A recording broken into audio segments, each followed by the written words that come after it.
Okay, good morning, everyone. Call the meeting to order. The agenda, adoption of the agenda. Any additions or deletions? Leslie-Ann? Thank you. Administration is recommending the addition of January council meeting schedule to new business and regional landfill agreement, recreation infrastructure planning, and letter of support regional economic development, and CAO update to the closed session. Okay, thank you. So what are we're putting it under 8.6 for the first one? Yeah, for the January council meeting schedule, yes. 8, 7, 8, 8, 8, 9, 8, 9, 6. What do you have under 6? 80, and the rest go into closed services. In addition to, under the Q3 report, under planning and intergovernmental relations, we are going to remove the economic development update, and that will come back in the new year in January. Economic development. Okay. What number was that one? Pardon me? Thank you, through the chair. 8.5, Okay. the economic development Q3 report. Okay, so we're removing that one? Correct.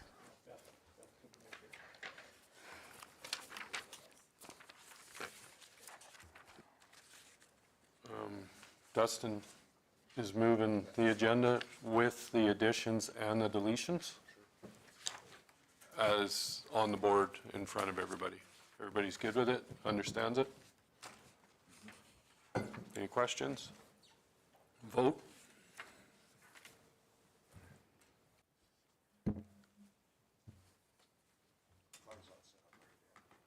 What's that? Mine's not set up right. Won't let you vote. Dustin's won't let him vote. Oh, you voted, yes. No, I didn't. You're up there. Maybe not someone else. It's on someone else. Oh, Dustin's is off completely. Yeah. What did we have up there? We only had 7 The up meeting's there? not set up right. That's the problem. What's that? It's just the meeting's not set up right. That's the issue. So mine's under someone else's. So someone else's. Thank you, through the chair. Could we just have a quick 5-minute break, please? Yep. Take a 5-minute break. Technical difficulty.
difficulties are over with. The agenda with the deletions was approved. We'll now go into, will somebody open the public hearing for me, please? Yep. Shane is opening the public hearing. Okay. My name is Reeve Nat Hamilton. I will be the chair for the hearing. All comments shall be directed through me. Administration will make a presentation first, following the opportunity for council to ask questions and clarification. The applicant then will make a presentation if they choose to do so, following the opportunity for council to ask questions for clarification. Council will then hear from those affected persons in the audience. First, those who are support the proposed bylaw, and then those opposed to the proposed bylaw. All present, holy cow, it's going to be a rough meeting. All presenters must register at the planning department if they have not already done so. If there's any presentations involving written documents and maps, photographs, reports of any copies of these documents must be left with administration. Bylaw 2025, what's my number, 17? Will administration please proceed with the presentation? 24, that's what I thought. I got 17 written on this paperwork. 2025-24. Thank you, Mr. Chairman. So as you said, bylaw 2025-24, amendment to the land use bylaw. The land use bylaw is a regulatory planning document that establishes regulation for land use and development, as well as the process of making decisions, including development permit and subdivision applications. The county's current land use bylaw was adopted by council in May of 2022 as bylaw 2022-09. Under section 2 of the land use bylaw, approval authorities are established. More recently, council had directed staff to return to council with a draft subdivision and development authority bylaw to transfer subdivision and development authority from the Municipal Planning Commission to Cypress County Council, effective January 1st, 2026. Council adopted the new subdivision and development authority bylaw 2025/23 at the November 10th, 2025 council meeting. And council previously granted first reading to the bylaw before council on November 10th as well. In terms of transition to council becoming subdivision and development authority, step 1 was the adoption of the new authority bylaw, which was completed on November 10th. As well, the land use bylaw amendment first reading, also completed on November 10th. Step 2 is the land use bylaw amendment public hearing, which is where we are today.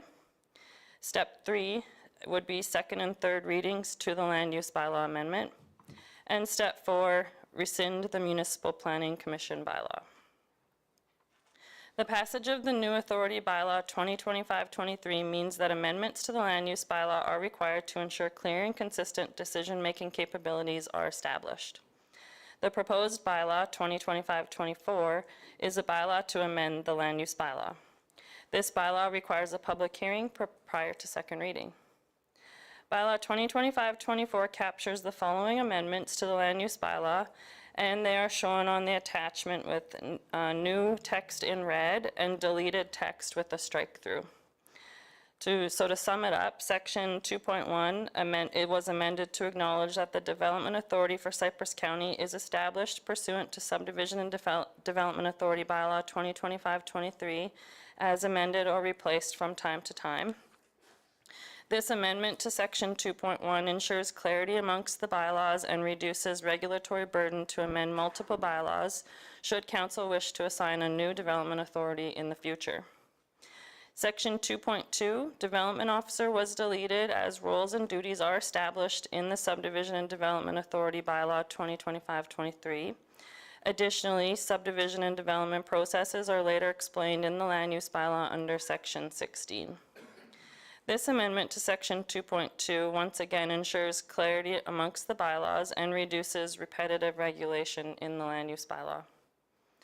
Section 2.3 was amended to acknowledge that the Subdivision Authority for Cypress County is established pursuant to Subdivision and Development Authority Bylaw 2025-23 as amended or replaced from time to time. Similarly to section 2.1 above, this amendment ensures clarity amongst the bylaws and reduces regulatory burden to amend multiple bylaws should council wish to assign a new subdivision authority in the future. And section 2.4, Municipal Planning Commission, is deleted to acknowledge the transfer of development and subdivision authority to council.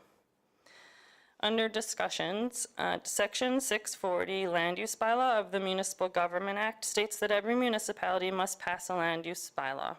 Furthermore, section 642C states that a land use bylaw must establish a method of making decisions. And at the time of writing this report, there were no written comments or objections received. The transfer of development and subdivision authority to council results in costs being absorbed into regular council expenses at no additional cost. This results in an annual cost savings of approximately $27,000. In reference to the county strategic plan, Bylaw 2025-24 aligns with council's goals to continue providing effective planning services and prioritizing economic growth and diversification by identifying land for business growth and expansion. A couple of examples of strategic priorities that are supported is marketing and promotion, increase operational capacity, and highway commercial development. Administration recommends that council move second and third readings of Bylaw 2025-24 to amend the land use bylaw. The proposed bylaw implements council direction arising from 2025-23 Subdivision and Development Authority. And that would be my report. Thank you. Does council have any questions for clarification? Not seeing any. Thank you. I'll now call for any presentations for anyone in support of the proposed bylaw. I'll call a second time for any presentations for anyone in support for the proposed bylaw. I'll now call for the third and final time for anyone in presentations for any support for the proposed bylaw. I'll now call for any presentations for anyone opposed to the proposed bylaw. I'll now call a second time for any presentations for anyone opposing the proposed bylaw. Third and final time for any presentations opposed to the proposed bylaw. I now will call for any final submissions for those who feel they have not had the opportunity to fully participate in the public hearing.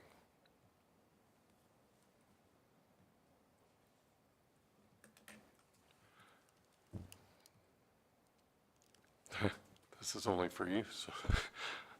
Does the persons who made any presentations feel that they have fairly been heard? So.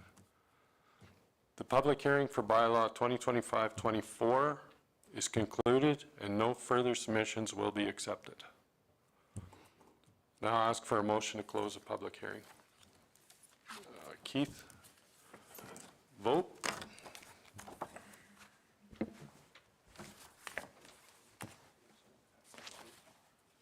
That's carried. Okay, we'll move into the adoptions of the minutes. Everybody read them? They are on page 238. Any questions or comments on them? Michelle's moving the minutes. Vote.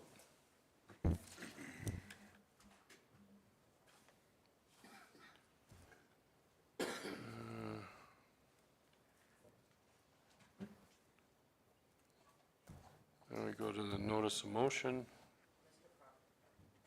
Oh. Gary, can you vote, please? That's carried. All right. One moment here.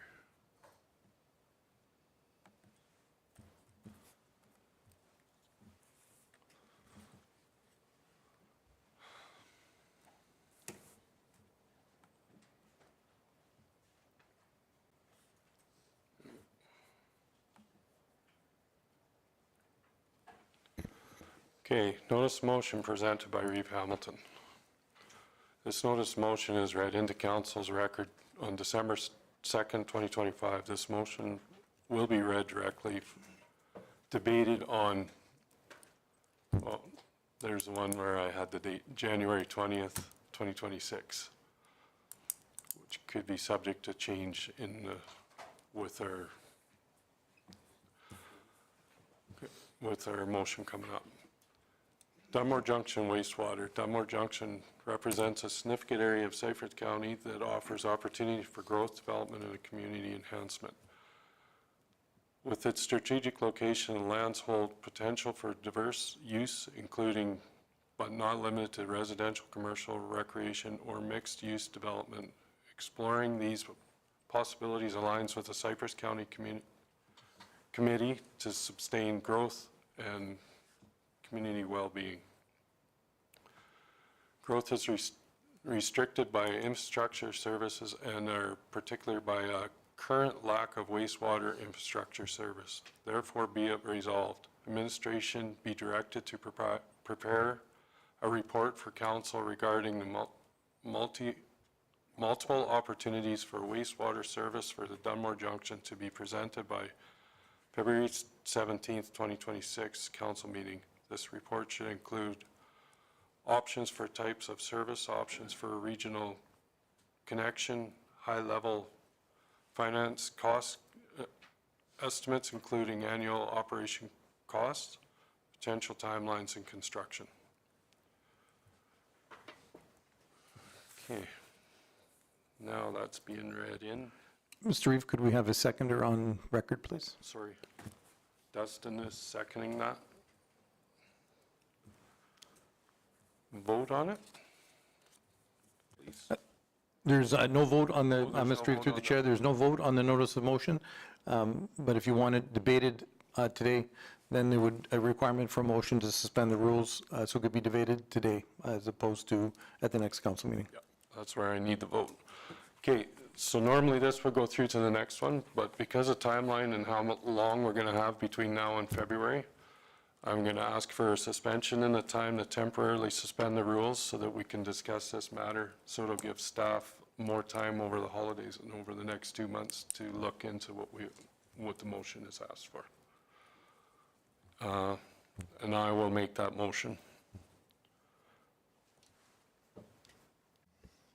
Just for clarity, the intent of the notice of motion is to actually ask staff to basically go and prepare the background for it anyway, so I don't actually think that we need to suspend and debate anything.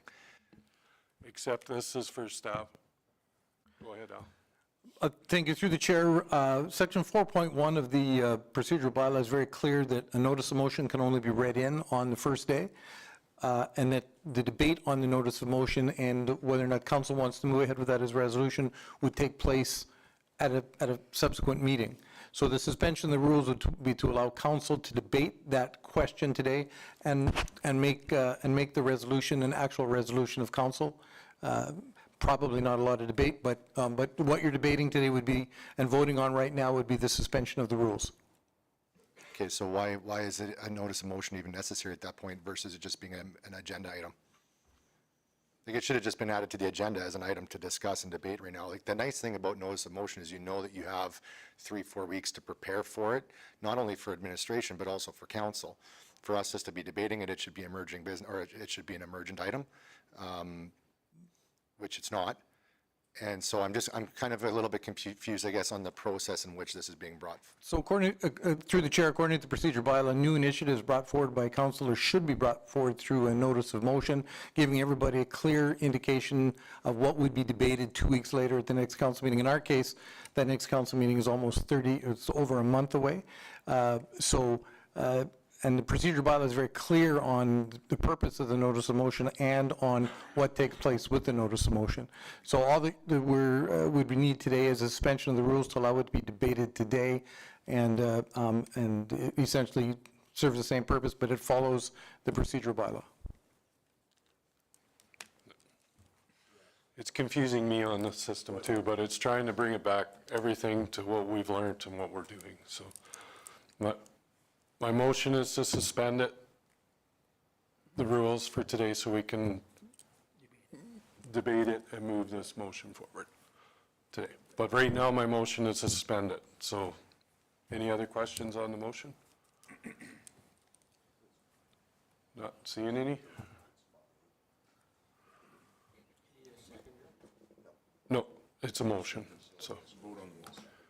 Okay, I'll just ask for the vote on the motion.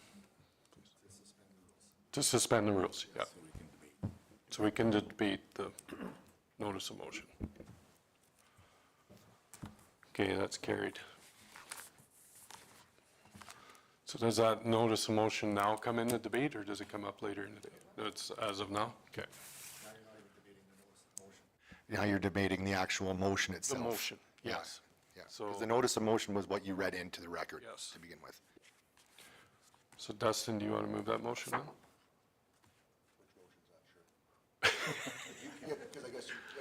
Yeah, I can move it. I can move my own motion, so. I'll put the motion on the, where is it? Administration to direct and prepare a report for council regarding multiple options for the water services, wastewater services for Dunmore Junction to be presented at February 17th, 2026 council meeting. The report should include options for type of service, options for regional connection, high-level finance costs, including annual costs, operating costs, potential timelines, and construction.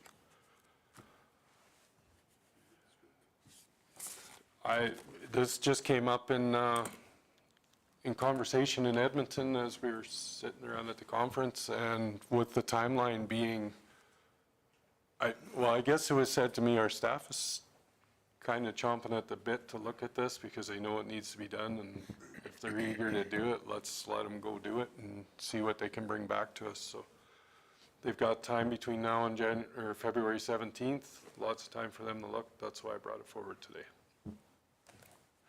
Any questions on it? So I could speak a little bit too, since I was part of that conversation.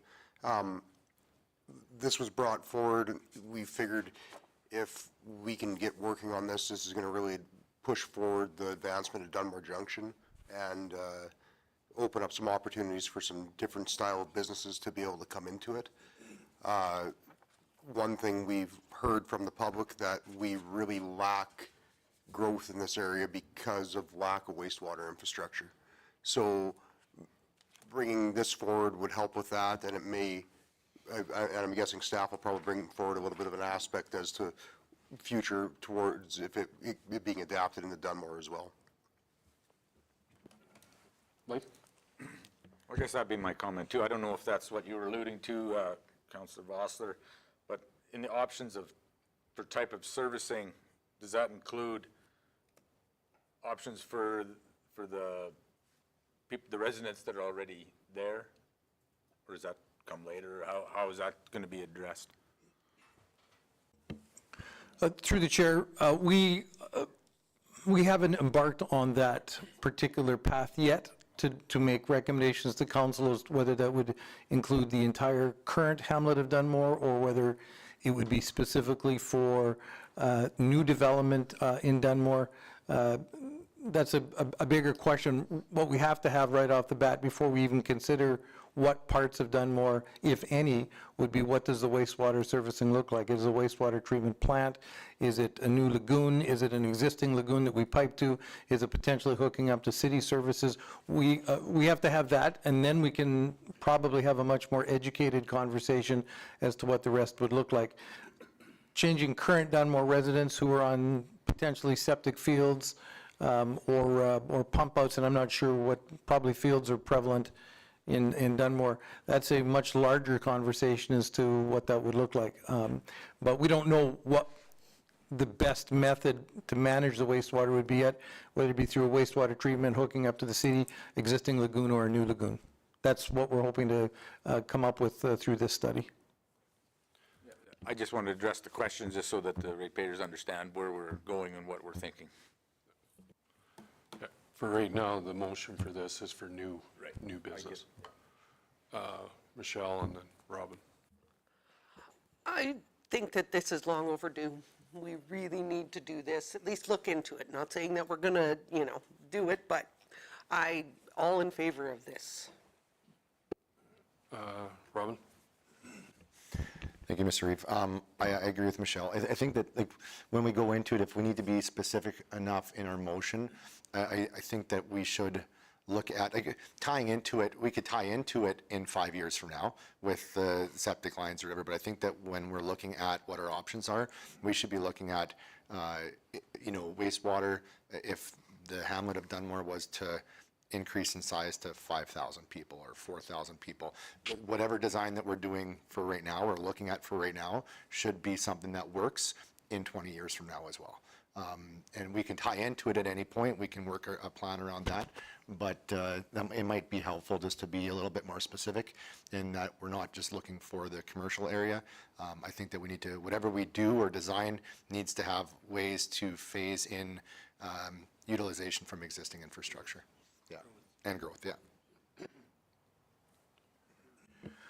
Through the chair, I would request then that potentially on the first bullet point, we just add the word scalable options for type of servicing.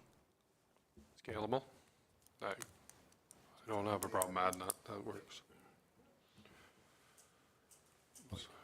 Oh, sorry. Go ahead, Lloyd. Well, Councilor Copley-White just pretty well said what I was going to bring up. I think that's a great idea. And we've talked about this for a long time now, and I think we should just get going and do it. Okay, so I'll slight change in my motion. Mr. Reeve, if I could ask for one more clarification, the motion presented through the notice of motion says servicing for Dunmore Junction. Would council give any thought to removing junction from that and just leaving it? Oh, absolutely. Okay. That'll make it clearer for administration if we remove the word junction and add the word scalable under the first bullet point. Yeah, it's my motion. We remove that one word and add scalable on the first bullet. Any other questions? All right, vote.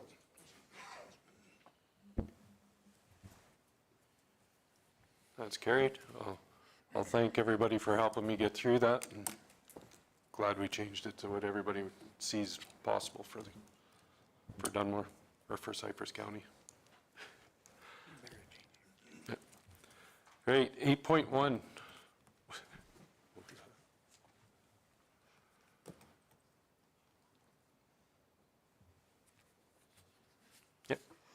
Thank you.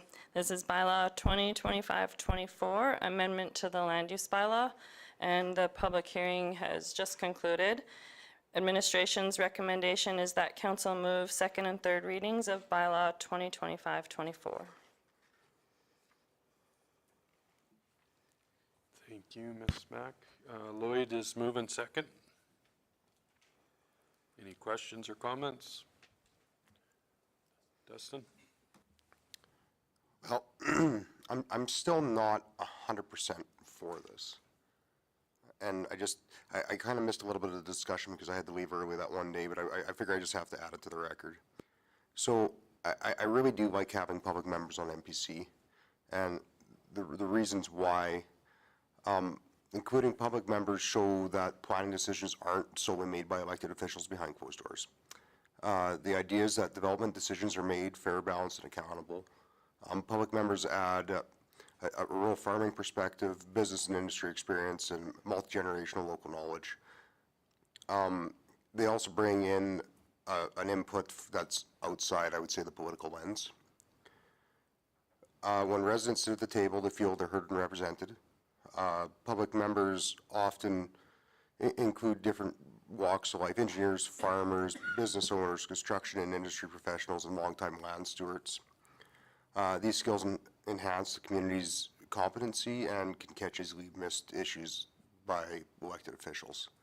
So saying that, I like the current situation that we sit in, but that's just my opinion. Thank you, Dustin. Anybody else? Michelle?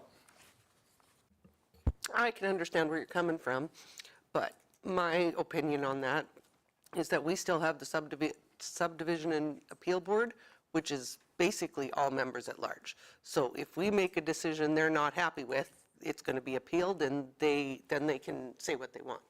And I also like the fact that we're saving $27,000 a year. Robin? I confess that when we first started looking at this, I held a very similar opinion that Dustin did. Over time, I've had a chance to speak with different municipalities that have tried what we're doing right now, and the response from them was very positive. I think having the second meeting per month allows for a little bit more streamlined efficiency, which also helps and is good. The one idea that I talked with one gentleman about last week, he even said that in their municipality, they've gone one step further and actually made administration the subdivision authority in certain areas. Not in all, there's some things where council absolutely needs to be involved in, but I don't think that we're quite there yet. But it was interesting to hear that, you know, this is a scalable type of a procedure as well, where as you build trust and faith in the team and everything that's there, that you know, maybe we can let go of some of the things that we don't really have to be stamping. So I think this is an all right. I'm okay with this first step right now, and looking forward to seeing how it works out.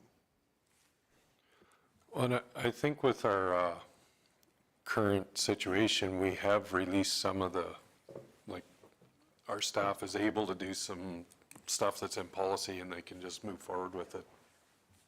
This just moves that red tape down a little more so that things start moving a little quicker.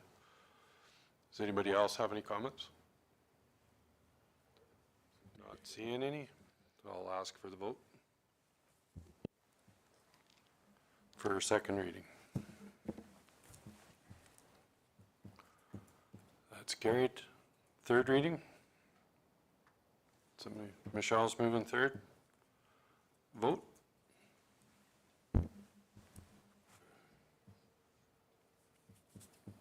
That's carried. Okay, 8.1, Mr. Reeve?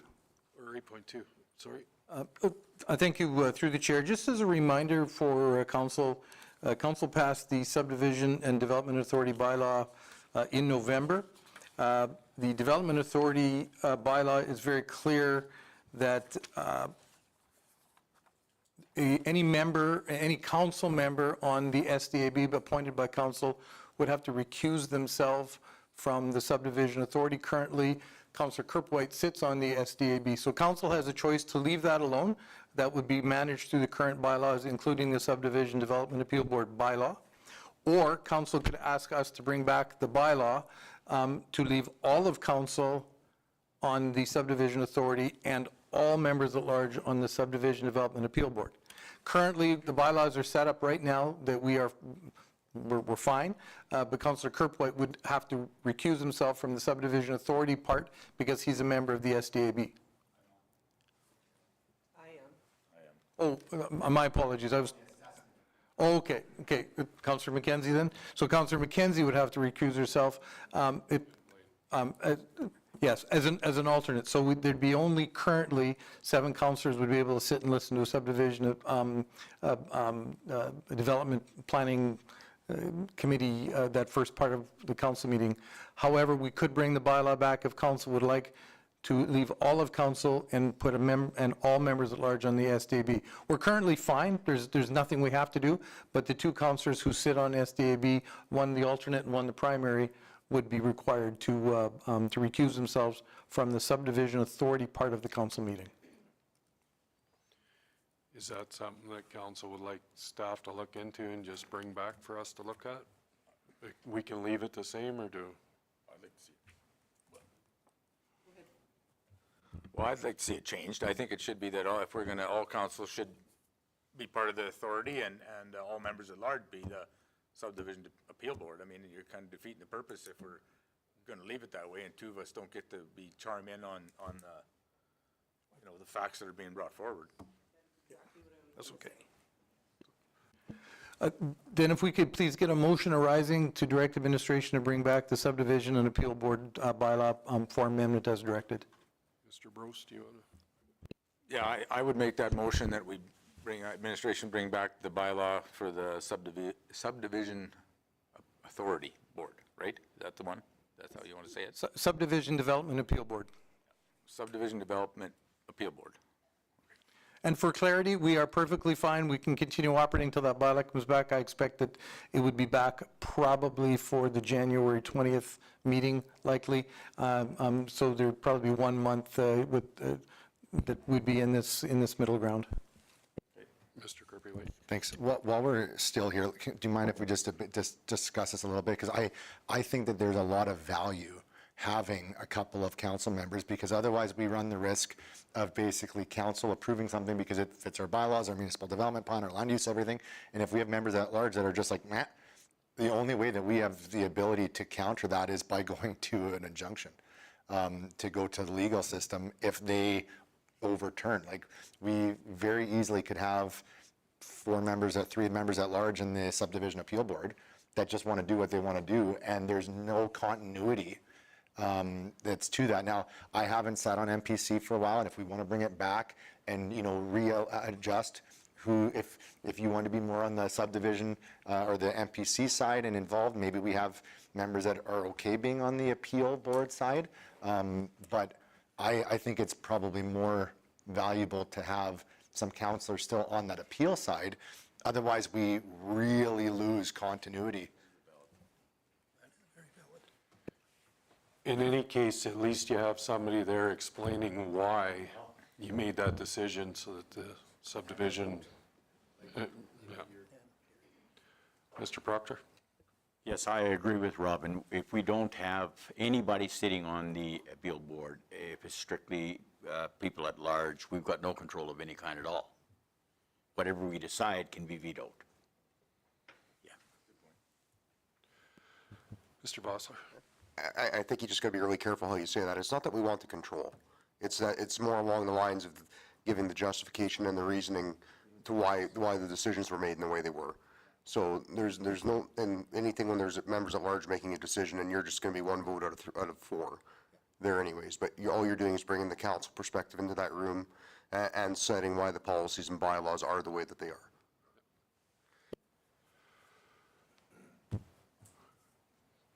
Okay. So you want me to, I can rescind my motion. Should still be brought forward to No, discuss. bring it forward to discuss in January, and we'll go from there, Okay. just off of Blaine's Let me motion. think about it for, Yeah. We don't have to put it through, it's just being brought forward. What we're approving today, though, even though we're bringing in a supplementary motion to discuss subdivision and appeal board in January, what we're doing is, if we get to January and we say, no, we want to leave it that way, we have to come back and fix this, no? Or what would we have to fix so that there's no?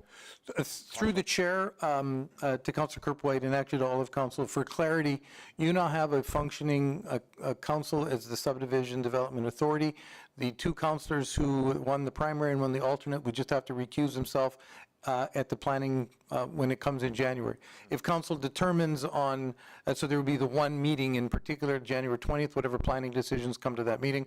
If council determines they'd like to move ahead and have all of council as the subdivision authority and remove those 2 people from the SDAB, then we would subsequently just have to deal with that bylaw, because the bylaw currently says that a majority of the members of the SDAB will be members at large. It doesn't say all members. We just have to come at a very simple wording change in that bylaw. But currently, you're set up today. The alternate and the primary would have to recuse themselves from the planning portion of that first meeting in January. And if council elects, then they can certainly pass or defeat that bylaw or debate it, amend it, however, whatever council would like to do with it. Okay. I think it sounds like it gives the opportunity to debate it, right? Is that what we're saying? I think we'll be able to figure it So out. really, it's an intriguing predicament. Because no matter what happens, you have a couple members of council that are then voting against what all of council is approving as a subdivision on an appeal board side, because one would assume that the council members would hold to what council has approved. As I'm processing it, it's, I wouldn't say you're necessarily correct, because when things come to, and I've ran lots of subdivision appeals, when things come up, it brings different light to the subject, and you can actually take and bend the rules slightly over what the planning commission can do. So we'll just say a setback on a garage to a road, which is, under our policy is 130 feet. Council would take and make that decision on that being 130 feet if they didn't want to improve a setback, or the SDAB can say, no, we've looked at this, we've gone through, we've looked at the road, we've looked at the way that the wind blows and where the snow is going to drift, and moving this set at 90 feet is, setback is going to be just fine, and we can approve it on that merit. Where the planning commission doesn't do that because they stick with their continuity, and SDAB does the one-offs. So that I think is fine that way, and that's been how we've done it for years. So another thought that I was just having too, instead of actually having defined members to, a defined member of council to the SDBA, why couldn't we actually have a rotating position on that? So every meeting, one council member takes and doesn't sit on MPC, and that person, if there's an appeal from any of those subject cases, that would be the member that would sit on the SDBA. And that way, everybody gets the opportunity to participate in the MPC, and there's an option to do that. Thank you, through the Reeve. The idea of a rotating person is interesting, but logistically would be difficult because we would be having to watch who sat at a council meeting as a member, and then 3 months later, if they're on SDAB, when the appeal finally comes through, we could end up in a situation where I would recommend, if you want to do that, you change the members up maybe on an annual basis, and then there's only a 1 or 2 month overlap. But having it rotate every meeting would create, we would have to be going back in the records to see who was at each council meeting, what files came to council at that council meeting, and then determine and say, Councillor Vaz or Councillor Brost, you have to recuse yourself, or you can't hear that appeal even though you're sitting on the appeal board at that particular time, because that item came to council, to the planning, to the subdivision authority 30 days, 45, 60, 90 days before that. I could see, even if you wanted to do it on a 6-month basis, the monthly basis, I think logistically would be very difficult for us to track, and I fear that at some point something would get missed and we'd have somebody hearing an appeal on something they heard sitting at council. Part of the recusal is the reason that councillors are to recuse themselves. They shouldn't even be in the room when the subdivision authority question comes to council, those members that sit on the SCB, because you're not supposed to be part of or even have knowledge of the of that particular file. So when you go to the SDAB, and when you if there is an appeal, you have a clean slate. You have a what they call a clean hands, a fresh mind, and you're good to hear the appeal without any other knowledge of the conversation that took place at council. But if council wants to rotate it on a monthly basis, and it's up to council, but I think that would be, that'll be some pressure on staff as to who was where when. I just think that would be difficult. So I have a motion on the floor. This is good talk, but this is debate that should be in January. So this motion, is there anything to add to this motion or take away from this motion? And then I'll vote on it. Did you write the motion? Or ask Did you for put it. a motion out? Not trying to cut you off, just. And through the chair, we'll bring back a bunch of those options for the debate in January as well. It won't just be, we'll bring some of those ideas, such as Councillor Vosser just brought forward, we'll bring them back and look at the options, what those things would look like when the bylaw comes back in January. Ms. Collins? Yeah, so the motion we have would be that council direct administration to bring back the subdivision development appeal board bylaw with options to the next regularly scheduled council meeting. And we'll bring back a few options, like CAO Hogan said. Any more questions on it? Vote?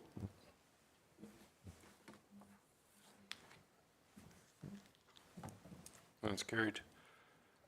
Okay, Ms. Mack, do you need a stool up there? 8.2. Thank you, Mr. Reeve. So this is a repeal of the Municipal Planning Commission Bylaw 2020/17. So as a result of the recent passage of Bylaw 2025-23 Subdivision and Development Authority and Bylaw 2025-24 Land Use Bylaw Amendment, the Municipal Planning Commission Bylaw 2020/17 requires repeal. The repeal of bylaw 2020/17 implements council direction to transfer subdivision and development authority from the Municipal Planning Commission to council. Administration recommendation is a four-part motion. Number one is that council move first reading of bylaw 2025-26. Two, that council move second reading of bylaw 2025-26. That council moves unanimous consent to have third reading of bylaw 2025-26. And that council move third reading of bylaw 2025-26. That is my report. Thank you. Any questions on that? Shane's moving first reading. Sure. Vote.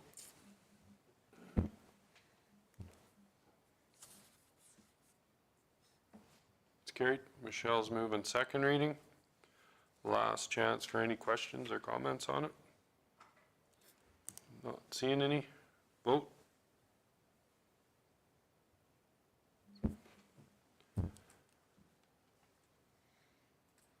It's carried. Lloyd's to move into have third, unanimous. Vote.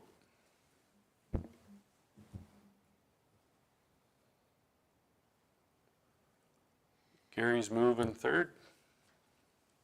Vote.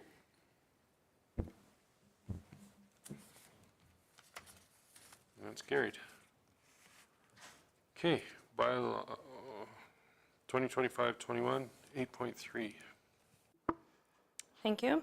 Bylaw 2025-21, Land Use Bylaw Amendment. This is submitted by Midwest Surveys on behalf of Anita Augustine to rezone a 3.64 hectare parcel from Agricultural District 1 to Country Residential District 1 to facilitate the subdivision of 3 adjoining country residential lots. If council were to pass first reading for bylaw 2025-21, the public hearing would be set for January of 2026. Administration recommendation is that council move first reading of bylaw 2025-21. Thank you, Ms. Mack. Mr. Kirpywhite, did you have your hand up to move first reading? Keith is moving first. Through the chair, because of what the discussion we just had, this is part of MPC. Should I recuse myself? Because we haven't brought that bylaw back yet? No, it's not. This is just, okay, just checking, that's all I wanted, thank you. Okay, I'm good. This is just first reading. Keith is moving first reading on it. Vote.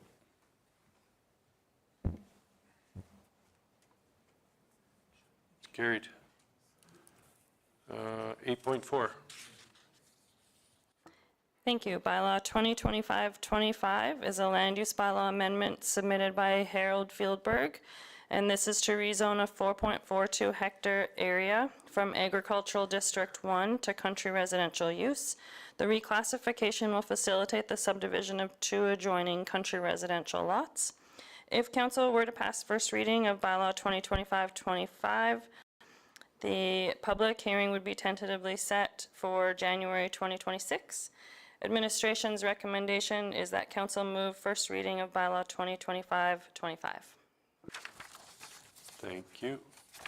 There's no map attached to this one. Can we?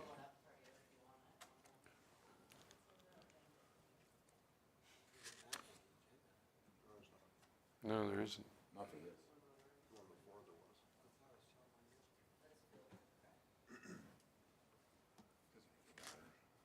We always give first anyhow. If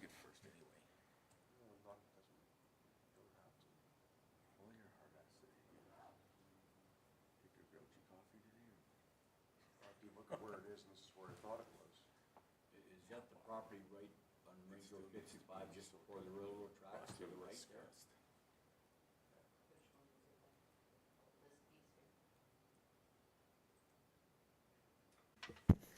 But, through the chair, which piece is it? Oh, sorry, is there no arrow? I don't have my glasses on. So it's the 2, are they in the bold black marking where the mouse is? Yeah, parcel A and parcel B. That skinny one and the other one?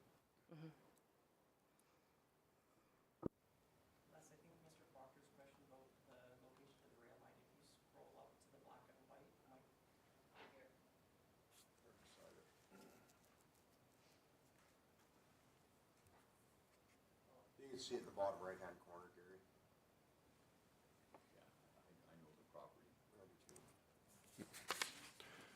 Okay, Blaine's moving first. Any questions? Vote.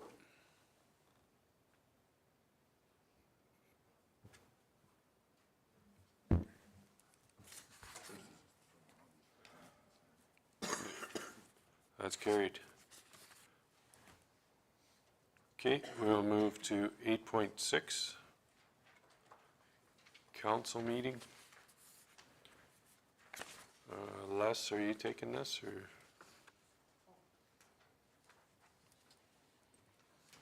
Sorry, Ms. Collins, are you taking this?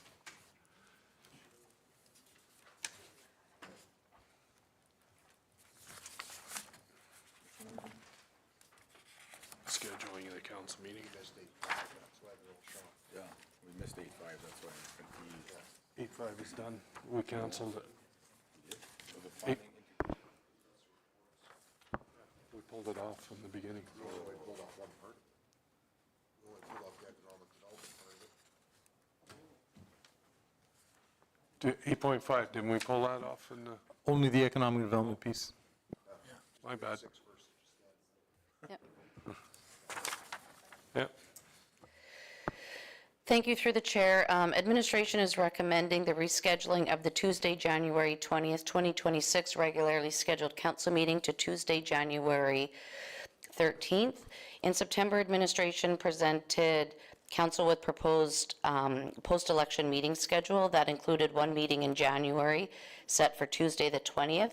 Since then, it was identified that the annual provincial ag conference is scheduled to begin on that same day.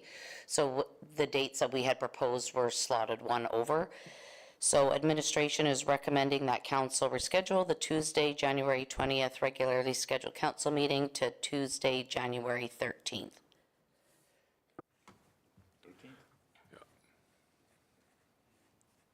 thank you, Ms. Collins.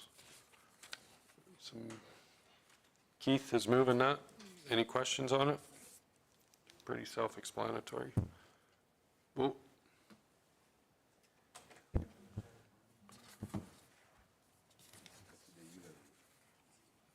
That's carried. Okay, before we get into 8.5, we will take a 5-minute break. Sorry about that.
We needed that time to get all of our questions ready for this next one.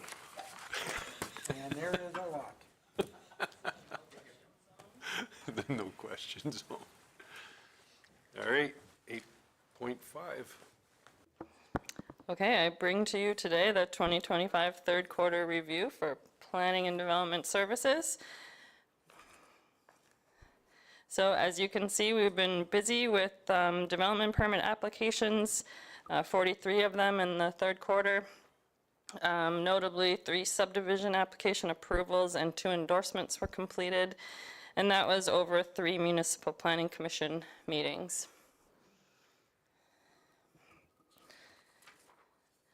So under our third quarter stats, our most development permits issued were for residential at a total of 19. We are meeting or exceeding our legislative requirements for time that we are issuing development permit approvals and subdivision permit approvals. And the estimated Q3 construction value was just over $11 million. And most of our development permits were in Ward 4.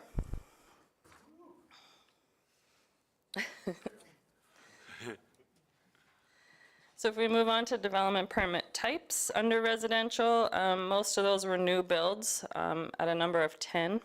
And that was an average construction value of just over $550,000. Under our accessory structures, we're mostly seeing farm and equipment storage buildings going up. And in industry, we've had just a couple there. 1 new business, 1 temporary use, and a public service use. Some project updates. So we've prepared about 10 agreements for land titles registrations. We're working on an online permitting project to develop module and permit application forms. So we're pretty excited to roll that out, hopefully in the new year. And then we've got some ongoing land use bylaw enforcement files, so 2 larger files that we're currently working on and into the new year.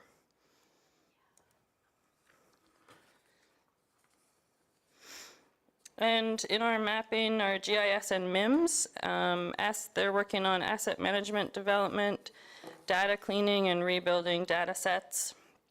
They've worked on the post-incident mapping for the Cavan Lake fire, developed data export program to automatically export utility data for third-party requests, 7 persons force main data integration, land use and subdivision diagrams for council and MPC, and the South Dunmore Water Co-op data integration.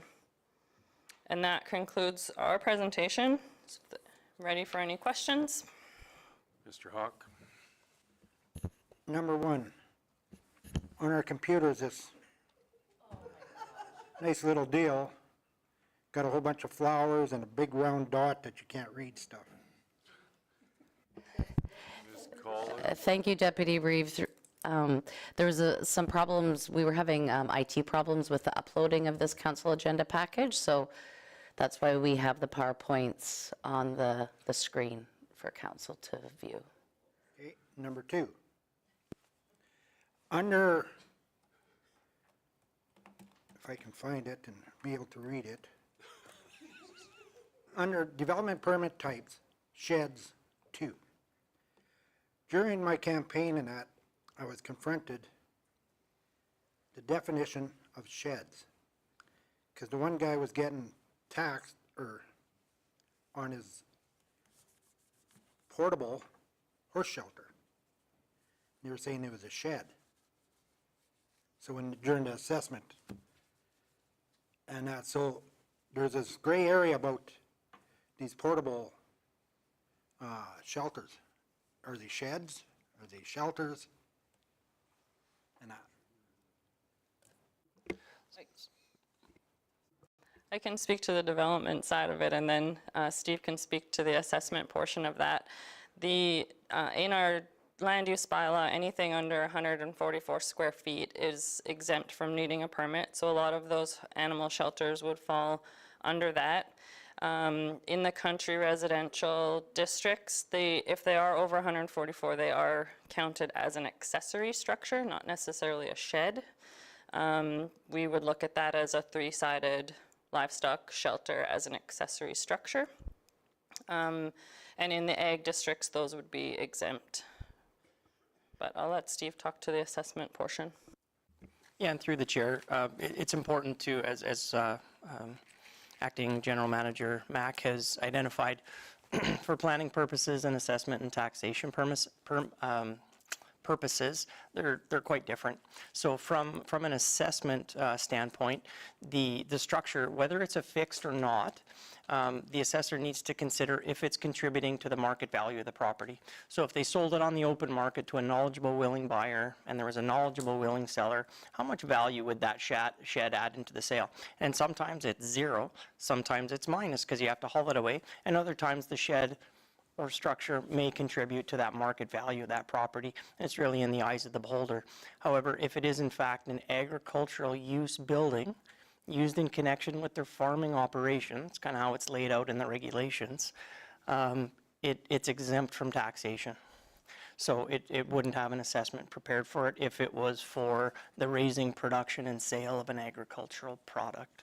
So I'd be curious if you speak with this person again, have them put in a contact with an assessor to get the rest of the story, I guess. But if that makes sense. No.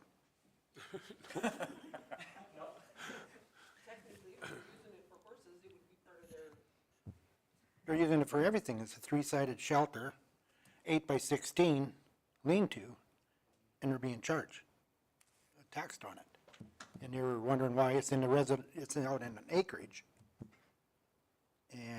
but it's on skids. It's not permanent. And through the chair, just a reminder, one thing that I did mention, and the Act specifies this, whether it's a fixed or not.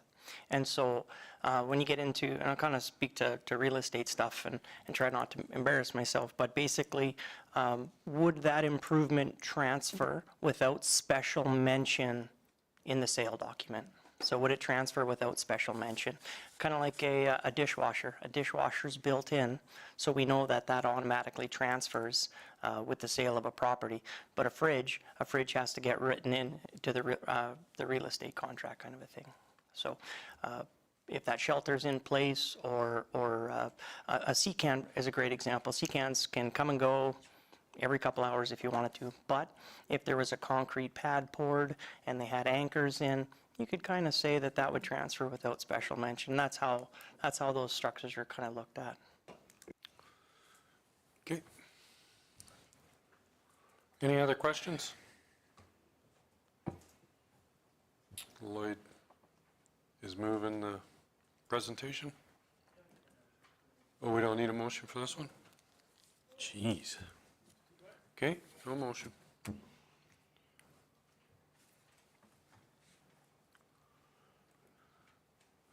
Nine point one.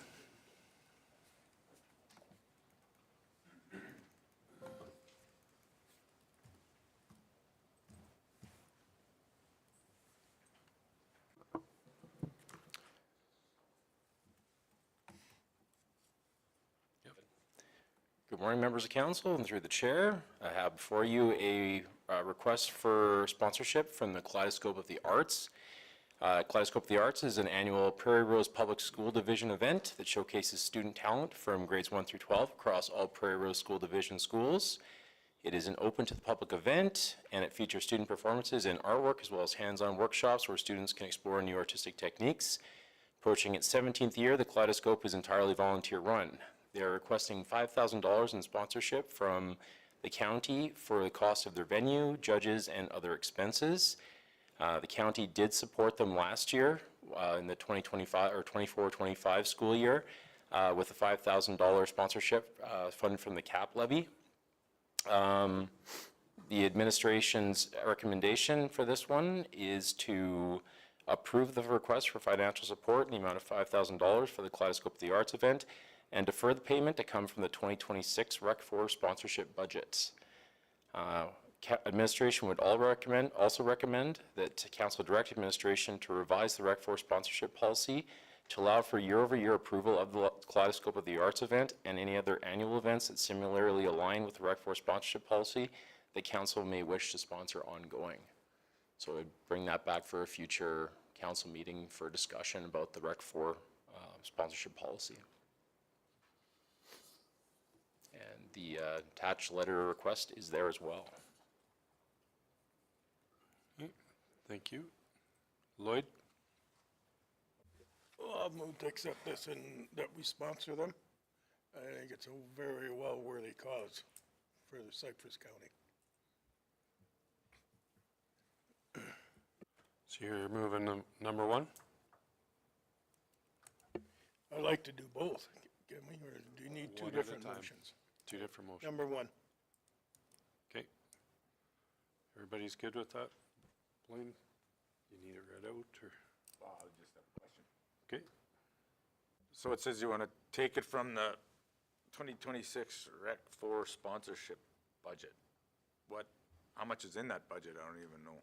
Do we have anything in that budget yet? We have $5,000 for the 2026 budget, so this event would likely take up all of that council. So every other request for any other events that we get that falls under that Rec 4 policy, I would have to bring back to council during the 2026 year.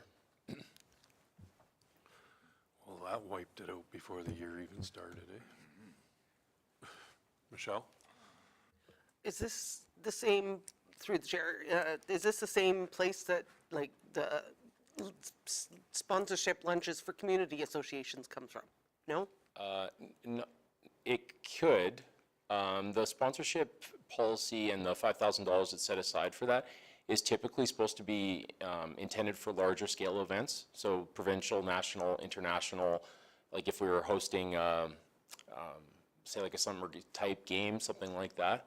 The last one that we used was for the Chamber of Commerce, their AGM that was hosted in the region. We used the sponsorship, but actually used up all of our sponsorship budget for that event last year. But it sort of followed along that intent. Any other questions?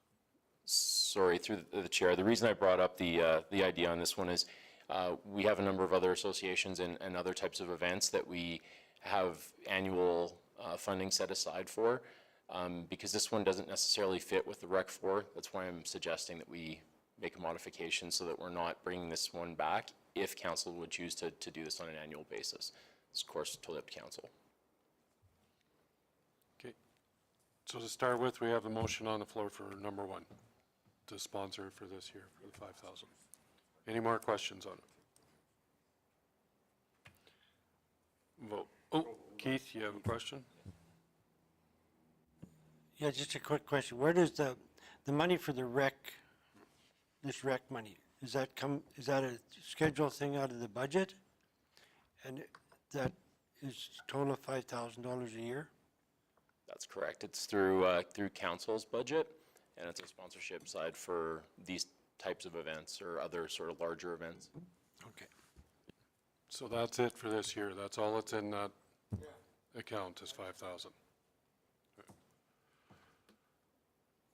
Any other questions? Vote.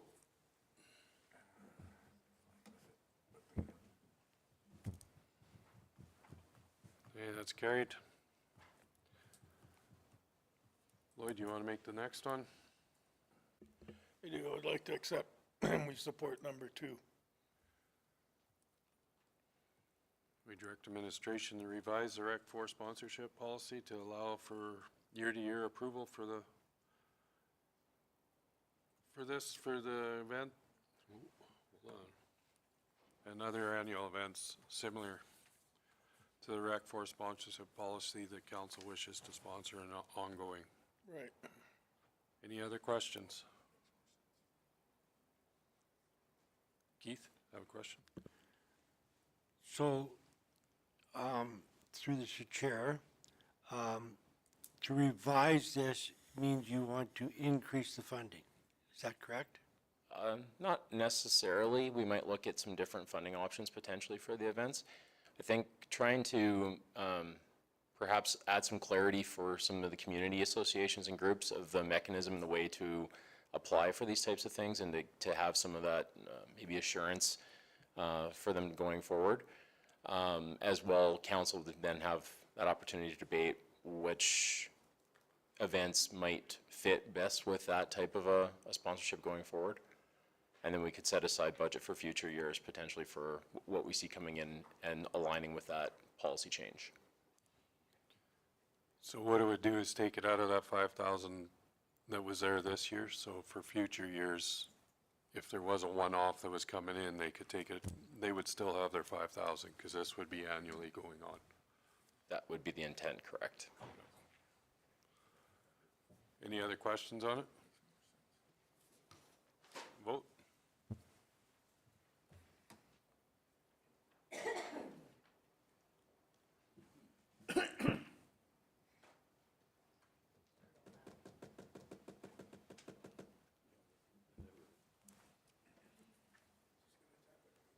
Okay, it's carried. 9.2?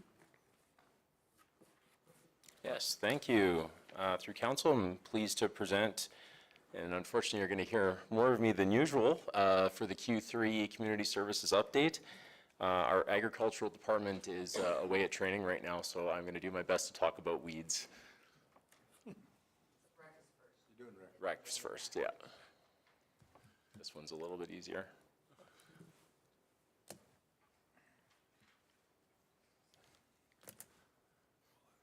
I can control it from here, right? Yeah.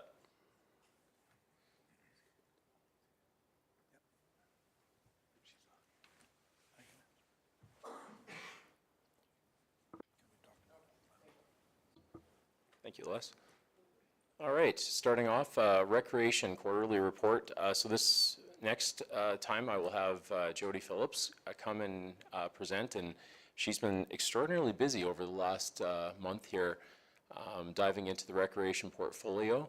But my updates will be much briefer from this time around.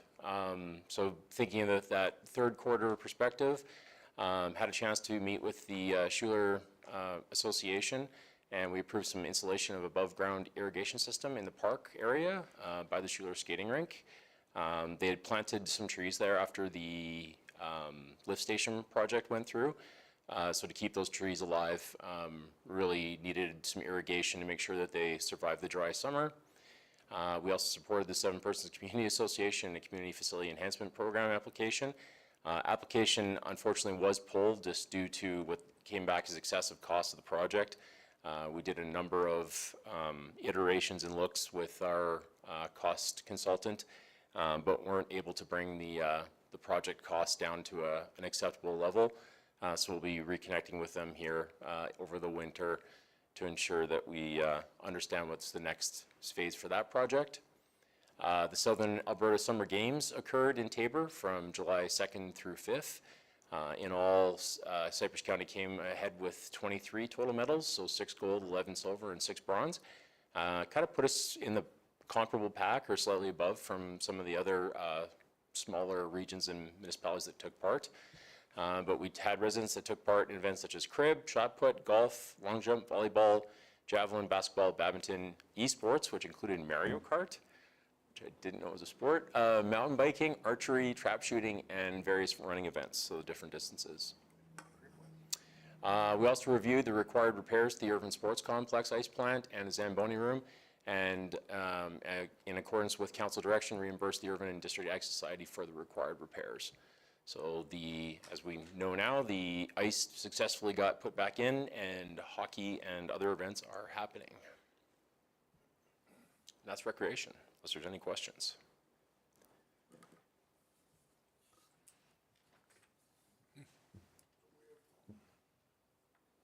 Lloyd?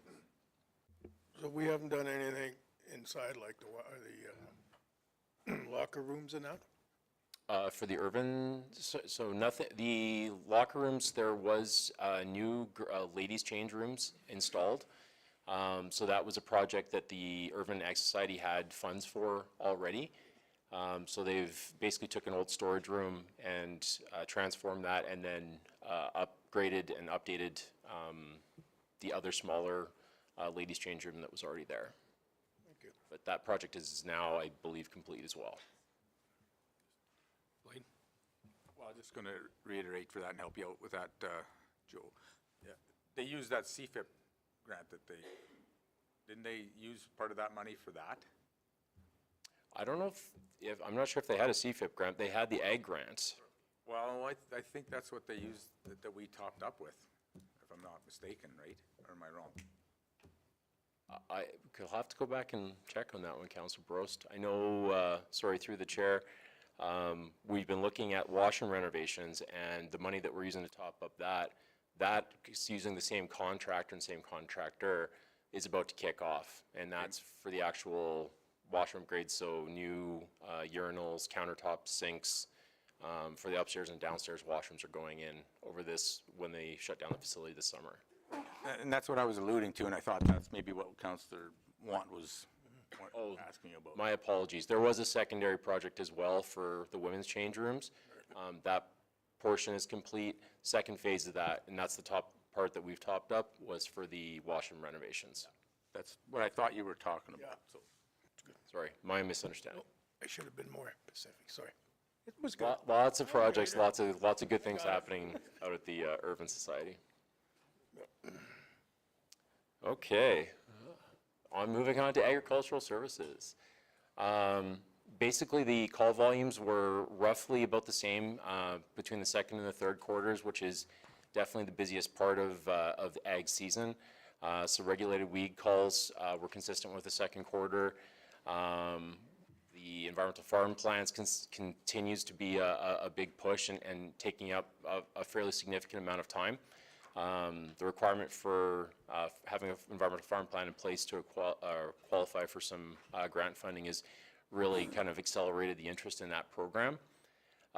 We did get some rentals and some calls around equipment rentals in the third quarter, although that didn't transfer necessarily to seeing a lot of rentals in the third quarter. Primarily, a lot of the main heavy lifting on rentals is in the second quarter. I did get a couple calls on trees and shelter belts, as well as soil erosion. In terms of that rental equipment, so saw 7 seed drills go out in the third quarter for 176 acres, and rented out 4 traps to 1 producer for skunks. The weed inspections considered to be fairly consistent with the second quarter as well.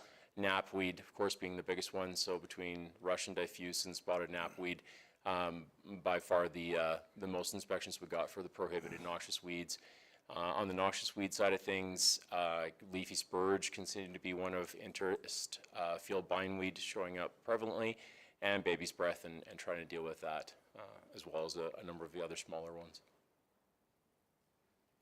Something I asked Lisa to start to track, especially coming out of quarter 3 especially, we're going to start to qualify some of our reports around our spray activities. So coming up in the fourth quarter, we'll have that breakdown of everywhere that we managed to get our spraying program done this year.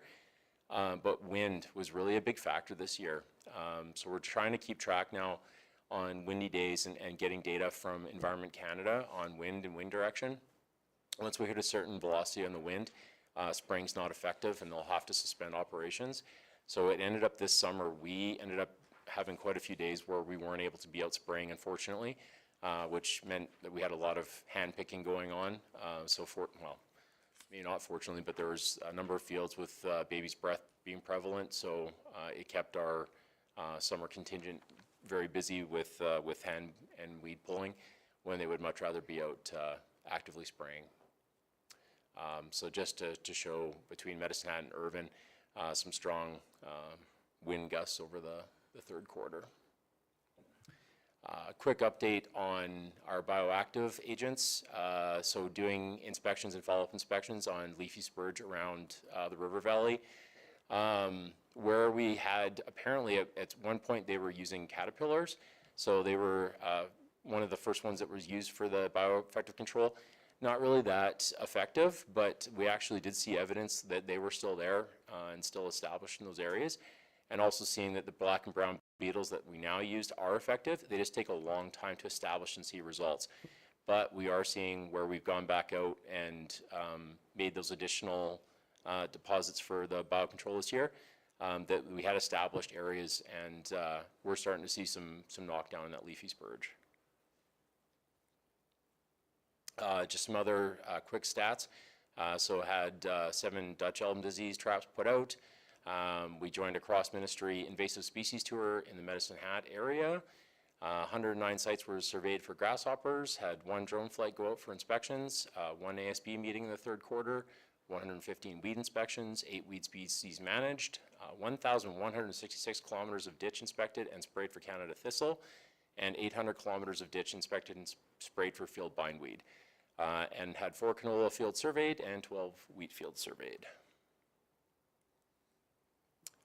Under the resource management stream, the environmental farm plans, so just looking sort of over the totals, so from 2020 to 2024, essentially, 15 or so. We already have had this year nearly 30 applications, and I know Lisa and her team are still working through some environmental farm plans for producers at this moment.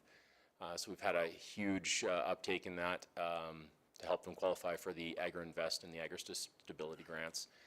On the Sustainable Canadian Agricultural Partnership, Agri-Invest, Agri-Stability, we had 1 inquiry for SCAP and 4 inquiries for the Agri-Invest and Agri-Stability. Plastic recycling, so Q3, lots of bags of the chem jugs were sent for recycling, so still have our station up around Hilda, and still actively monitoring and managing waste at that location. On the promotion ends of things, the Farm Family Award to the McNeil family, 13 posts created for social media, and 8 posts shared on social media. Rat poison was given to 1 producer in the rat control zone, and we had 1 rat report, and which turned out to be a pocket gopher. So that is a good news story. We still have just finished off all the inspections for rats along the border and did not find evidence of any. And that is the ag report, unless there's any questions. Thank you, Lisa. She makes it look so easy. So I'm going to bring up one thing that I know you're not going to be able to answer, but I want to bring it up so it can come back on the next quarter, so I don't forget. But just recently, I signed a check for a bunch of spraying that was done in September.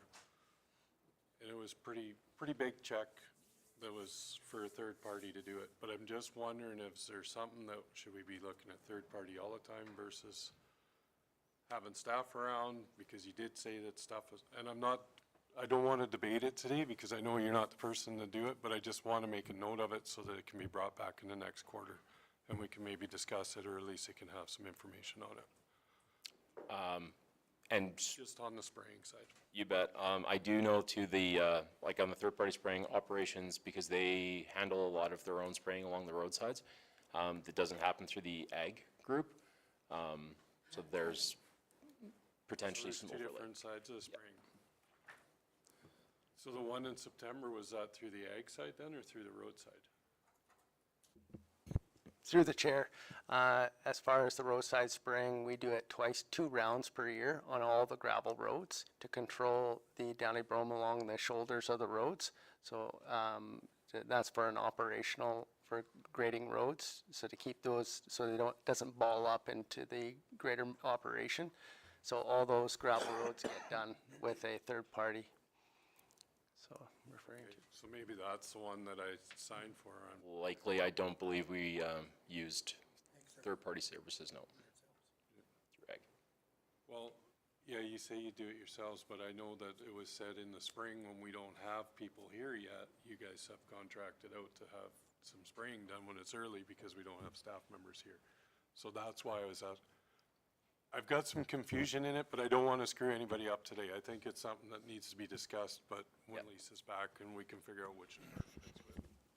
Through the chair, happy to bring that back. Yeah, thank you, Mr. We'll come back in the January meeting with a full report from both departments as to who does what when it comes to roadside spraying.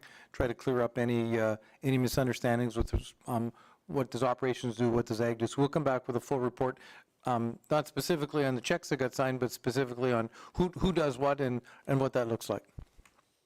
Yeah, no, I'm not questioning the checks. I just seen it and that's what brought it to my attention for the question. That's all. Any other questions? Just one? No. We're going to let him off? It's gonna, some fun on health and safety and emergency management. So the Q3 report, and actually this will be my last time hopefully doing this one too. Sarah Morris has joined us as our health and safety manager. And she was actually our contractor since June. So she's hit the ground running and providing immense value already. So statistics from our Q3, we did have 4 incidents reported. One was a property damage, 2 injuries, one was a WCB related, and 1 verbal threat, which was a report only. And we've managed to have some corrective actions on that one. And we had 1 near miss that could have resulted in vehicle damage. Certainly can provide more details if council's curious, but. Whoop. How would you classify that as a near miss if it got damaged? I did not get damaged, but could have for the Just vehicle. one vehicle damage. Yep. No damage, but there was a hit-ish that just didn't result in damage. It's a near miss that could have resulted in vehicle damage if conditions had been different. All right. Technical. We're still trying to increase our near miss reporting as well. We are aware that both with driving and just with other operational sides of things, near misses are prevalent, and the more that we get those in, the more that we can learn from them and put controls into place so that they don't turn into incidents. I gave last time at the Q2 update, just in terms of our plan was coming up. This is our audit action plan, so these are the things that we're looking to get in place before our audit. We are looking to conduct that external audit and get our core back in the first Q1 of 2026, so coming up quite quickly now. But what we completed in in Q3 of 2025, formalized our formal hazard assessments. So our hazard assessments are complete. We are just waiting final signatures and kind of final reviews now from management leadership. We updated our respiratory protection code of practice, so the COP is complete. Doing some training and some rollout of that code of practice now. We're still working on a training course and some updates to our violence and harassment directive and to get some training out for that one. It's probably going to likely be into Q1 for 2026. Just a lot of other policies sort of touch and move around the violence and the harassment ones. For Q4 of 2025, what we still have in planning and what we've completed, did get to move ahead on some of these. So working loan directive is still in planning. Our on-the-job training directive is still planning. Contractor management updates, we have made some updates and continue to work on the orientation program with our contractors. Emergency response directive, it has been completed and been rolled out. And our incident investigation directive has been updated and just being reviewed now. So likely we'll have that complete by the end of the year as well. Which really brings us into Q1 of 2026. So lockout, tagout, our control of hazardous energy directive, and working on deployment of some new safety software. Mr. Hawk? Okay, I got a few. Finalize formal hazard assessments. Hazard assessments change daily. So how is that a formal? We've taken a 2-pronged approach to hazard assessments. So the formal hazard assessment is really that administrative look where you kind of step back, we all gather around a table, look at the tasks associated. So we have task lists associated with each position in the county. And then we've looked at what are the potential hazards associated with that. Those came really from field level hazard assessments, but you try and just collate and put them all together into one single master document. And it's usually about like 6 or 7 pages long of different hazards that can be associated with that position and those tasks. And then we look at pre and post controls of how significant the hazard can be to the worker. And then if we're still at a risk where we're not happy with that, then we look for other controls and plans to put in place. But that's an annual event that we have to do. But they're doing their hazard assessment daily. Correct. That's on top of, for jobs that aren't able to be looked at under a formal hazard assessment. And the stance that we've taken is, so we were doing weekly and/or daily hazard assessments for administrative staff. When we looked at the benefits associated with that, the work site's not changing often enough to really make that of value. So it ends up being a pencil whipping exercise that isn't really helping anyone. So under OHS legislation and under the core audit program, a formal hazard assessment is sufficient for administrative or static duties. Yeah, I understand that. It's the field people, The field people would still be doing field level hazard assessments. daily, Sorry? daily. Daily, yeah. Okay. Number 2, and I find it, where was it? Formalize a contractor management program. It's really interesting on that. Do we make them contractors if they come on site? They're the prime contractor. On Then some they of our would relieve us? Sorry? So then we're not held responsible for their occupational health and safety. We still have responsibilities under the Occupational Health Safety Act and Code for owner representative. So as an owner, you have to provide your contractor and your prime contractor with your best knowledge to what hazards associated with that work that you're bringing them in to do is. And to have at least a bare minimum amount of oversight to understand that they're able to take on the responsibilities of a prime contractor. So I know it's getting picky, but I ran into this situation. With UFA, let's just say bringing in fuel. Now, are they pre-approved in following their own safety and writing off? Because if he slips and falls at our fuel tank, it can come under our workman's comp, and then that raises their rates. Yeah. So what are we doing there? So UFA, as an example, or whoever is delivering our fuel, would be a supplier under occupational health and safety legislation, which has another subset of duties and responsibilities. They have that responsibility still to assess the hazards associated with the job, including the sites that they'd be traveling to. Our responsibility is to make sure that our site is kept as safe or as neat and tidy as it can be.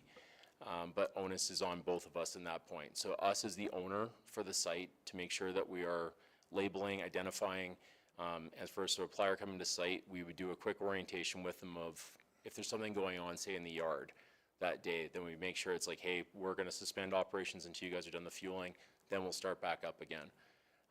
That would be our responsibility, but they would still have to assess, and their health and safety program for their driver would still take effect.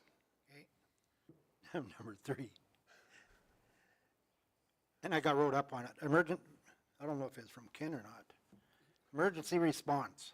Yep, The people out in the field, yep, that they know the route. If they're, let's say, the oiling crew, the route to the hospital. If there is an accident, that they know the route, and that's brought up at the toolbox meeting. that's correct, yep. And that was some of the updates that we made to that directive and the training that we did on that directive, was to get into it. So sorry, through the chair. Emergency response plans have to be applicable to the work that's happening at the site. So it looks at a number of factors about like the size, the risk, the complexity, the number of people, which triggers how many people need to have first aid on site, and then getting into what the radio contact looks like or what cell phone coverage looks like, how we can get ambulance if required, and then how we can extricate or package a worker to get to a hospital if required. And so that is looked at as part of the toolbox, and it's a fairly generic plan, but it works. Congratulations, you guys are moving well. You answered everything that I had concerned with well. That you're moving in the right direction from when we had the audit. Thank you. Yeah. You should take on that job. I know I should. But we got a good guy over there that knows a lot of it. And sorry, I already hired. Congratulations. Any other questions? Got one more slide too, just on emergency management. So just because we did do a partial activation for the September 26th Cavan Lake fire, So at that time, I was activated, and I activated our public information officer. So it wasn't a full activation of our ECC. We didn't man up. But because we did do an Alberta emergency alert, just wanted to bring that back to council, that did occur. And as well, Jason Linton and I both represented Cypress County at a provincial hazard identification and risk assessment session, so HIRA, that Alberta Emergency Management Agency put on in Pincher Creek to look at 1 in 100 flood risk assessment for all of Alberta, but specifically we were looking at the south zone. Any questions on? The other one. No, it's just, with that evacuation alert, because I know when we had that train derailment at Irvin, we learned some stuff from that. Was there anything that you guys learned that we got to tweak in case there is a bigger evacuation, or just curious on that? Yeah, we're still doing the after-action review on that incident, but one of the things that has come to light, making sure that we have accurate information from site before we enact the emergency alert. And there's always the confusion, or not always, but a good time there's a confusion about, are we alerting people that evacuation may happen, or are we actually triggering an evacuation? And if we're actually evacuating people, then we need to put in a state of local emergency to make sure that we're covered. We can still go, like if things are that imminent where we need to get people out, then we will. So Jason's got, and sorry, his crew have authorities under their legislation to be able to affect that. But the municipality needs to follow up as quickly as possible with a state of local emergency to make sure that's in place. So in this instance, we want to do a notification that evacuations were going to occur. Unfortunately, we also had some other parties on site that were triggering or indicating that it was more than just an alert, that it was an actual mandatory evacuation. These things happen though in fast-moving, especially grass fire circumstances where there's that interface happening. Robin? With evacuation orders, like the one that we're talking about, how, when the decision is made to evacuate or to make that call, how do we take into consideration the willingness of the public to vacate? And then how do you deal with it? Because that was a tricky one, because for the most part it was largely ignored. And I think it would have gotten pretty physical if somebody tried to make them actually leave because they were fighting to save their houses. So I'm just curious for my own education here as well, like what is the obligation of the public to listen to those and follow them, and then how does that impact our OH&S and all of that stuff? And then in addition to that, you know, you've got members of the public that are now coming into an evacuation zone to help their friends fight fires, also flipping us off, saying, we're not listening, we're not leaving, we're staying. And then how does that kind of integrate with paid on call service, you know, our own stuff, and then our own liability? So that's a big question to unpackage, but. Yeah, no, through the chair, I'll do my best, and actually maybe I'll sum it up with one, and it's like a quote, I believe, from a incident commander down in Florida. Can you give me your dentist's name so I know where to get the dental records so we can identify your body? That's a really like pushy way to get the point out there. If you choose to stay, or if a resident chooses to stay, and that is their choice, RCMP might have some additional powers to physically remove somebody from their own property. But that comes with a host and a can of worms of legal implications. But our stance would be we would not put somebody back into harm's way to go rescue that person then, if they've made that choice. That could be their final choice. Mr. Hogan? Thank you. Through the chair, our obligation as a municipality is to provide the warning. If we did not provide the warning and then something happened, the liability, if there was a tragedy, an injury, the liability would squarely fall on the municipality for not doing our due diligence. I completely agree with Mr. Cartwright. We are not going to go in and drag people up by their ankles. That's simply, it's not in our purview. We don't have the manpower for it. We're not law enforcement. That would be up to the RCMP to determine at what stage they would like, or how aggressive they'd like to be about it. Our obligation is to provide the warning saying we're putting out an evacuation warning and evacuation order. Someone decides they don't want to be evacuated, then we'll have to determine at some point if a fire engulfs the building and there's still people who were in the building and they decided not to leave, would we send in our people to solve a problem that was created by a person who wouldn't leave? And that would be an on-the-spot decision. That'd be a decision made given the circumstance at the time. But our primary objective is to provide the warning so people have adequate time to prepare themselves, get their car loaded, hook up their camper, whatever they need to do to get out of harm's way. If they choose to stay in harm's way, we don't have the resources to manage that. Thank you all. Keith? So I have a question regarding extreme weather conditions. We've had a couple lately, and the concern I have, and I view it 3 different ways. I view it as a first responder, I view it as from council, and that is in the event that because we will have more traffic on our roads with the number 3, the number 1, the number 41, in an extreme weather event, and we don't have enough police presence to man maybe 2 or 3 accidents that will happen simultaneously. Where does that leave you as emergency management, and what are some of the things we have to look at to cover those gaps to provide safely for our first responders that are basically volunteers? Yes, thank you, through the chair. That's an excellent question. So it takes into account, one, the priorities of emergency management and emergency services, period. The priorities are to life, and then you get into property and environment and economy and those things. But life safety is by far the paramount concern of an emergency manager.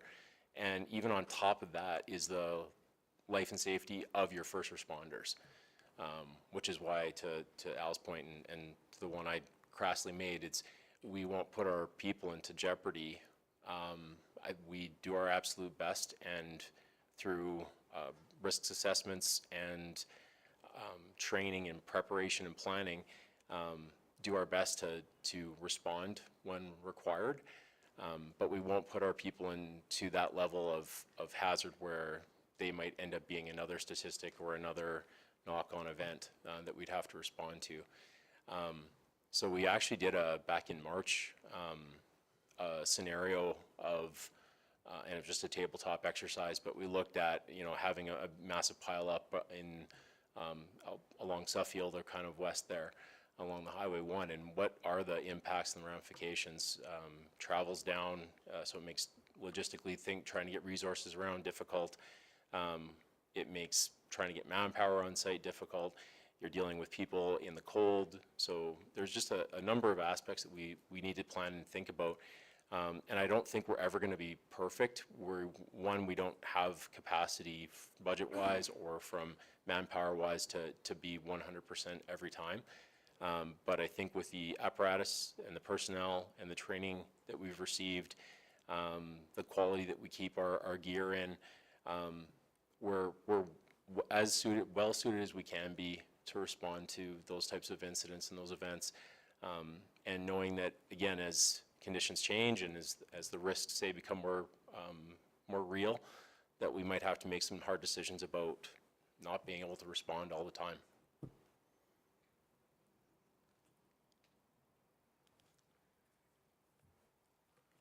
Any other questions?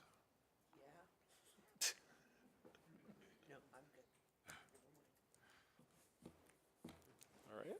I'm going to hand off to Jason Lynn and Jason Schreiber for the emergency services portion.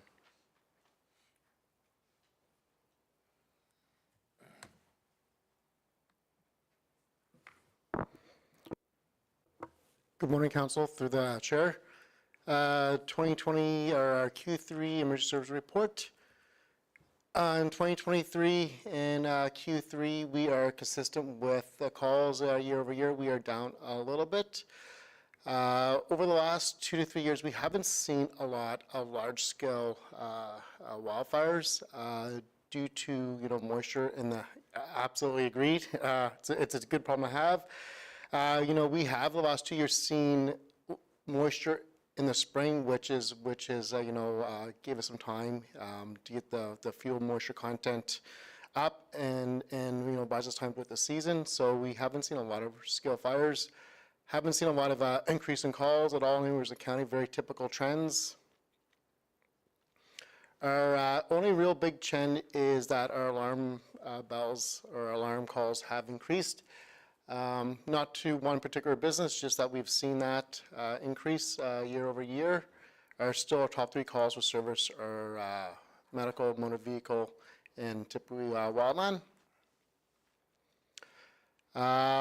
This is probably the most important chart is, we're always keeping a pulse on our calls for service and how many firefighters we are getting. For an active structure fire, we need about 18 members to a typical single-family dwelling. We've had quite a few structure fires this year, and it typically takes us 3 stations to get to that 18 firefighters, which is fine. Utilization of equipment has gone up. Our philosophy is not every single station needs to have every single type of piece of equipment. We can draw upon that specialized piece of equipment when we need it from that station, which will give us increasing utilization and a decrease in overall apparatus that we have in our fleet. I want to talk a little bit about the Oratech fire. So we did have some good data. It didn't help us in that response. It did help us in the aftermath of the response. So the Oratech satellite detection is really meant for remote parts of Cypress County where there's not a lot of people and we could get an early detection. So this is kind of what the platform looks like. So we got the call at 11:55 a.m. Our first notification from Oratech was at 12:30. So about 35 minutes. And again, that all depends on when the satellites fly over. And every year, more and more satellites are going to be in operation, so we will get more and more coverage.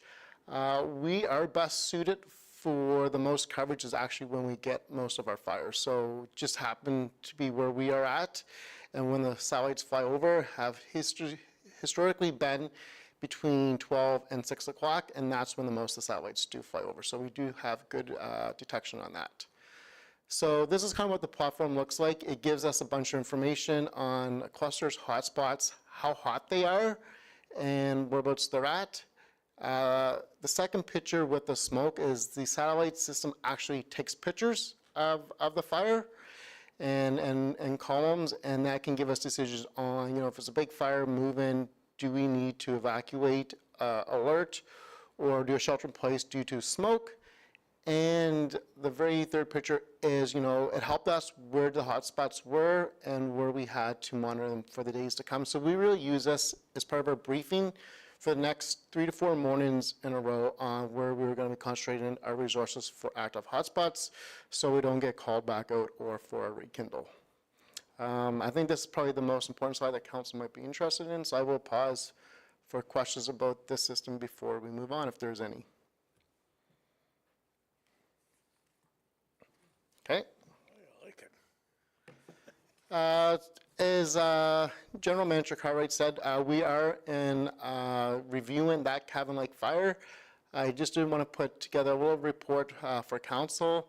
I'm not going to read it verbatim, but overall, from a fire suppression or fire response, it went extremely well. Number one reason why it went extremely well was we were in the middle of a wildland course that day, so we had about 15 firefighters throughout Cypress County at Station 1 here in Dunmore, and we're able to respond to that fire almost as it came in. To the point when I came out, my command vehicle was gone with a bunch of firefighters, and I had to drive a tender, which I was not familiar with. But no, it went, overall, it went extremely well. We had 8 engines on scene. We had 3 wildlands, 1 brush truck from St. Medicine Hat, and 3 Cypress County squads. Mutual aid, Alberta Wildfire did come in, both from Elkwater and from the Calgary Forest Protection area.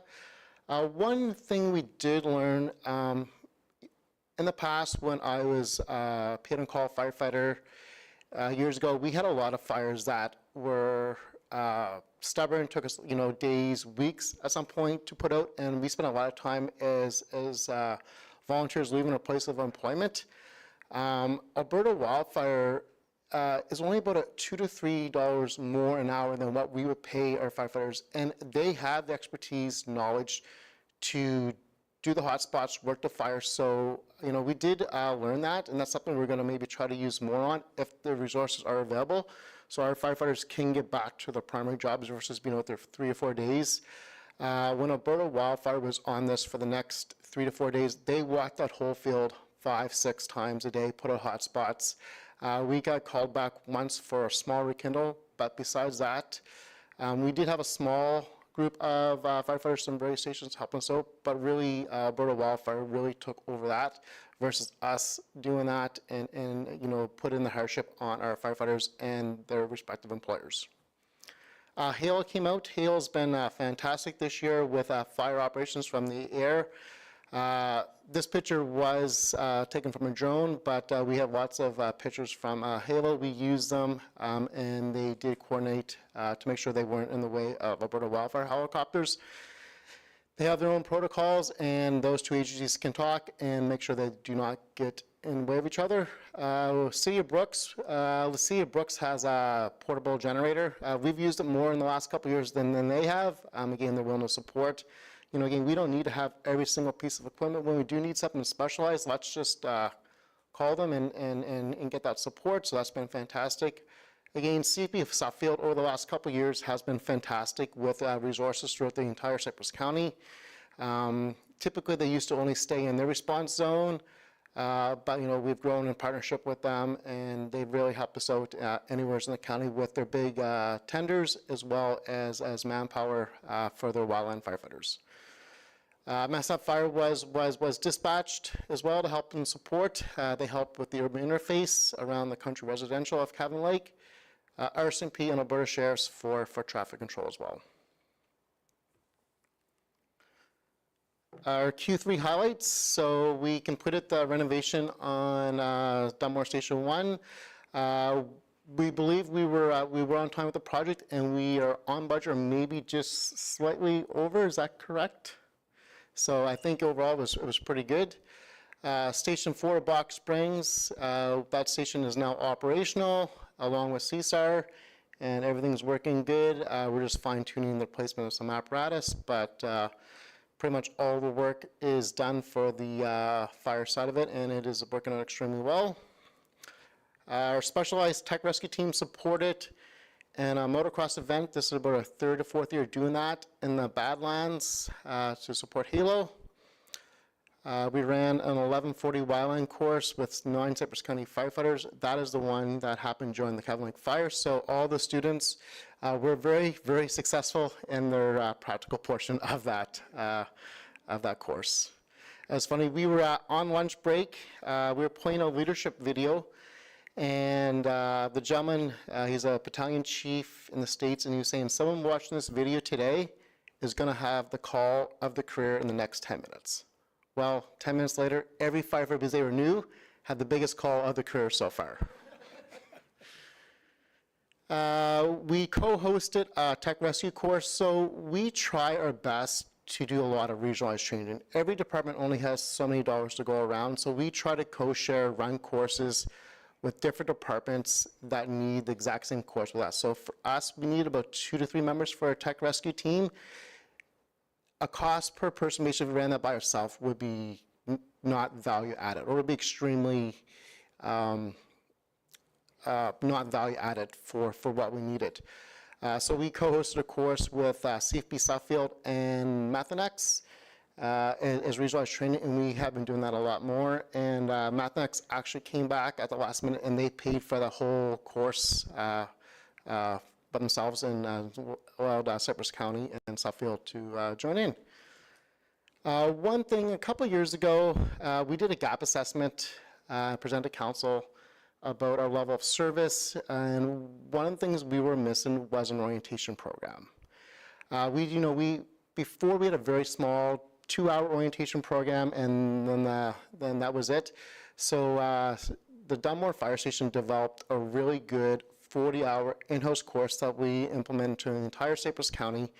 So before anyone responds, for the most part, we're going to take this 40-hour course before they get out to their stations. Now, if there's no orientation course available, part of the job offer is that they will take the next available course.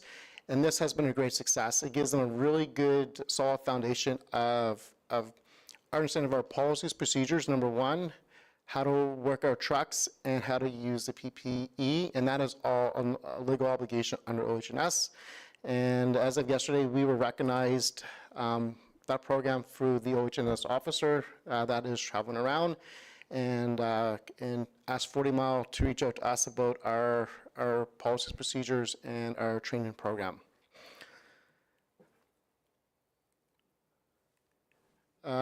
Continue on, we have supported the pickleball event at the Leisure Center for the last couple of years with medical training or medics attending to support volunteering. We also had the Dunmore Days Make It Rain event, and we ran the booth at the Medicine Hat Stampede in July.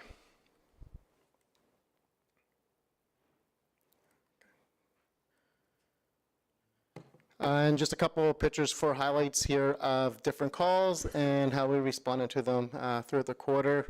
The middle picture there is really, the top middle picture is how we stage. A lot of times we are going to get big fast on calls and send them back if we don't need them, but we want to get on fires as soon as possible to stop the spread. And this looks like this is a good coordinated response of staging apparatus, keeping them in place when we do need them, so we have them if need them. If not, we can send them home. Bottom left-hand picture is actually Alberta wildfire, working days after the fire to do the mop-up. Bottom middle picture is an aerial view of myself up with Halo 1 doing a recon, fire tactics for that Cabin Lake fire. And then the last one is our specialized rope rescue team supporting Halo and the Badlands at a motocross event that is live on TV and for the whole world to see, and is absolutely insane, incredible, good experience. Then these motocross bikers go all through the Badlands. We only have one injury to report.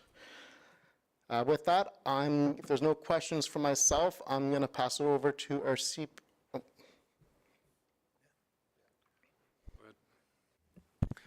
Awesome. Through the Reeve, and thank you, Chief Linton.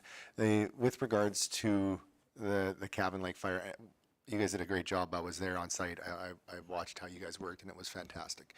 A couple of the things that I had observed and witnessed is, and I'm not a first responder. I've never been a part of a department, and I recognize that there are some challenges. But communication was one thing that came up with regards to those that aren't asked to show up, but are also recognized to be an important part. An example of that might be some of the colonies with water tenders and showing up.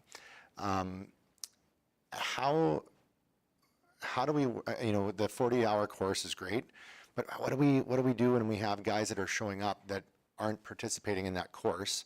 They're still showing up. They are, in one way, they're being helpful. Another way, they're being an obstacle.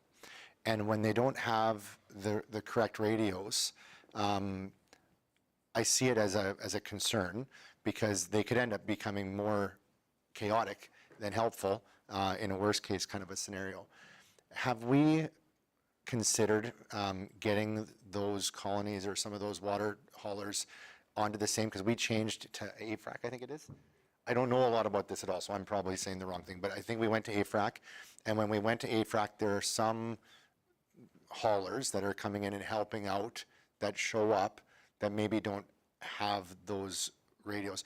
Is there a way that we can work with them whether it's through mutual aid or some kind of in order to get them what they need so that when they do show up, that they're connected to our incident command versus, I'm going to call it more of a self-appointed command that is of the volunteer variety? Is that a good way of putting it? Through the chair, through Councillor Kirby-White, so we are going to conduct a full post-incident analysis on this. And one of the recommendations is that anyone that wants to come help out with the appropriate, not every single person, but the people that want to come with the appropriate equipment, we're going to run a one-day course through the winter months. We want to vet them almost like a subcontractor. And then we want to show them our operations, what a command post is, how to check in with the command post. We'll sign them a radio. We can't give a radio because that is a provincially, it's a first responder network. We can't just give everyone that radio, but we will develop a process, and people that want to help out, we will run a course, give them information, so then when we do need them, they come, they know how to check in a command post. We can assign a radio to them then, and then we can put them in a support role where they don't get in harm's way, but yet they still are key to our success. We did have to send some firefighters in to rescue someone that did self-dispatch themselves and put themselves in harm's way with all good intent. But again, you know, if people want to help out, we really encourage them to join the fire department, and then they can really help us out in that way versus, you know, with all good intent again, but one person did get trapped in, and we had to send resources away to go save someone because they wanted to do what they thought they were doing to help their community. Very fine and dandy. I've said it for years that, you know, the one-day course. But Robin, not, for Cabin Lake, that was so close to town. I've been out to fires where we've just about had it out to ranchers before the fire department even shows up. So you can't tell us, hey, let the fire burn because the fire department's coming. We're all going to be there. I know what you're getting at, but we all can't have radios. And a lot of us understand, and that's what I've talked about with these one-day courses. When the big red trucks show up, a lot of the ranchers that are there, they know they fall behind. And we put out hot spots behind them so it doesn't flare up behind them and catch the big red trucks over the hill with the flames coming around them again. But you're never ever going to stop us. We're all got our little trailers or trucks set up for fighting grass fires. And like I said, lots of times we've just about got it out by the time they show up because it's a quick response. And a lot of my one neighbor, his truck, he's got a 5-ton or a 3-ton all set up. Tank sprays out of the front. So, but not everybody need, the radios would be too much. Blaine? I just have one quick, I don't know if it's a comment or just for my own information. So the mutual aid, like Alberta Wildfire and City of Brooks and everybody, those are called in by your people or like from you? That's correct. So through the chair, my apologies to the chair, at that incident, I was more of a resource officer. I was not the incident commander. I support the request to get the resources that the actual incident commander needed at that. Okay. But all those requests did come through the fire service. And, you know, we did make sure that we gave finance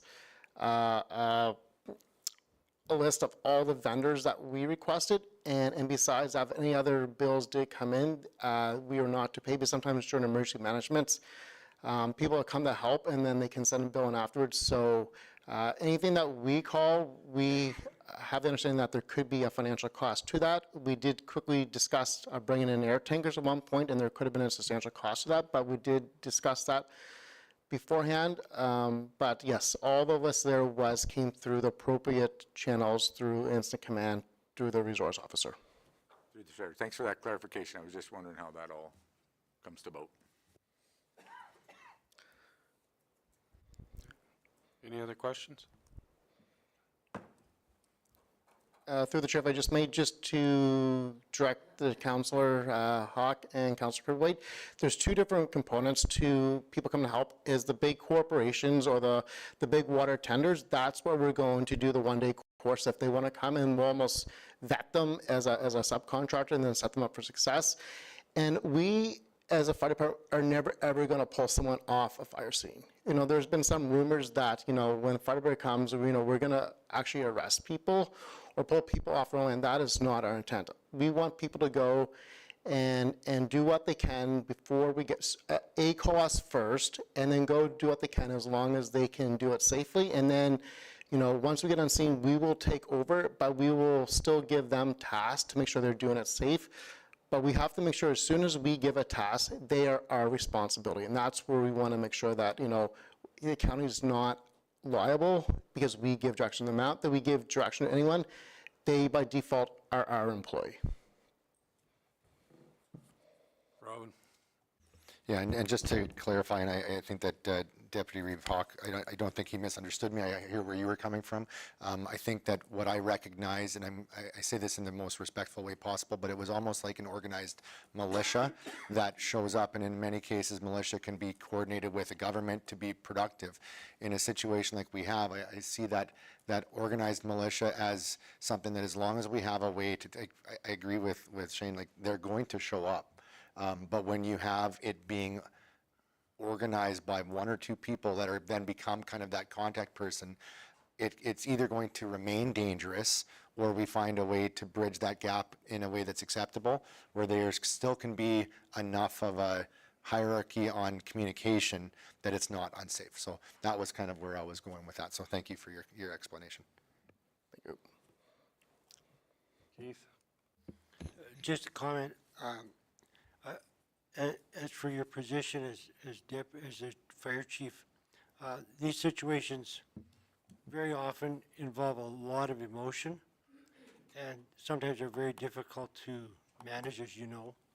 And people, I think, in the more isolated areas are more prone to know what to do because they've just done it. I think when you get in closer to town with people that have, you know, relied on other people to do that for them, they kind of panic a bit, and it does become a challenge to manage the scene. But I think you're doing a good job, and I think public education, which you're doing, is going to pay off in the long run. Thank you. All right, we only have about 3 slides left. For this one, I'm going to have our CPO come present. He's going to present on a modified work program, what we did this summer. And I think it's appropriate that he come and speak about it because he's the one that was interacting with the ratepayers.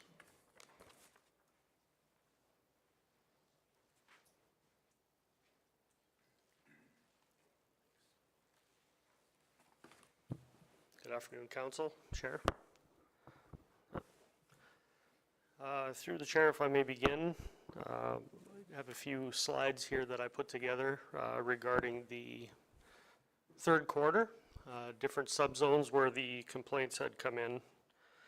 Typically when the reports come in, the reports that I do are something that encompass more so than just a short resolution between a complaint or anything like that. Sometimes different items that are called in can be resolved in a short period of time, or they are even resolved before I am arriving on scene or anything like that to deal with the complaint. So these just outline the different subzones on where the total of reports were. Days of the week, the reports are categorized and listed as these are the days when the initial report is initiated and started, when all the information's entered. Sometimes a call will come in after hours the day before, but it won't be until the next day when the file's created and phone calls are made and contact is made with the complainant.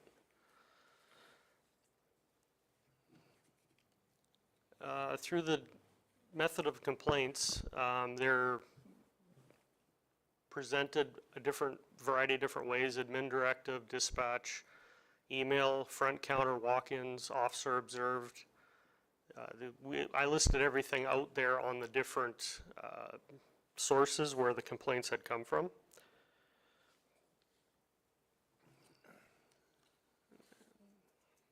So some of the highlights for the third quarter, we implemented somewhat of a pilot project schedule of 4 shifts consisting of 10-hour per shift per week.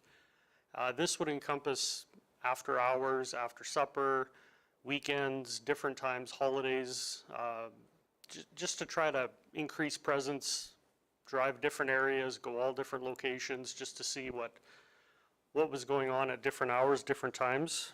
Shift rotations alternated. Each shift included proactive patrols across all areas of the county, ensuring consistent visibility and coverage.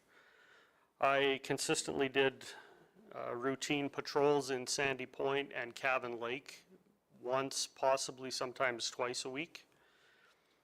I participated in the Irvin Parade with some traffic control and the Dunmore Fire Hall open house, and provided assistance to the Cypress County Fire Department at motor vehicle scenes, including traffic control, ambulance escorts, and additional supports as required.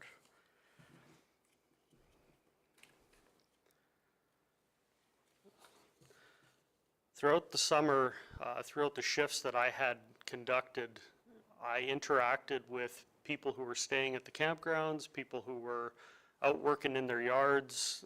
There was quite a few comments and conversations I had with residents that were out working in their yard and were surprised to see me at 7 o'clock at night in some locations, which there was a lot of positive feedback from them. Even the ones at Cabin Lake, when I would drive through at different hours and on the weekends, they were quite happy to see my presence, even just driving through, and it was good community interaction.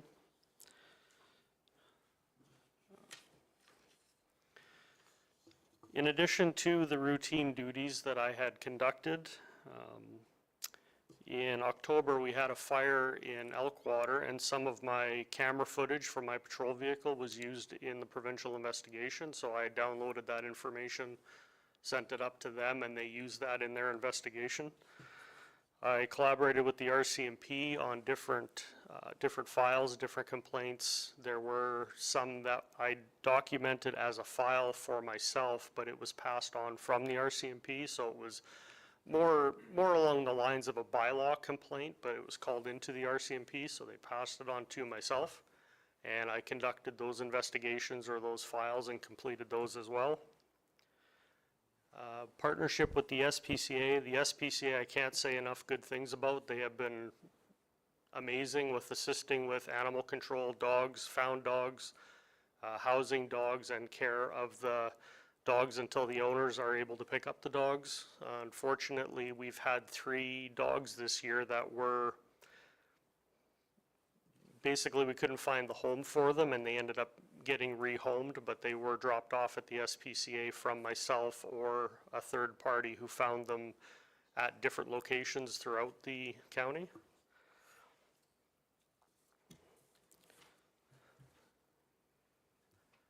So that basically encompasses my report.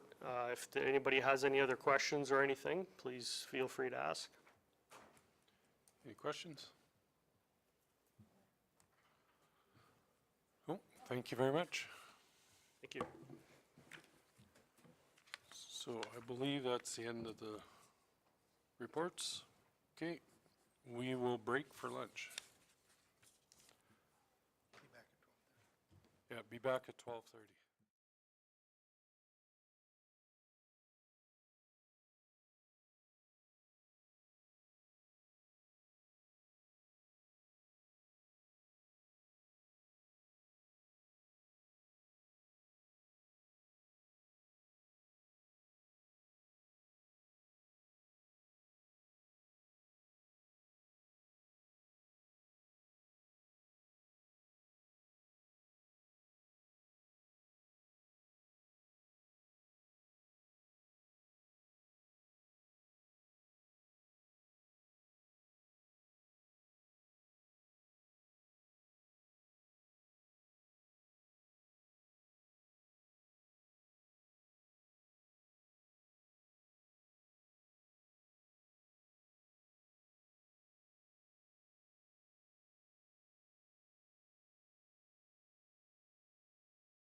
Oh, what are we on?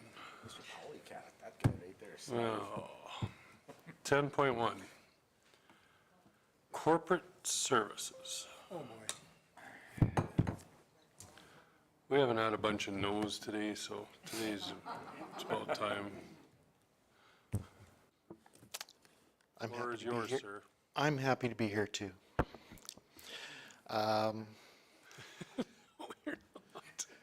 Sorry.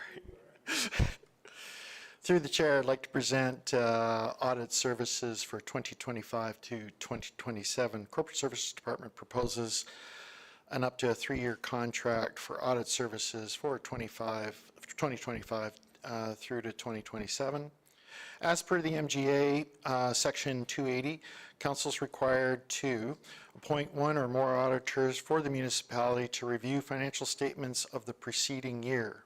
KPMG has been contracted since 2013, and under the public sector accounting standards, there is no requirement to rotate the municipal auditor after any set amount of time. There is also no MGA requirement to tender this service at the completion of each contract. Ultimately, the financial auditor is a contractor of council, and council must be comfortable to ensure that proper control and governance is maintained. We did a request for quotations in early November per the purchasing policy ADM 27 for services that are between $10,000 and $50,000. A minimum of 2 written quotes is requested.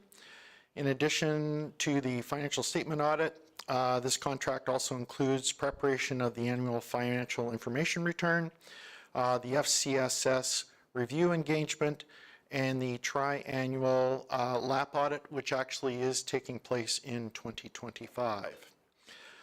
Three firms participated in the request for quotation. KPMG proposed a new 3-year contract with an increase of 3% over the 22-24 contract. MNP proposed a similar contract price, and JMH proposed basically the contract of, and it was 70% of the other 2 proposals. Administration reviewed the proposals and found KPMG cooperative, resourceful, and provides effective guidance in the financial treatment and or control improvements specific to the municipal environment.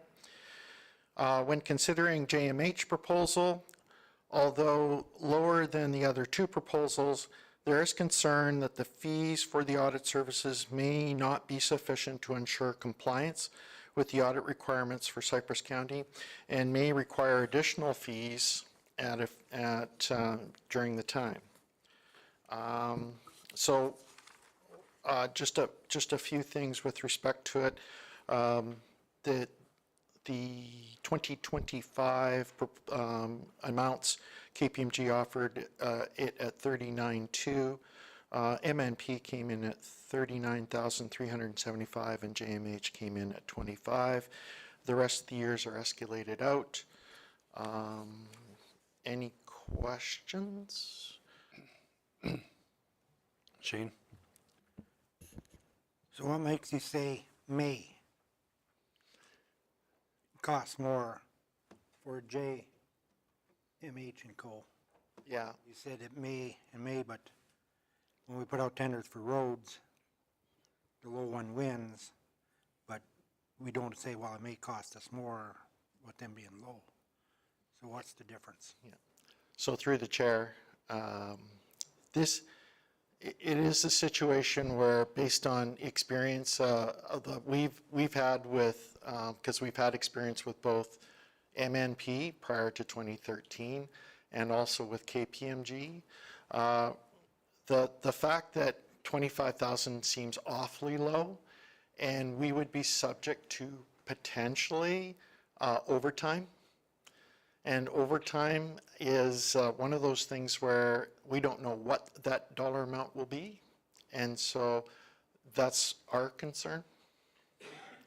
So in the tender process and that, overtime wasn't stated in that, because No. just going with, like with Ken there, I mean, at times we'll get some bids that are pretty low, and we're just saying, yeah, we're taking it because they're low, but they're quite a bit lower, but the job still gets done. Yeah. That's where I'm having concern with this. And and through the chair, I understand your concern. There was with that proposal, there was no references provided, and it was only a 2-page proposal. The others proposed had 8 or more pages. And so there was a lot more detail in the other proposals than there was with the JMH proposal, and hence a concern of administration. You said 2 words in there that I'm perfectly okay with it now, that they had no references and their proposal was way less. I do know when we did the Cypress View Foundation a few years back, maybe 4 years ago now, MMP came in Medicine Hat. We used to get it done out of Lethbridge, and they came in like $15,000 cheaper than, and just looking at that scenario, we had good luck all the way along with that. There was no overtime charges, there wasn't anything, but we did go with the lowest one on that. One thing I want to remind people to think about today is we've never been late on a return with the province than we were in 2023 with the current company we're with. Something to think about. They did drop the ball on that, and they let us down. So, but they did come in last year and did it properly. So there's lots to think about, money-wise and service-wise. If I could respond through the chair, that particular year we were dealing with the asset retirement obligation, and that required a lot more time of both of the firm and ourselves, and hence the reason why we were late with actually our financial statements. There was a lot of work that had to happen through the general manager of operations, and working with a third-party consultant, getting the proper assessment of our asset retirement obligation. So that was part of the reason why we were late with regards to that. And through the chair, Cypress wasn't alone in that. I'm not going to say there was dozens, but I was looking through the municipal statistics, and there were numerous municipalities that had late reporting specific to 2023. It was the asset retirement obligation that wasn't passing the test, despite starting early and despite our best efforts. There was still a little bit more questions. So that's a good reminder that 23 was late based off that ARO, and we weren't alone. But. Michelle? Through the chair, is there any cost savings in going for 3 years instead of just 1? Like, we've never done that before, have we? It's usually every year? Yeah, through the chair, the last contract was a 3-year contract. Yeah, and so that's hence the proposal of a 3-year contract.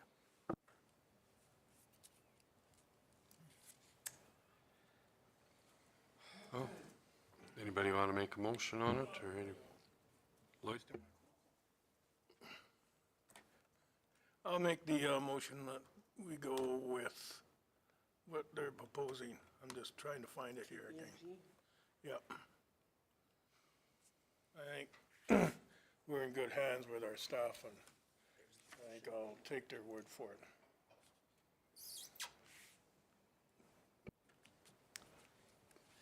Okay. So the motion on the floor is to go with the one we're with right now, what the heck, KPMG for the next 3 years. Any questions on it? Vote.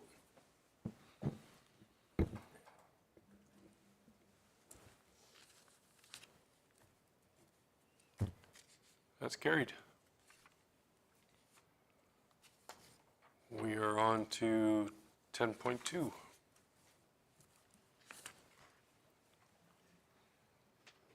Library stuff. This is the presentation of the Cypress County Library Board 2026 budget. In your package, council is to approve the 2026 Cypress County Municipal Library Board budget as presented. Just an apology to council and administration. The last paragraph of discussion on benefits, disadvantages, and options. The first sentence is accurate. The remaining sentences are copied over from an old item. So I apologize for that, making the package. Cypress County established the Cypress County Municipal Library Board in 2017 to manage and control municipal libraries and organize, promote, and maintain comprehensive and efficient library services within a municipality. As per bylaw 2024-20, the Cypress County Library Board is to prepare a budget and an estimate of the money required for the next fiscal year to operate and manage municipal libraries. And this is under section 11, it's under section 11 of the bylaw 2024-20. It states, the board shall, before November in each year, prepare a budget and an estimate of the money required during the ensuring a fiscal year to operate and manage the municipal libraries.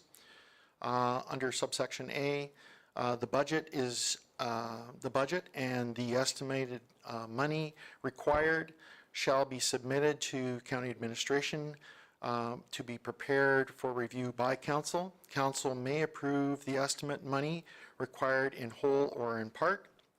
In 2024-2025, Cypress County has paid an annual contribution of $155,000 a year, respectively. The contribution to the board covers their annual operating budget. Cypress County also continues to pay Shortgrass Library directly for municipal levy to participate in the Shortgrass Library system and materials, and the levy was approved in the 2020 resolution 2025-349. That's not in your package. The 349 is not in your package, but it is. That is. As a result, Library Board is incorporating these costs. It shows up on page 2 in the attached budget. Therefore, administration recommends the council approve the 2026 budget submission by the Cypress County Municipal Library Board, reflecting the county's contribution of $155,000 as presented. Just so that council is aware, this has been approved by the Cypress County Library Board. It was approved on November 25th of this year.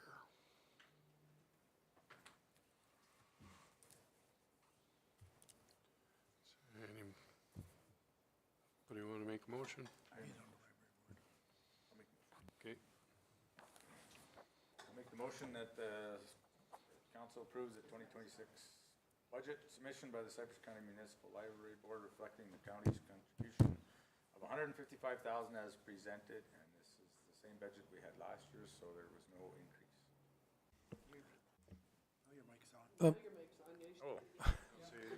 Councilor Brost, if you could Word for word or what? repeat that, please. Now I shut it off again. Okay, here we go. I make the motion that council approves the 2026 budget submission by the Cypress County Municipal Library Board reflecting the county's contribution of $155,000 as presented. And as I said, this is the same that we had, same budget as we had last year, so there's no increase.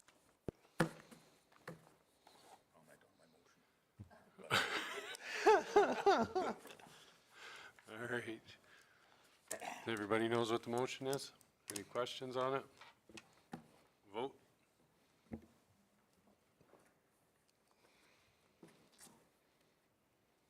Carried.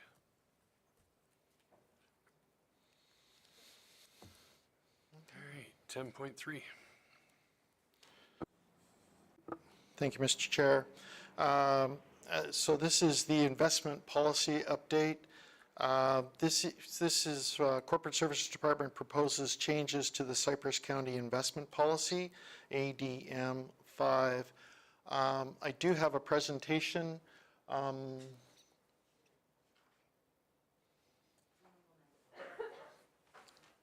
Just broadly outlines the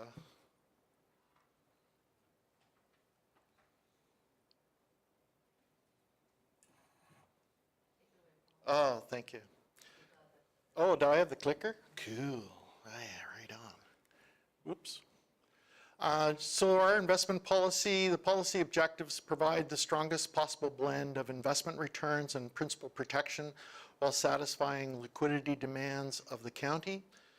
Our return on investment is second to the preservation of capital, preservation of capital and liquidity objectives. And the county's investment is divided into two parts. Operating requirements will be utilized to satisfy short-term financial needs. An investment component that will focus on long-term maintenance and financial growth. I'm just going to do a pregnant pause, see if there's any questions on the policy objectives. Okay, great, I like it. Management responsibilities. Recommend specific investments to ensure in a year there are sufficient funds to cover the disbursements expected to be paid from the fund in that year. Maximize and preserve investment return after ensuring foregoing liquidity, quality, and diversification has been satisfied. Policy review and a report to council annually. So in relationship to the policy review, this was last looked at in 2019. And so this is just a review of the policy, and we are recommending some changes which will come in the next few slides. The risk tolerance, investments at single A or better. Exposure cannot exceed 15% on any single investment. And exposure with a single issuer cannot exceed 35%. Some constraints, no more than 10% or greater, a 10-year maturity, Canadian investments only. Cash, operating accounts are at high interest savings accounts, and there's no borrowings to make investments. So as of September 30th, this is the balance of our book. We have 89.26 million with Bank of Montreal or BMO. We have 20.4 million with CIBC. And Canadian Western Bank, we have 4 million, now National Bank. And the interest earned to date to the end of September was 1.835 million.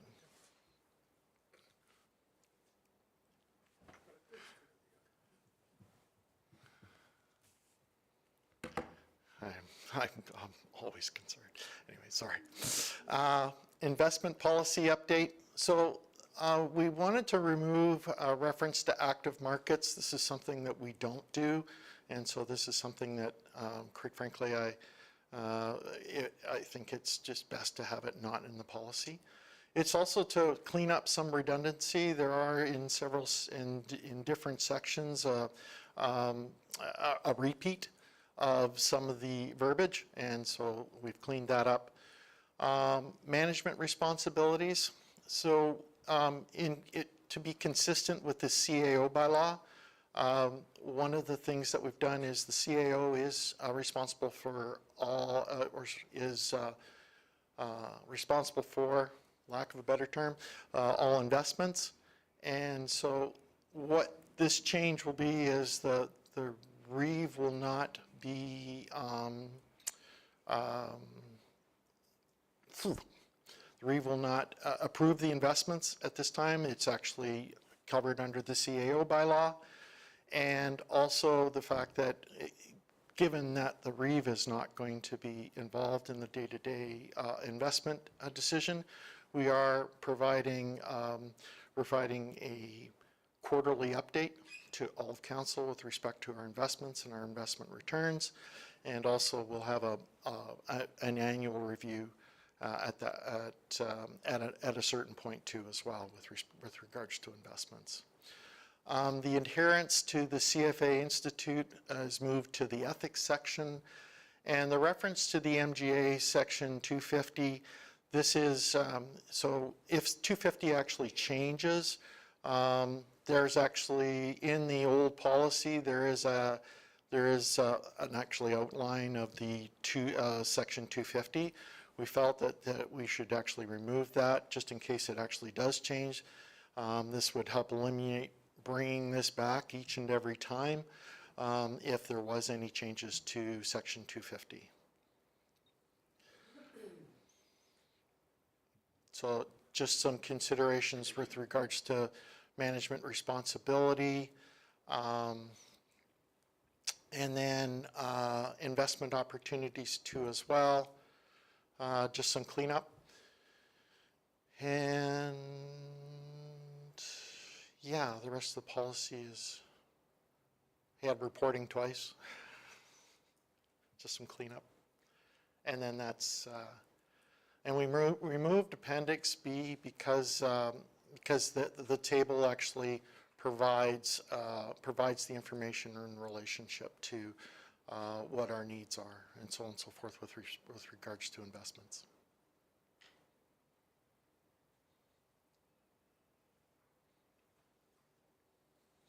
So administration recommendation that council approve the revision of the Cypress County Investment Policy ADM 5. I'm free to take any questions. Shane? I'm not that happy with the designated signing authority, Reeve or Deputy Reeve, to approve all investment additions or disposals being removed. I kind of like that in there. It's sort of a safeguard. I'm not saying stuff has happened, but it has happened in places, and I just like having that safeguard in there. And that's my opinion. Robin? Thank you, Mr. Reeve. I don't understand, like, when it comes down to the roles of Reeve and Deputy Reeve, why would that not come to council? I don't know why, like, as a Reeve or Deputy Reeve, why I would want that responsibility to be the one that approves an investment. If it's falling solely on the CAO, fine, if that's where everybody's on the same page with.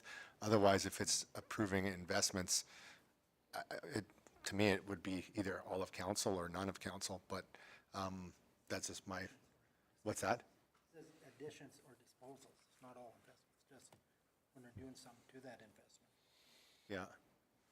Okay, so sometimes in the past here, I'll just give you guys a quick breakdown on it. And I agree with Shane, like, we're giving up control, but I believe we have to. There's some situations where some investments, all of a sudden the bank will call it and say it's time, they're buying it back, it's done, here's your money, you're done with it. And there's quite a bit of money, and it has to be moved right away and put into new investments. And sometimes staff get calls saying, okay, here's your chance to get this, and they have to make the decision right away to get that rate that's in there, that's coming in, that they're being offered. And they're trying to get a hold of me, and I'm on the job and I can't get a hold of them. We all have busy lives, we all work. And they're frantically trying to get a hold of me to get this stuff changed over, where Al should be able to do that and get it done. Still keep us in the loop and let us know that it's happening. That can quickly come out. But we're just trying to get one step out of there that's causing. But I do see what Shane's saying, like, we are releasing control of money. But I don't, if these guys are gonna take the money and run on this, it's one heck of a big chunk of money that's gonna go, if that's what we're worried about. But I think embezzlement that's happened in other counties and, or councils and stuff is small, little time stuff where it's only a few $1,000s a crack here and there, and it adds up to $30,000 or $40,000 or $50,000. It's not gonna be in the big investment like this that we see every quarter now versus once a year. So I'm just trying to ease both sides of it, but I think it needs to be changed over Go ahead, Shane. I know, but it's that last word. Disposals even. I mean, you're talking about moving it into a higher, an interest or whatever, that's moving it. But also, we're controlling the disposal too. No, I mean disposal. Disposal in the investment world is defined as when one becomes defunct and you have to reinvest in another. So it's not that they're taking one and getting rid of it. Disposal means that we had money invested in Microsoft. Microsoft is crashing. We have to reinvest it in Apple. Just as real fast things. Good example, yeah. Well, okay, so that's exactly right, but could you change the wording just to have it as reinvestment? No, that's Or not do you have to have it? terminology. Yeah, well, that's theirs. We can have our own. Yeah, but the investment terminology is investment terminology. We have to follow that because otherwise it's not a legal stature.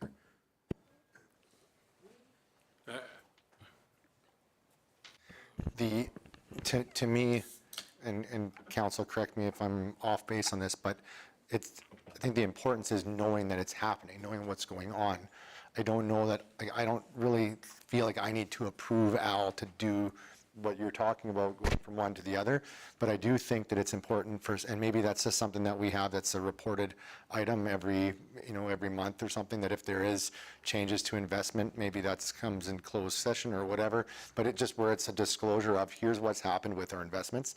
I'd like to see that too, because, if they're contacting, the REIV and, you approve it, that's fine, but at the end of the day, it'd be nice, I think, for all of us to know what's going on too, so that it's not just stopping at one person as well. I didn't even really realize that fell under the purview of REIV specifically. So having that info, I know there's a lot of things, right? And but having it where it's reported so that we're aware of what's going on would probably give most of council a lot more understanding too. Thank you, through the chair. A couple things. We'd be happy to report on a monthly basis or even at every council meeting on investment changes that took place. The REIV is absolutely correct. We've had situations only in the very recent past, inside the last 6 months, where we got called. We literally had 36 hours or less to make a decision on, moving something into something that would pay 5, 6, 7%. And we've struggled because we've got to get a hold of somebody to approve that. I guess my question would be, in the last year in particular, on the calls we have made to the REIV, have we ever suggested an investment that wasn't the best investment? If there's questions up with that, I understand absolutely council oversight. But this is not where we're planning a budget out 1 year and 3 years. This is things that pop up. We got GICs that come up, some are on 30 days, some are 90, some 180 days, some 3 and 5 year investments, and when they come up, we've got to do something with them fairly quickly. Otherwise, they'll sit there earning nothing. And as you can see, we've made just shy of $2 million so far in 2025 on our investment portfolio. Obviously, Paul and his people are doing good work by finding the best home for those investments. I'll let Steve speak a little bit more specifically to some of the details, because he's a little bit better versed than I am. Thank you, and through the chair. Listening to council's feedback, it mimicked a lot of the consideration that administration had done in developing the policy. And I think if I could kind of sum it up into one phrase, I think we ultimately determined that moving the money and managing the money on a daily basis is an administrative function. And the compromise, or what we reflected on, was removing the REIV or deputy REIV as the approver, as it were. We were going to trade that for more robust reporting and bring it and commit to bringing those in a quarterly way. The past practice, we would be inundated, not on a daily basis, but perhaps a weekly basis, of offers to invest. And the ones that the REIV would see were the best of the best of the best, right? And those are the only ones that filtered through administration. And sometimes it was, hey, can I get that money by noon? We think so. And that was kind of the position we'd be in.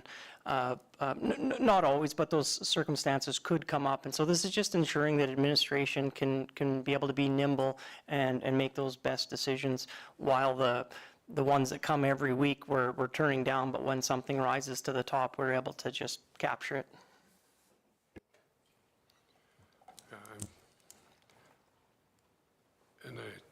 Oh, sorry. Michelle and then Lloyd. Ladies first, Lloyd. Jeez. Oh, no, go ahead, Lloyd. Whatever. All I was going to say is, this is like, I'm signing authority for Cypress View and now for Shortgrass, and I've never had to do it. That's always the CAO's responsibility for any investments. I sign payroll, things like that, but not for investments. Well, when Shane spoke, I was in agreement with him that it should stay with the two of you. After listening to you two, I have to agree with you, as long as it's reported. And I don't know when it should be reported, if it's 30 days or 60 days or whatever you kind of figure, but as long as we're kept in the loop and we know, then fine, I have no problem with it. Gary. Yeah, I agree with Lloyd. I think what needs to be done is we have to trust our staff. We have to give them some freedom to move, but they should have an obligation to report to us as quickly as they can. And of course, something in the tune of several $1 million being moved is somewhat urgent. We don't want to wait 2 months to know about that. Thank you, through the chair. We'd be happy to report, but even as often as every council meeting, on what took place with the investment portfolio. I would remind council, though, that the investments are one side of the picture. We manage millions of dollars on a daily basis outside of the investment portfolio. This is just part of it. The risk here is not of any money going missing. The risk here is of missing investments, or we make an error and we don't make as much interest. That's the risk here. It's not, there's no risk of actually money going missing. The risk is that we don't make enough, or we don't make what we should. An error gets made, potentially. We would certainly report to council that, we had an investment that we thought was going to pay 5% and only paid 3.5%, and we lost $200,000, or we didn't make $200,000. But if council wanted, we'd certainly be happy to report that back to council on a council meeting basis. If investments were changed, disposed of, added, subtracted, multiplied, divided, we'd be happy to bring that back at the next council meeting post the investments changing. You will hear lots of it because Mr. Hubbard and Mr. Taves are actively involved on a regular basis, moving money to the best possible interest rates to create the $1.85 million that we've earned in interest in the last 11 months.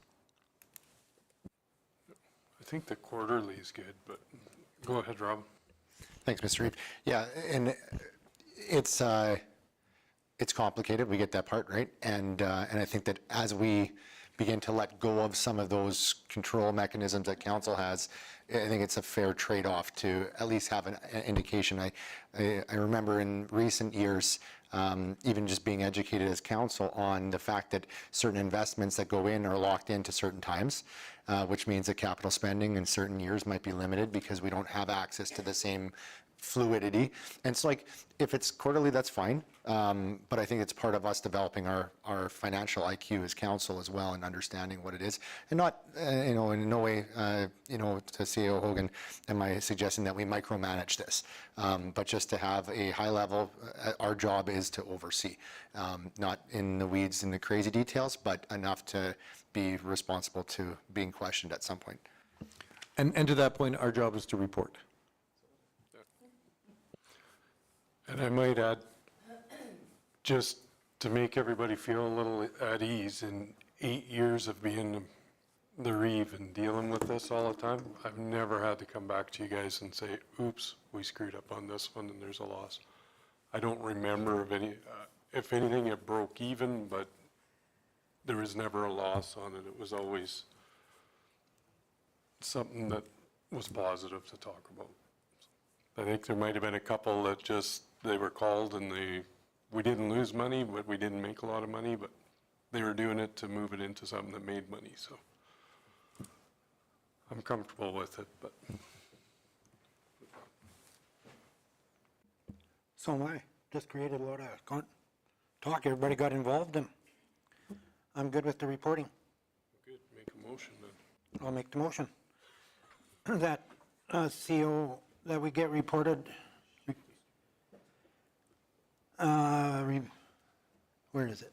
Number one, the council. Yeah. Every other day. No.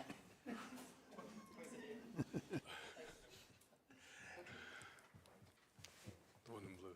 The one in blue. That council approved revised Revision of Cypress County. Cypress County Investment Policy, ADM 5.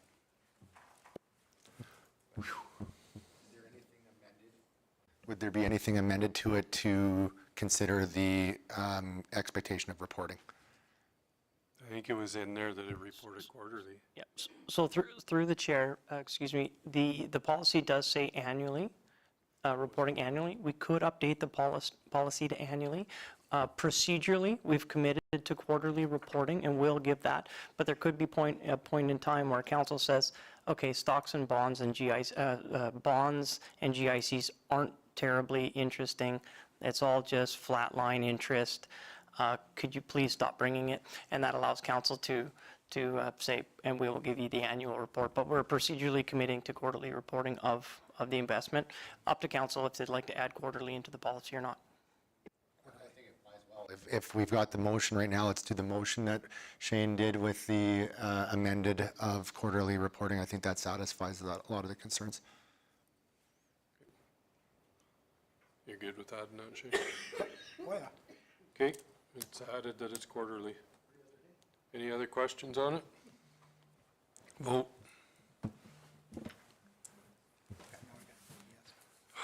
Paul always has to bring stuff that's debating all the time. That's his nature. That's carried. 10.4. Thank you. Through the chair, this is the PERC and DIRC update 2025. As our favorite accounting coordinator would say, Bert and Ernie. I don't know. She calls it Bert and Ernie. It's PERC and DIRC. We propose that council direct administration to complete the Provincial Education Requisition Credit, that's PERC, application in the amount of $31,963.12, and the Designated Industrial Requisition Credit, DIRC, application in the amount of $1,516.34 for all properties listed in the attached Schedule A. Property taxes are broken down into three distinct and separate levies: municipal levy, school requisition, and seniors requisition. For certain property types, including oil and gas properties, there can be an additional levy called a designated industrial property tax requisition. While the municipality is responsible for collecting each component, only municipal taxes are retained for operations and municipal purposes. All other levies are requisitioned and transferred to the provincial government for alternative causes. All balances are required to be remitted regardless whether the municipality can collect the balance from ratepayers. In 2018, due to difficulty in the collection of the oil and gas industry, the province introduced PERC and later followed with DIRC. These programs were to provide municipalities with a credit for school requisition amounts considered uncollectible. In 21, the province changed the PERC and DIRC application process required by municipalities. The province requires the municipality to formally write off amounts related to the school portion of the accounts before submitting the credit request for school requisition portion. From 2018 to the end of 2024, Cypress has applied for $760,620.23 in provincial credits. As of November 24th, 2025, Cypress County has a total taxes outstanding of $4,341,846.90. Of this amount, $2,789,269.88 relates to the current year, and $1,552,577.02 relates to the prior year. Of these amounts, $822,896 is owed by oil and gas companies that have not yet have been collected. Based on the original levy, Cypress County is now at 95% of collection for the 2025 tax year. Reviewing the outstanding tax ledger, $324,914.28 of uncollected taxes from oil and gas companies for 2025. From the total of the 2025 uncollected taxes from oil and gas companies, administration recommends the Perk and Dirk application of $33,479.46. That's the $31,963.12 and the $1,516.34 be approved by council. Most companies on the application for Perk and Dirk claim are now formally claiming bankruptcy and or receivership or cannot be located, and any collection would be considered unlikely. If an amount is later collected, Cypress County would be required to repay the province that amount. And attached is Schedule A of the companies.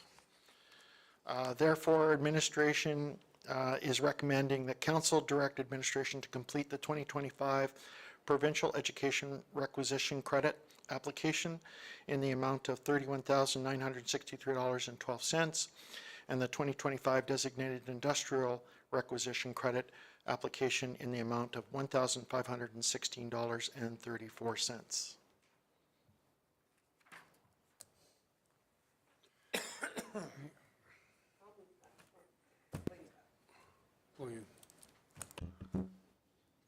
Okay, I'll move that the council direct administration to complete the 2025 provincial education requisition credit application in the amount of $31,963.12 and the 2025 designated industrial requisition credit application in the amount of $1,516.34, because I don't think we're going to get any money back from those other companies.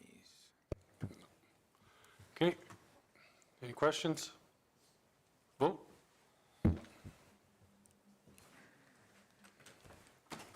That's carried. 10.5.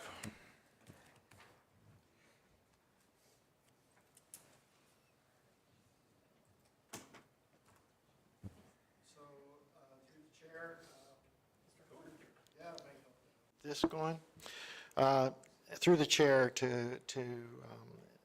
so this is the establishment of reserve bids for tax auction. These are properties that are in tax recovery.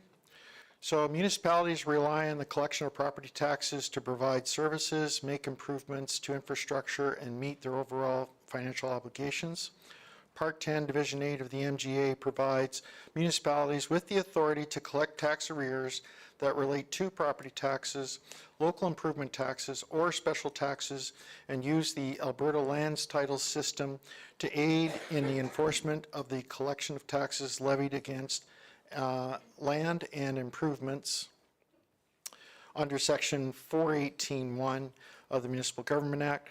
Each municipality must offer for sale at public auction any parcel of land shown on its tax arrears list if the tax arrears are not paid. Council is to move the set of reserve bids and the tax auction. Terms and conditions are outlined here thereafter.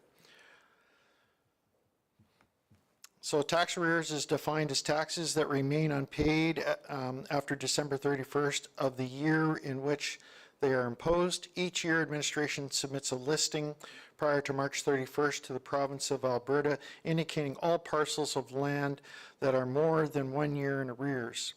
Once Land Titles receives the arrears list, a tax recovery notification is registered against the appropriate land title, and the Land Titles Office will send a tax notification to the owner of the parcel of the land and to any person who has interest registered on the title, i.e. mortgagors. The notice states that if the tax arrears are not paid by March 31st of the following year, the municipality will offer the parcel for sale at a public auction. Effectively, the properties are participating in the tax auction process are 3 years or more in arrears. Below is the list of properties. If you look at Schedule A, you'll see maps of the locations of those properties. And the reserve bid ranges from $3,400 all the way up to $399,660.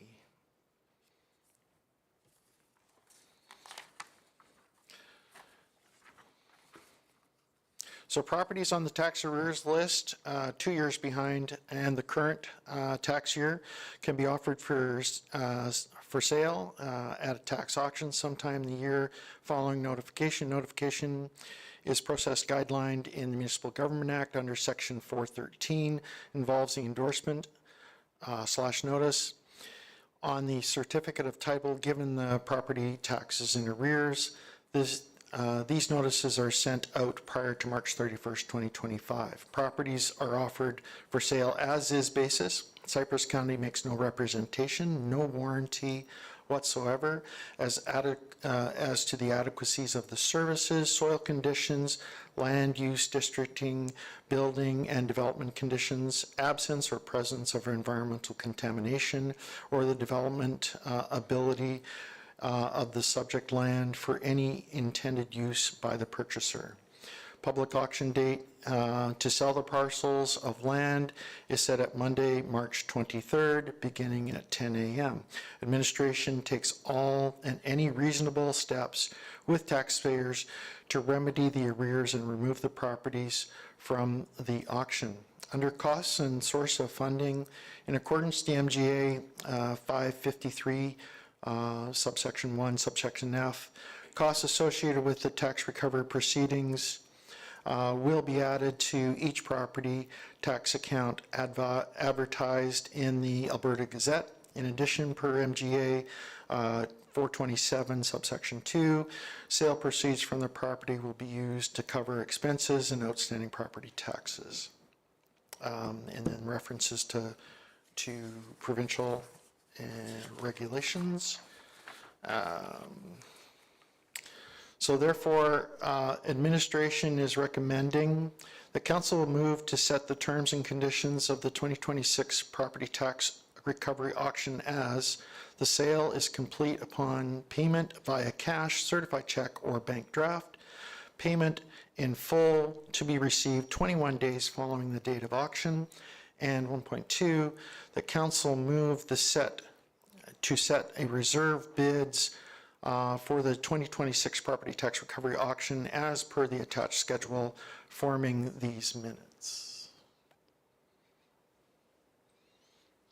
That's a lot of work. And Mr. Chairman, if I may just jump in, I'd like to double down on that administration takes all reasonable steps.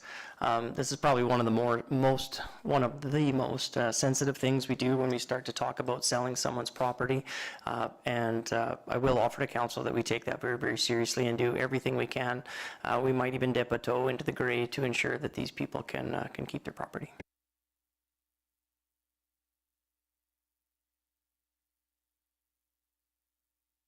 Mr. Brost? Yes, I have a question about that.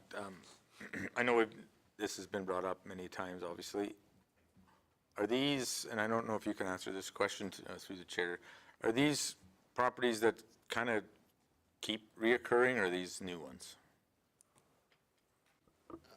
Through the chair, some of these properties are new. I don't believe there are any recurring properties in this list. They're just the fact that they haven't paid their taxes for the last couple of years. They're in arrears. The arrears are quite significant because the penalties are July 1st 2.5%, November 1st 5%, and February 1st of the following year at 7.5%. Yeah, because I asked that question just for the fact that I know if you pay it, you get off the books. But if you pay it at the deadline and then, no, you do it again, and it keeps, that's what was my question. So you answered it. Thank you. Yeah, through the chair, as far as I know, these are new. I could be stand corrected if someone actually pointed out something else, but as far as I know, they're new this year. Okay, so one quick question before I ask for a motion. Is this all one motion, or do you want this one split up? Thank you. One motion would be fine. For this one? It could be combined all in one. Okay. So Keith, prepared to make the motion? Fighting off his knees. The council moved to set terms and conditions of the 2026 property tax auction. The sale is to be complete upon payment of Visa, cash, certified check, or blank bank draft. Payment in full must be received 21 days from the following date of auction. And 1.2, the council moved to set the reserve bids as 2026 property tax recovery auction as per the attached Schedule A formed part of these minutes. Good with that? Everybody knows what you're voting on? Bidding on. Vote.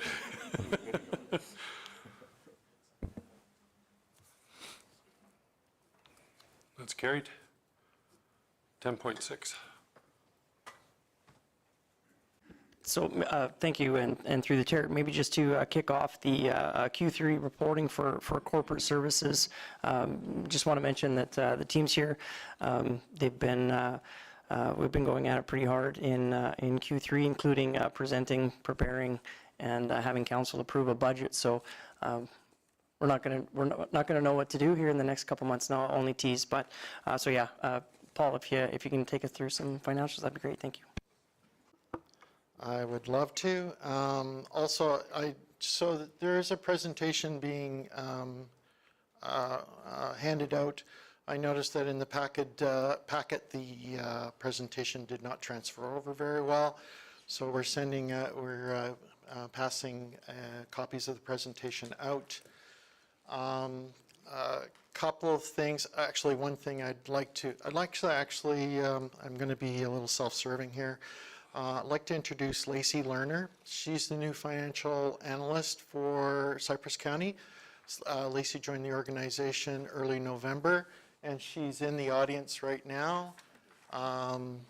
Lacey's been a wonderful addition to the team and has helped out greatly, even in the first month. So I just wanted to make that announcement. Andy Moon is also the asset management coordinator, and he's too shy to come to council. I don't think he has a suit. Actually, he probably has a suit, but he's too shy to come to council. Anyway, Andy's been a wonderful addition to the team. Certainly have helped out with respect to our assets regarding buildings, bridges, and that kind of thing. So he's been a really wonderful addition to the finance team. Okay. Well, welcome to Cypress County for both of them. Yeah. Thank you. Thank you. Mr. Want, you have a question? Paul, so is your team all built up now? Like you're all hired up? So we still have one individual on medical leave right now, and so we still have that person. The hope is that she's back in January. That's the hope. And we would really look forward to having her back. But right now we are managing.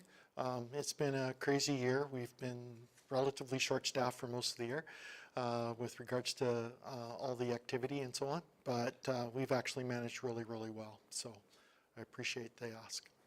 Thank you. All right. So I'd like to present at least the front end portion of the Q3 Corporate Services 2025 Q3 report. And I actually have control. So this is the financial operations summary, and I hope, let's see if I got, yeah, okay. So the presentation in front of you in the handout copies will not match this slide, just so that you are aware. I did notice a mistake, and I have made that correction on your copy. As mentioned earlier, we are about 95% collected at this point, sorry? Sorry, just so you know, the PowerPoint that's up there is the one that's in the folder, Paul, so it's the correct one. Is it? Yeah, Okay. it's the most current one. Okay, all right. Yeah, well, just in case. I think that, yeah, anyway, just, I don't know, it doesn't look great, but anyway, I'll try. So just a few things with regards to it. So we're 95% collected. Usually we're about 97 or 98% collected at this time. I'm not going to point fingers at who, but there are a few people that haven't paid their taxes yet. For the most part, we are under budget in relationship with respect to council and boards. Elections, the costs that associated with elections won't come through until the October through December quarter. However, I do have that number. As at the end of November, that number is $17,245. So we were actually under budget with regards to that. So you can thank Ms. Collins for that and how wonderful she is. A few things of note on the expenses side. So right now, there's under contracted services in administration, there's about $40,000 related to building assessments that has not been recorded as at the end of September. And then servers, Mike can actually go into bigger detail with respect to that. He knows it better than I do. But we haven't purchased a couple of the servers that were supposed to be as part of the capital budget. It shows up as an IT expense in administration. We're holding off on those because of the expense. They're quite expensive right now. We were hoping that they would come down in price, but we're holding off at this point in time. And that discussion we'll talk about with respect to the capital. Also, just so that you're aware, throughout these, there's the recording of depreciation hasn't been recorded for 3 months. Part of that is just sheer busyness. So they're in administration, that is actually approximately $40,000. And then interest and bank charges, we had budgeted $58,000. We've only used $7,500 or $7,600. And so there's some savings there with respect to that. And there are two entries that are two budget items that we're not sure that we'll actually, I don't think we'll actually record. There's a tax cancellation rebate in budget of $165,000 as part of the variance. And uncollectible tax amounts, these are municipal taxes. That represents about $150,000. So grand total, if you include everything, we're looking at a variance of roughly $913,000. Some of it is not going to be recorded, the $165 and the $150, and the others are depreciation expenses and other items. And that is corporate services.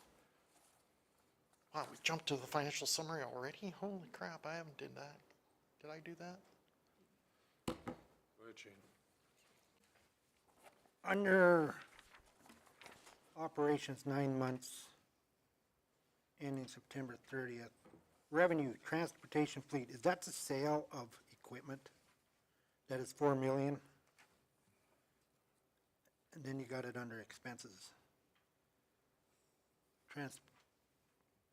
Oh, fleet services? Go one more slide. Oh, yeah. Right. Sorry. Yeah, there, transportation fleet. To operations? Yeah. Under operations. Someone jumped ahead of me. Okay, thanks. So transportation and fleet, this is one of those in and outs. So this is actual use of fleet equipment. And so there's a revenue collected by fleet for the actual use of graders, trucks, that kind of thing, and so on and so forth. When we actually do the financial statements, we wipe this out, and it's not recorded. This is basically how much it would cost us if we actually hired someone else to do this. Thank you.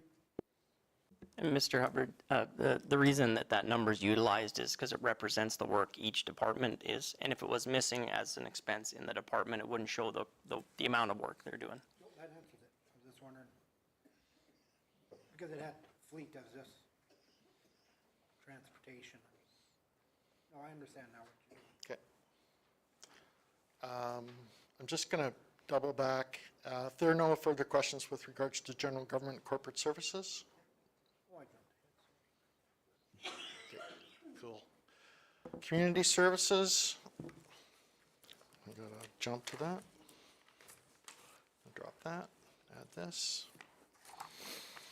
So in community services, so just in comparison to 2024 versus 2025 from the revenue side, it's just a timing issue with respect to when the revenue was recorded. So that's why it appears to be lower than it should be. It's just a timing difference. It'll show up in October. Also under corporate services, again, this is regards to depreciation. There's about 105,000 of depreciation not recorded in the last 3 months. The contribution to the City of Medicine Hat for rec of $200K was paid out in November, and the Red Cliff $12,400 was also paid out in November. So those are basically the biggest variances relating to community services. Other than that, everything is on budget and on time. I'm making you sleep. I apologize. Planning and intergovernmental, I was going to get acting GM Mac to present it, but anyway, sorry.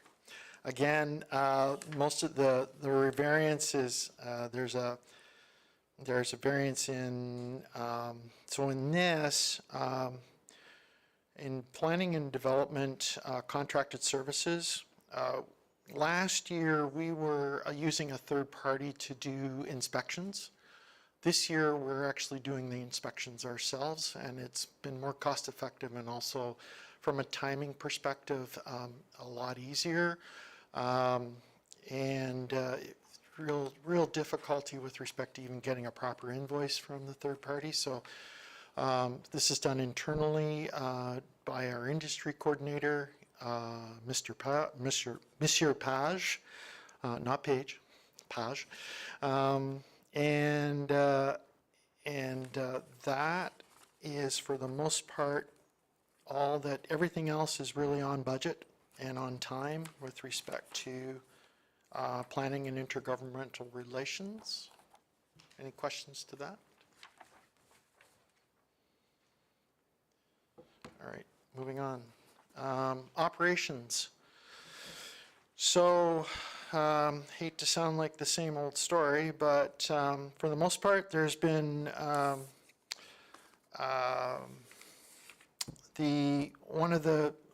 Probably the biggest variance right now is cap revenue. Year to date to the end of September, we've collected 71,000 of the 200,000 budgeted. There is some cap revenue that has come in October and in a bit of November. We understand, or we think that we're probably going to be way under budget with respect to cap revenue with regards to that. Did we send out letters to all the gravel producers and asking them to honor their?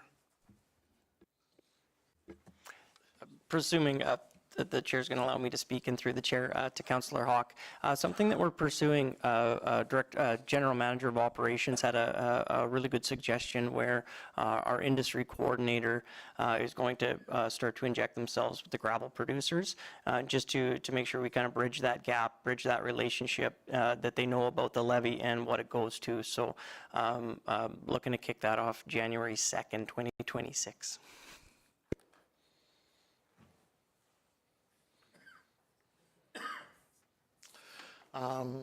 Yeah, for the most part, if you look at Public Works, the only thing that's probably not recorded is the 3 months of depreciation. Transportation fleet, same thing, and under utilities, the same thing. So there's roughly about $2.2 million that isn't recorded in depreciation for the last 3 months.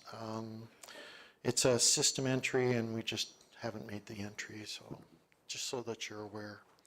So it looks like we're under budget, but we're actually on budget. And last, but by no means least, the financial summary. I've said my piece. I don't want to say anything more.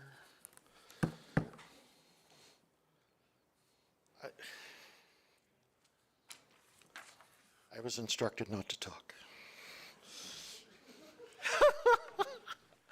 Well, apparently you didn't listen. You've been talking for the last hour. Any questions? All right. Okay. Moving on. Capital report. Capital report's in front of you. It's this large sheet. Just a few things to identify. Under administration, the server replacements is identified in here. There's the backup server and then the main office server. Those have been postponed until a later date. The alarm security system, actually we've had contractors on site in the last couple of days with respect to updating that. So that update is coming in the December report. Under fire, yeah, everything is, according to this, everything is under budget. We did actually get a invoice for the wildland chassis, for one of the wildland chassis yesterday, so that'll show up in December, the December report. Under machinery and equipment, all of the sanding trucks, gravel trucks are complete and in service. Traffic counter has arrived and is being used. The mower for Cabin Lake was purchased under budget, and the RTV utility sprayer was built by our folks and came in under budget. Yeah, and Mr. Hubbard, just a reminder, when council sees the gravel truck and the sander hopper, that those go against one another. So one was under budget, 15,000 and change, and the other one was over budget, 15,000 or 16,000 and change. So the net balance of those was near zero, a couple $100. Thank you.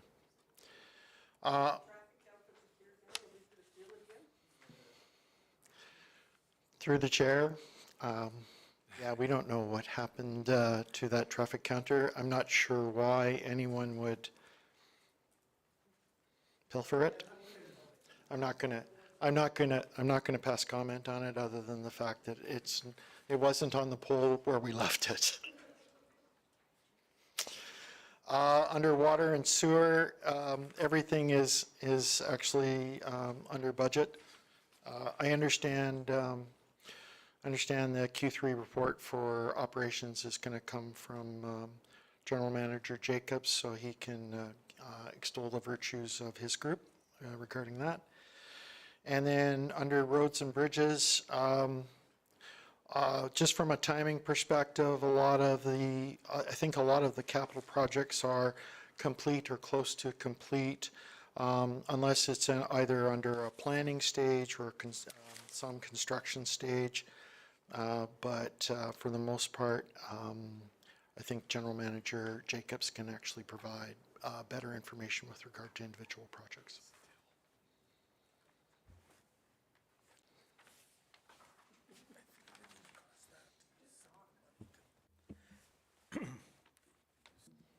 CP 1291. When I went through this with a fine-tooth comb, we couldn't figure out where Highway 1 and Highway 3 intersect, except in town, when it'd be transportation's responsibility. Which one are you talking about? CP 1291 under roads, bridges, and buildings. Illumination of Highway 1 to Highway 3 intersection. This is a Fortis project. We've hired Fortis through the chair, we hired Fortis to put up light standards for us with regards to lighting of the ad intersection. And Highway 1 and Highway 3. 120. But no, I'm just saying, when it reads it here, it says Highway 3 intersection and Highway 1. So I was just trying to figure out where that intersects. it's probably wrong.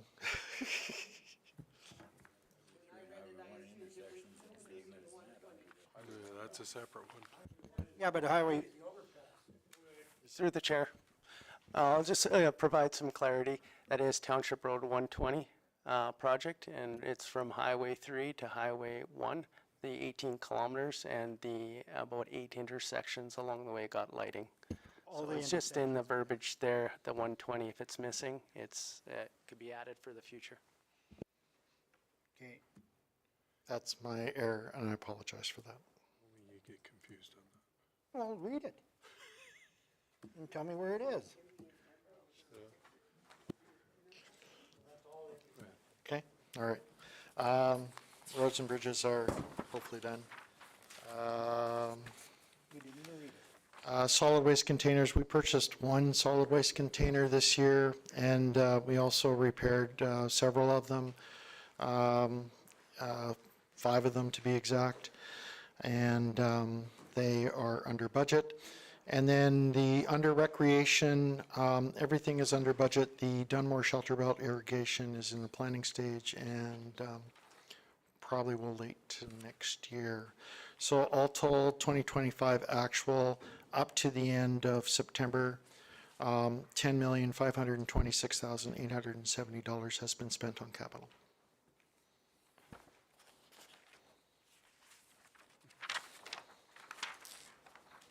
Any questions?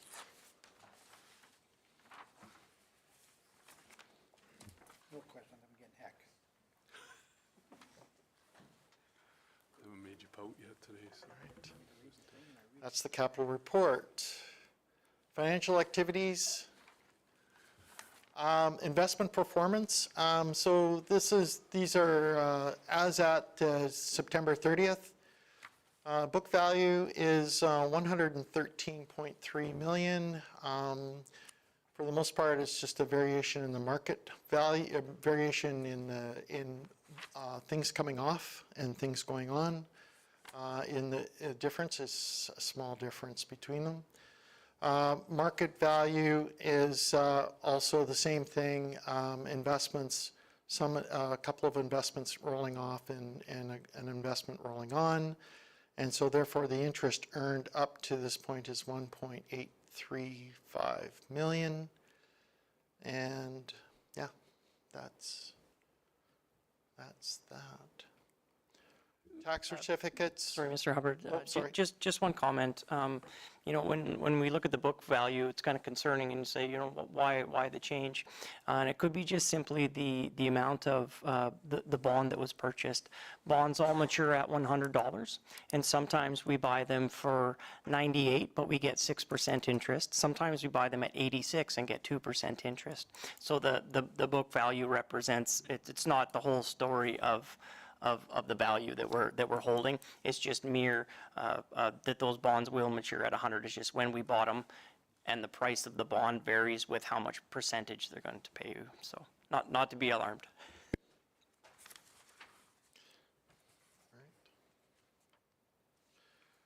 Tax certificates, certainly this has been an ongoing basis. 378 tax certificates in Q3, over 211 this time last year. Total tax certificates are 1,047 tax certificates so far over the first 3 quarters, versus last year, the first 3 quarters, 682 tax certificates. A lot of movement with respect to properties. People do have the option to, if they want to find out a particular, whether taxes are paid and so on and so forth on a particular property, they can pay a fee, and they can request a tax certificate against that property.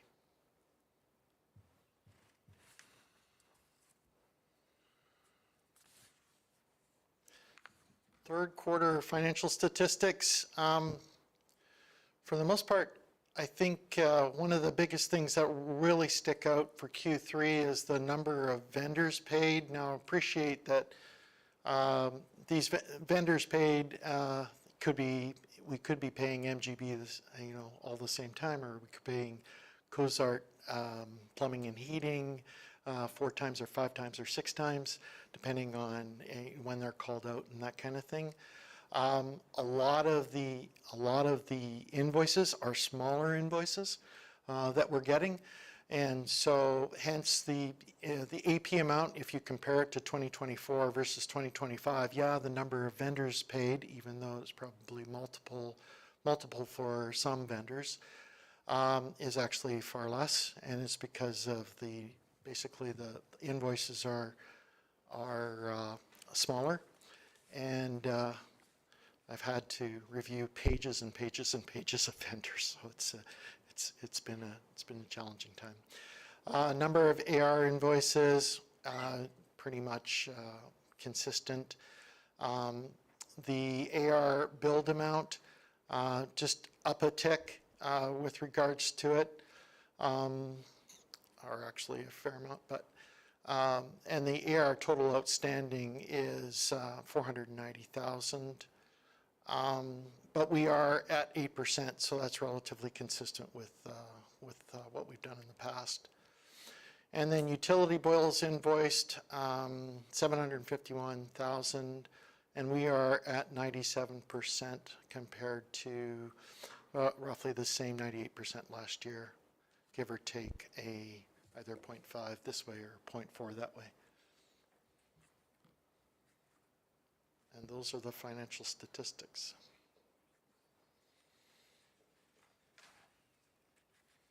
No questions. Okay, I'll try not to. All right, guess what? I'm done. You don't have to put up with me anymore. Need a break? I'm good. Thank you. Go ahead. Well, we could take 35,000 of that interest and put it into cap, and then that would fix your budget there for the cap. Nice grin. Hi, everyone. And for the IT quarterly report, just touch on what Paul said. Yep, we did have 3 projects to replace 3 servers this year. The quotations that we were getting from vendors came up almost 4 times what we were anticipating. And that can be due to shortages, memory shortages, changes in technology, and that includes trying to purchase or looking at purchasing previous generation servers as well. So we're just going to defer that for a little bit longer and see if those prices come down. For our backup server project, we're going to lean a little more into cloud-based backups. So instead of, or doubling up on the backups we have on site, there'll also be copies in the cloud to cover off any additional expenses and risk. One of the pieces that we came up is our water distribution software. It is now available, and we're going to be going into an immediate registration campaign to get residents to sign up so that they can log in and check their usages and check their balances, as well as any funds they've used and how much they've used in the past. And that's available on our website immediately.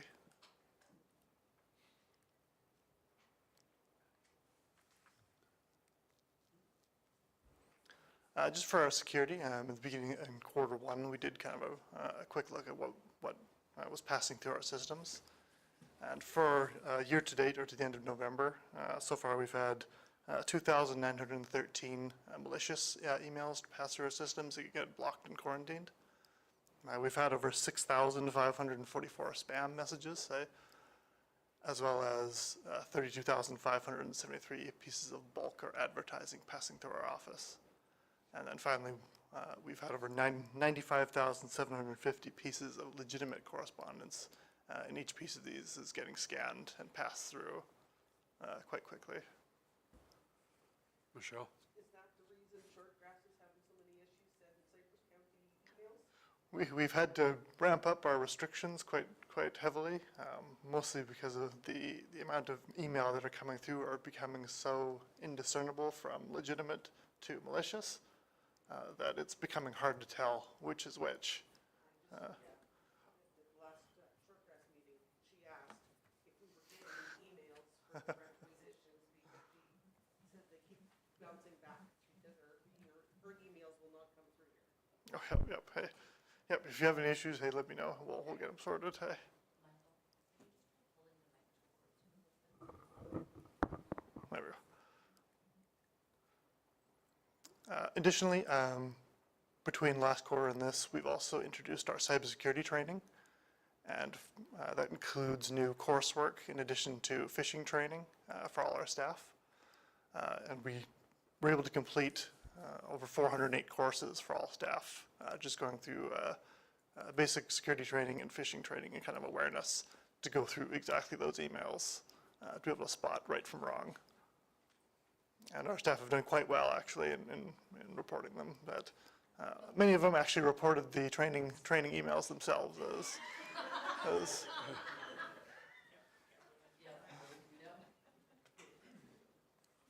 finally, for our working within the networks here, we were able to achieve a 99% uptime on our internal services. So there was no outages or anything that staff had to wait for when they come in. They were able to start working nearly immediately for almost everything. Data that's passing between our main office and just from employees using web applications is 10.7 terabytes. It is a significant amount, about 32 gigs a day for all our staff.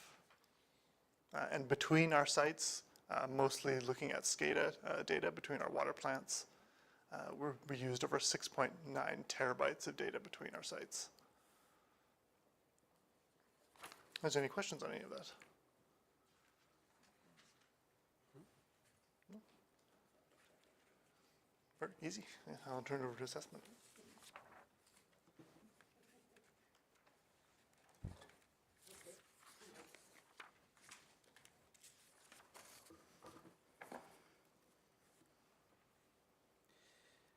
Good afternoon, and through the chair, I'd like to thank council for letting me present the 2025 third quarter report for the assessment department. I am Tyson Schultz, one of the property assessors, and here are some of the highlights of the work that was done in Q3 for the assessment department. For assessment, there are three major parts: gathering information, analyzing the information, and providing information. Q2 and Q3 are very similar, so you'll see a lot of information repeat from Q2 with updated data. Q2 was continuing to provide information, and started to gather information. Q3, we continued to provide information through reinspection requests for informations that were sent out and general inquiries. And then we gathered information through the reinspection cycle for both Cypress County role in the designated industrial properties, the DIP role, and through DIP requests for informations. In Q1, we started the assessment inquiry period. In Q2, we finished the assessment inquiry period and had the tax inquiry period, which technically are the higher inquiry periods for us. Q3 and 4 are typically lower. In Q3, there were 29 inquiries, 42 less than Q2 and 23 more than last year this time. For assessment, there was 18, a decrease of 23 from Q2 and an increase of 12 from Q3 of last year. Year to date, 88 assessment inquiries, an increase of 25 from last year. For tax inquiries, we had 7 for Q3, which is a decrease of 13 from Q2 and an increase of 7 from Q3 of last year. Year to date, 29 tax inquiries, which is an increase of 20 from last year. There was 0 DIP inquiries for Q3, and for Cypress County Department inquiries, there was 4, which was a decrease of 2. I would also like to make note that the numbers do not include various phone calls and counter visits that admin takes and carry out that do not reach the assessors. This is just a visual overview chart showing the quarterly inquiries from year to year and quarter to quarter.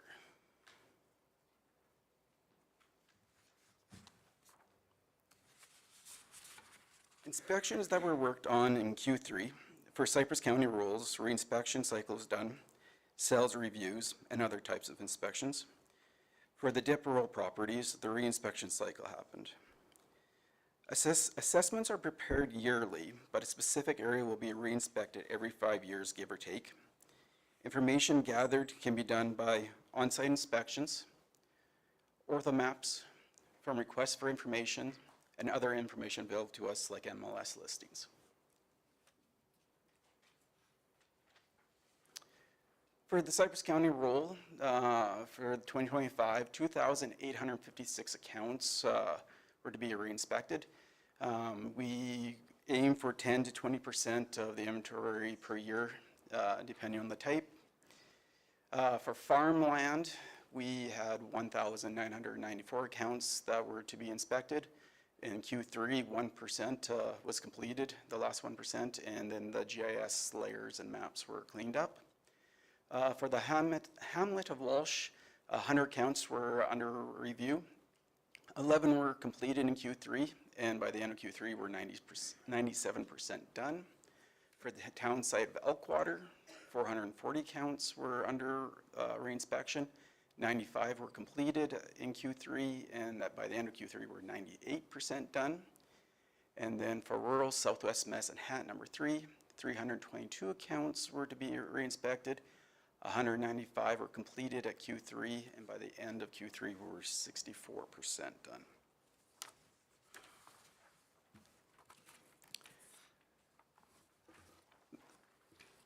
Land tiles were reviewed. We had 184 of them come through, with 33 sales verification letters sent out. Other types of inspections done were for stuff like subdivision creations and random inquiries, and there was 27 of them. Preparation work for future inspections. There is a certain amount of prep work that needs to be done prior to all inspections. Depending on the type, there can be a significant amount of prep work done. 2 of the larger ones were for the CFBC Suffield Pilt Tour, which was done in October, and then for 2025 annual inspections, which they started in November and will go till probably January to February. For the DIP role, the south area was under reinspection period this year. We aim to do, on average, about 15% of the inventory a year.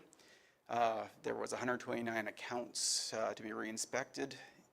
By the end of Q2, we were 100% done, and we completed 82 of them in it. The requests for information also started, and we processed 20 accounts.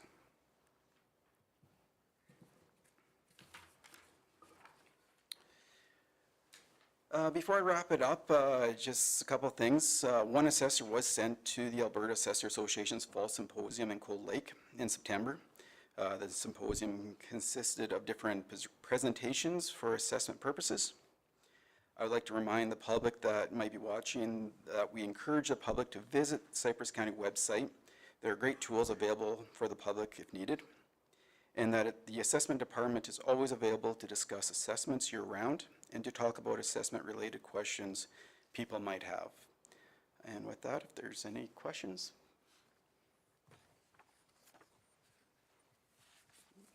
Thank you. Not seeing any. Thank you. It's a little rough.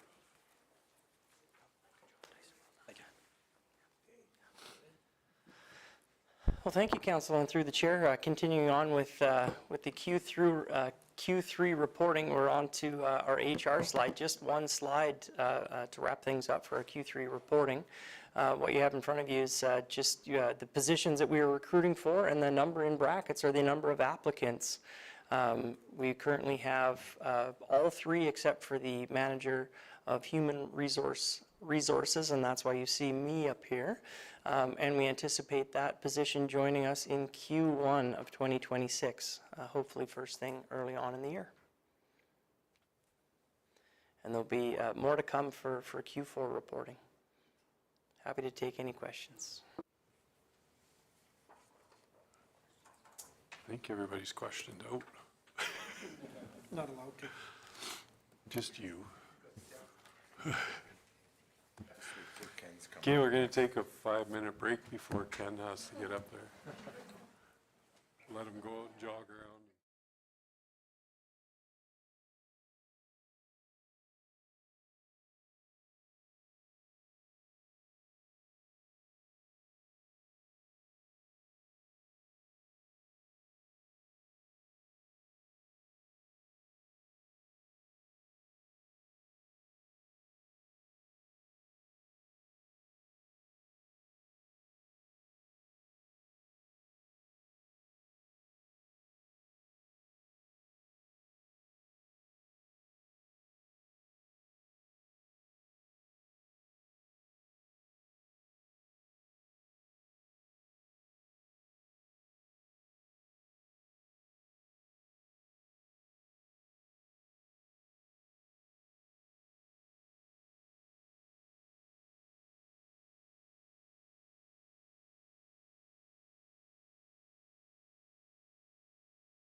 Oh, good, operations.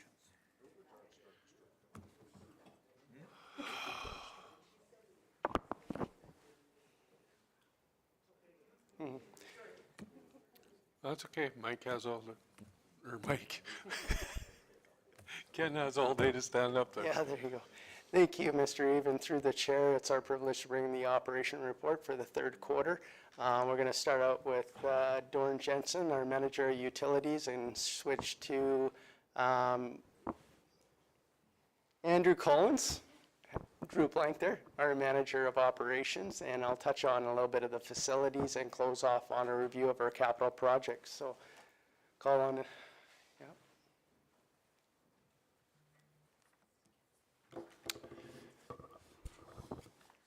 Good afternoon, Council. Through the chair, quarter three utilities, water reports. Just wanted to touch first on some items with water co-ops. East Cypress Water Co-op, they've been notified by AEP that they will need to operate under the code of practice. That'll be a change for them. They currently are not doing that. So I'm sure there will be more following up in the future on that, but they will have some decisions on what happens regarding their co-op in the future. South Dunmore Water Co-op, we continue to provide water testing under the agreement that we have with them for full cost recovery. Routine operations completed in third quarter. We had our annual sewer main cleaning, flush and clean all the sewers in all the hamlets. Started in late August. That was completed. Unidirectional flushing of water mains for South Dunmore Water Co-op was completed, along with a few infrastructure repairs. The MXU meter reader replacements are completed in Dunmore. So as a little bit of a recap, we now are completed year 2 of 3. So 2026 will be the remaining third of those, roughly about 1,300 completed. So they finish off next year on those. As per our agreements with the city and their cross-contamination program, the DCVA double check valve assemblies are checked and tested. Our Desert Bloom one failed. That one was repaired. We've worked with asset management team to build a utility infrastructure in regards to asset management items. Highway 3 twinning, some corrections were identified to ISL Engineering's side on their drawings of where the water line is, and still on the go there is, once that highway is twinned, does that water line that's currently going underneath the proposed location, will that need to be encased or not? So that's still ongoing there. Capital project administration, our 7 persons wastewater force main and truck fill upgrades are completed. We have just a very small few deficient items on that project left. Operations manuals need to be handed in as built, but basically it's done. It's been working well. And then our Suffield water supply line reservation and pump station, that's ongoing. So far, so good. We anticipate that to be commissioned, kind of wrapped up and in operation June next year is about what that's looking like at this point. Regarding some stats and inquiries, really our numbers remain really low. 2 areas that stick out is the phone calls, inquiries on the truck fill station. This was predominantly 7 persons. We were a little longer there than we anticipated, getting pavement availability and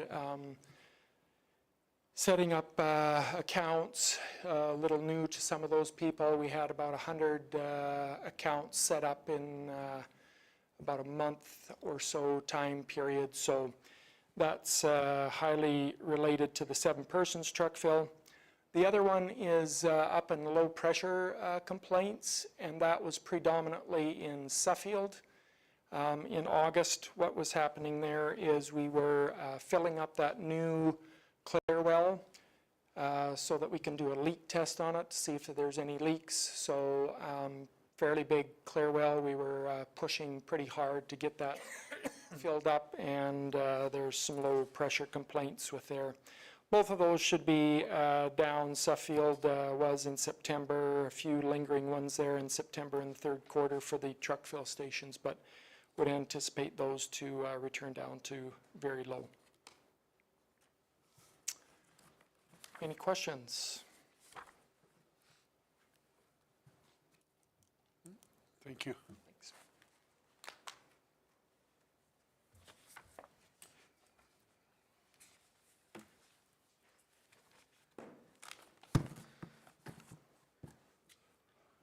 Good afternoon, Council. Just going to start with our Q3 here report going into our industry projects road impacts. We got Wild Rose 2 wind, 32 turbines. They're located just north of the Cypress Hills. Project completed September 16th of 2025. Developer met all road use agreement obligations. Jurassic Solar LP Northland Power substation will be located within the county. The remaining infrastructure is located in special areas near the Jenner area. Project started in August, will be on completion of July of 26. RUA compliance, some issues at the start with the road use, but were addressed. And that was just to do a little bit with dust control and maintenance, minor stuff there. Moving on to well reclamation projects. Reclaiming various gas wells in the Irvin area. Orphan wells was the main ones there. Road use agreement obligations going well. Total road use agreements completed, 15 RUA agreements. Total renewable projects, 9. We got 9 solar projects and 8 wind projects. Shane? Did you have a road agreement usage for Township Road 50 down at Manyberries? I believe so, yes, we did. Yep.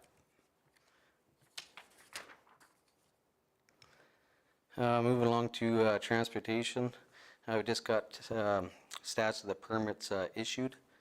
I'm just going to go right down to the biggest one there, the non-ag, and that's to do with all commercial crane moves, over-dimensional loads and stuff like that. Going on to our general road maintenance. Grading operations are ongoing as a part of routine maintenance. Graveling program is complete, approximately 119,000 tons placed throughout the county this year. Second round of contract roadside spraying was completed. And second round of roadside mowing, 90% complete, but obviously by now that's 100% complete, so have to catch the other 10% in the 4th quarter. Road maintenance continued on here. We got 4 rounds of grass mowing completed in the hamlets. Undeveloped road maintenance program for this year is 100% complete. That's all wrapped up. Range Road 102, that's up in Jenner area. We did 4 miles of shoulder pole up there. Went very well, I thought, so seems to be doing okay. And we got 9 traffic counts completed and 120 sign repairs and installations completed. Mr. Hawk? Quit laughing. I got serious questions to ask. Oh boy. With the signs, did the emergency signs on Highway 1, Highway 3, for the fire trucks, did they ever get changed yet? Or how is that going with transportation on? As far as I know, they were staying as is, Mr. Hawk. The wee little ones, Mr. Jacobs? Actually, so I do have a call into Alberta Transportation. The guy, I guess, was on days off, but I'm heading out there tomorrow just to do a bit of our own scene survey, as it were. But I've got the lead on transportation with that one. Was that up into January, them 4 miles, the only shoulder pulls we did this year, or did we do some others? No, that was the only one this year. Moving into aggregate production exploration. There is a mistake there. Dosh Gravel Pit is not located on the Black and White Trail. It's 17 miles south of the Dunmore on the Eagle Butte. Just clarification there. Reclamation measures completed on previous crush areas. We did 50,000 tons crushed and added to our inventory. Pit received a Class 1 designation from AEP to expand the pit size for future aggregate security. We got our aggregate compliance and monitoring. Class 1 aggregate pits. Cypress County has 3 Class 1 pits. Lee Pit is county owned.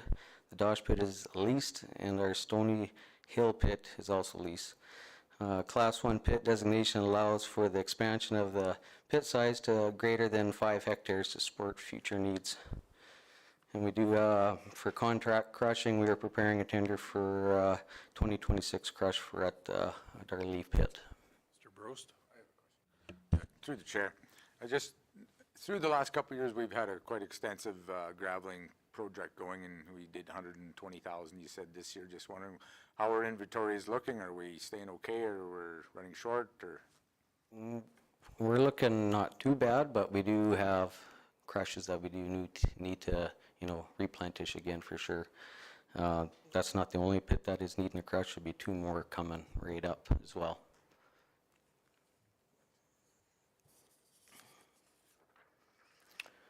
Moving on to oiling operations. In Q3, 18 kilometers of oil surface road rehabilitation along with various hand patching. To date, there's 21 kilometers of road completed, resulting in approximately about 14% increase in productivity compared to 2024. Asphalt repairs completed in the Eagle Ridge area of Dunmore.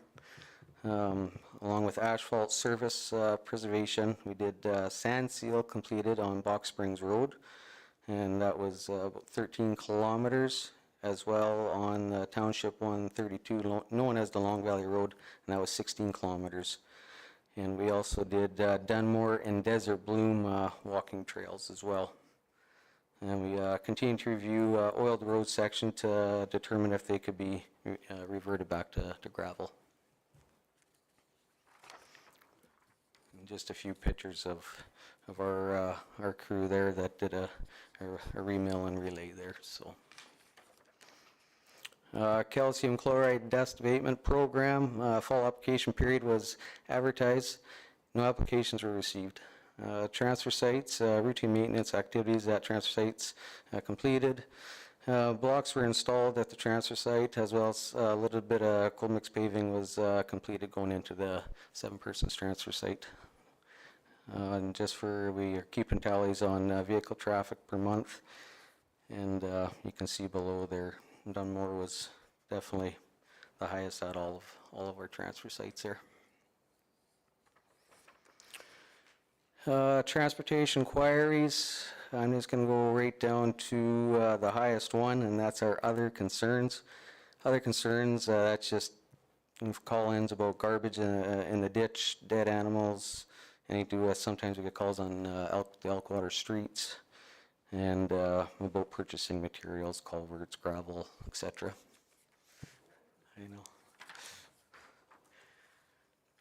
Shop and fleet overview. 81 vehicles and equipment services completed. Done 130 repairs completed. 8 commercial vehicles inspections completed. 2026 vehicle and equipment procurement ordering. Preparing retired equipment and vehicles for auction, and reviewed warranties and service plans in place. Any questions? Any questions? Thank you.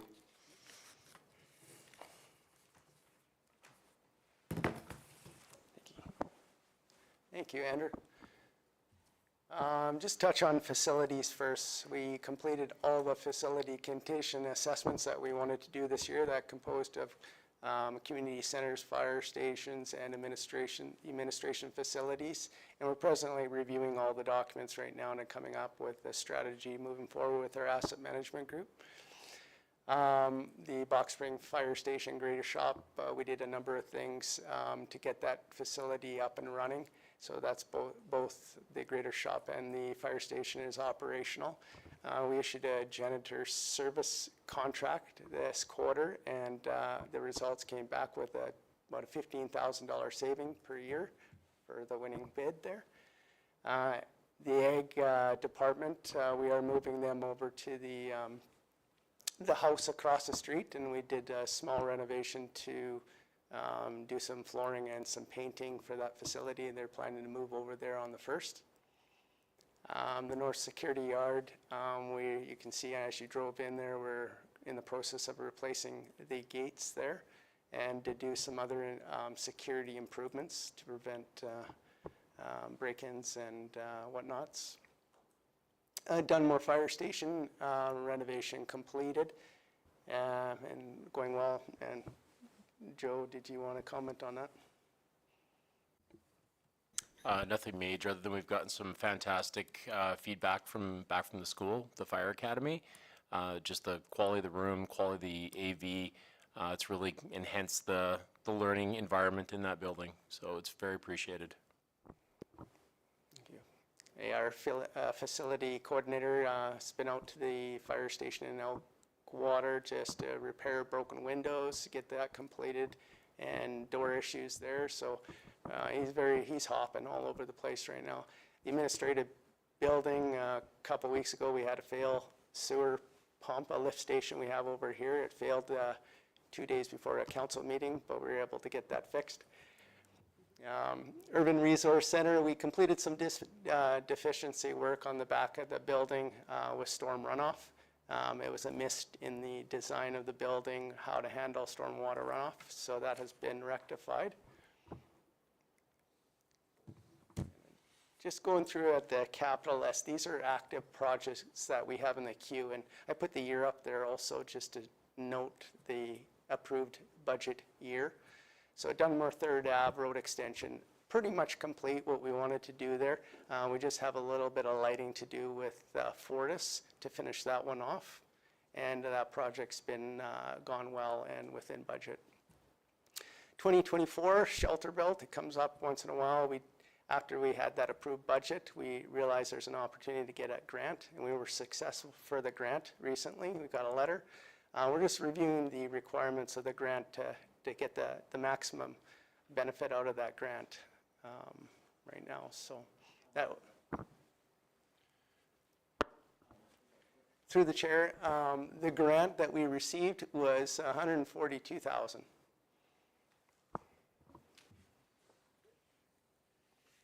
Just a few photos here of the renovation. This was also a 2024.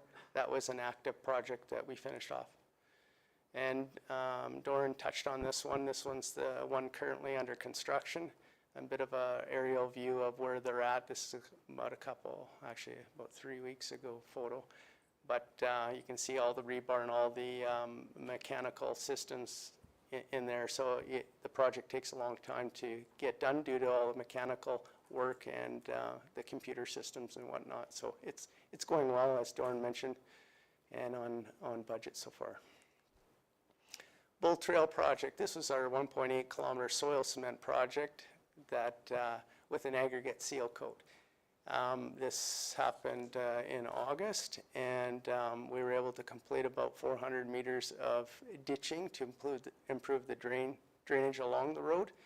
I got another picture here that's just showing the cement stabilization material going into the grade. So it was the top 300 was pulverized and with soil cement worked into it with a certain amount of water to get the product to tighten up. And the photo on the right shows the grading right after the the application of the product and compaction. So, and this is kind of the finished product. So it just looks pretty much like asphalt there. It has no signs of wear. We had some deficiency work during construction on the shoulders that were completed, but overall we're happy and we're looking forward to reporting through the season how this performs as we look to an alternate product for oil. This 2025 project, we're just about complete. We have a couple intersections left, just waiting for Fortis. Some of those intersections had a lot of transmission lines to coordinate with, and just 2 intersection lightings to remain on there. So we expect this to be done quickly. Black and White Trail, this project is 1.6 kilometers. This project is tied to a bridge file that was approved by Alberta Transportation for our funding at 75%. And it's really in a bit of a sag on the road, so it's bringing that sag up. So this will be going out to tender pretty quick. We just kind of delayed getting it out here just due with the utility agreements and getting everything in place. So we have no surprises. Robinson Coulee, we looked at the design as per council's direction to meet the budget. We negotiated with the low bid, and we have contract in place for them to start in the spring. 2025 project was done here for Dunmore pavement, various roads, 7th Street, 10th Street overlay, and Eagle Butte intersection that was falling apart. We got repaired. We did deep repairs at this location, and you can kind of see back to where the heavy trucks turn into the bulk fueling station. That's all built up, and that was on budget and went well. Just another photo of 7th and 10th there. One grading project was completed, 3.2 kilometers of road reconstruction. Low grade road, this you can see how far out it had to go because of the back sloping, and we got rid of a lot of those high backslope that resulted in an operational issues during the winter. So we're looking forward to not having to go out there lots, and that went on budget as well. So 2025, various bridges. Here we have a capital project to repair and extend the life of 8 bridge structures. With our bridge inventory, many bridges were built at the same period in time, and we're really trying to push that out and smear it out a little bit where we don't have them all coming due for replacement at one time. So a lot of these are pushing it out another 20 years, 25 years to kind of balance it out over time. We just received the bids on this one, and we'll be awarding the contract within a week. Bridge files, just a summary here. 4 bridge files were submitted to the province. 2 were approved for Alberta Transportation funding or provincial funding. Those are the 2, and they're currently in the design stage and getting ready for tendering. We applied recently at the end of the month here actually for the 4 ones, so 2 that weren't approved we're reapplying, and then the 2 being resubmitted or being submitted. So they are submitted, and we're going to wait for that decision. No, that was a duplicate slide. Something like that. Oh, yeah.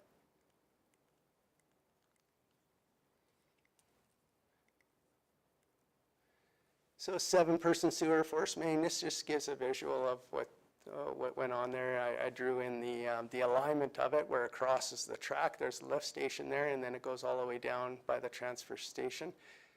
We paved in and around before it was gravel, and that concrete pad is heated where in winter, and it would just get really muddy for them to fill up. So this is consistent with our other truck fills, and it's now card readed instead of coin operated. Cabin Lake, we replaced the 2 washrooms out there with precast structures. Oh, and then we did a 2,500 gallon cistern up at Sandy Point, which I don't have a picture for that. Urban Library 2025 capital project was to demolish the old library and convert it to some parking. completed. Salt shed, completed. That's what it looks like.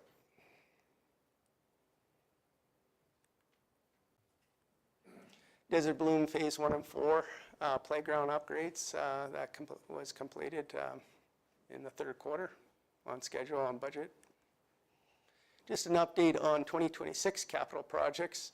Township Road 120 grading, it's west of Highway 3, and it also involves one of the bridge files that is STIP funded. That is currently being designed right now. The 3 preservation paving projects that we have on our schedule for this year, we're going to tender these all together, just we find it's better, more efficient, and we'll save some dollars that way. So all the field work's been completing on these, and we hope to have these out for tender right after Christmas. I touched on the bridges there. Facilities, we issued the proposal for the Irvin Community Sports Complex. It closes on the 9th of December, and that is for the design.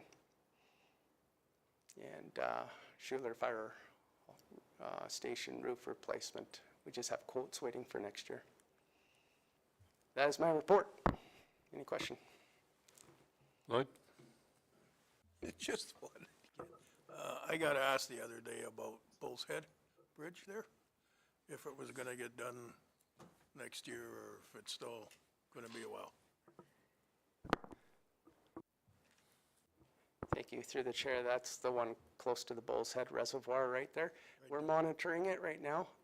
We always want to apply for funding for those, so we have the inspection yearly for that one, and any deficiency, we're right on it. So we're hope to, it's one of those ones, you know, a bridge costs $1.2 million, so we want the funding hopefully for that. So that's kind of where that one's at.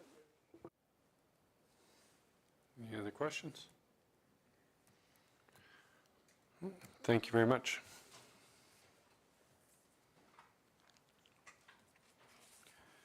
11.1.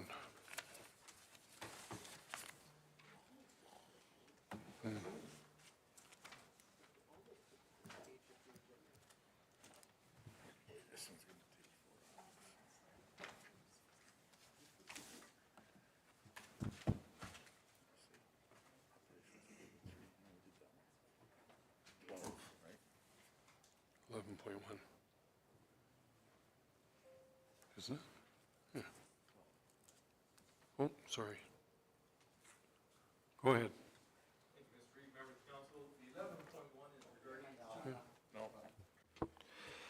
Good afternoon, members of council. Thank you. 11.1 is regarding the chief elected official title. The proposal is in preparation for the 2026 Cypress County SiteLink Economic Development Conference and for the county's long-term drive into economic development. It is recommended by administration the council consider changing the chief elected official's Reeve title to a much more known and understood title of mayor. The title of Reeve tends to be a title used primarily in Western Canada. Even in Western Canada, there is often a misunderstanding of the title of Reeve and misconceptions of the authority it implies. In many cases, the question of what the Reeve is answered by, it's the same as the mayor. As our economic development strategy will push south of the Canadian-U.S. border, and as the term Reeve is not known or understood in the U.S. and in other parts of the Western industrialized world for that matter, Cypress County and the chief elected official may not be taken as seriously in talks with large international developers, as they will not understand the role of the Reeve. They do, however, understand the implied authority in the title mayor. The change in title also aligns us with our urban neighbors, creating equality between all of the chief elected officials in the region. Section 155 of the Municipal Government Act states the following: a councillor is to have the title councillor, and a chief elected official that of chief elected official, unless the council directs that another title appropriate to the office be used.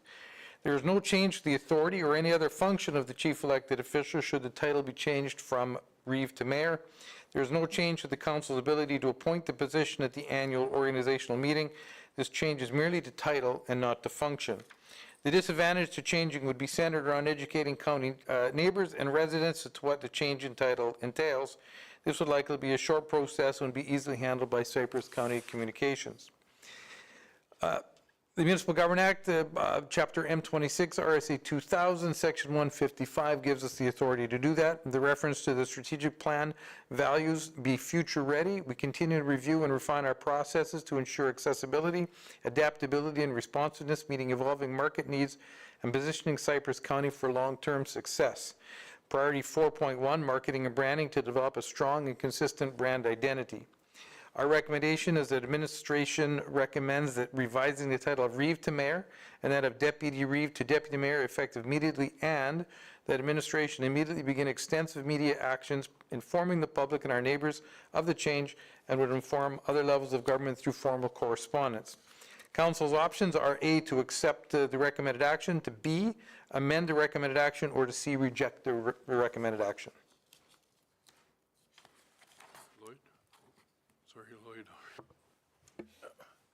I'll make the motion to accept it. A, you can change your name to Mayor. That administration recommends revise the title of Reeve to Mayor and the Deputy Reeve to Deputy Mayor effective immediately. Right. We want this in two motions, correct?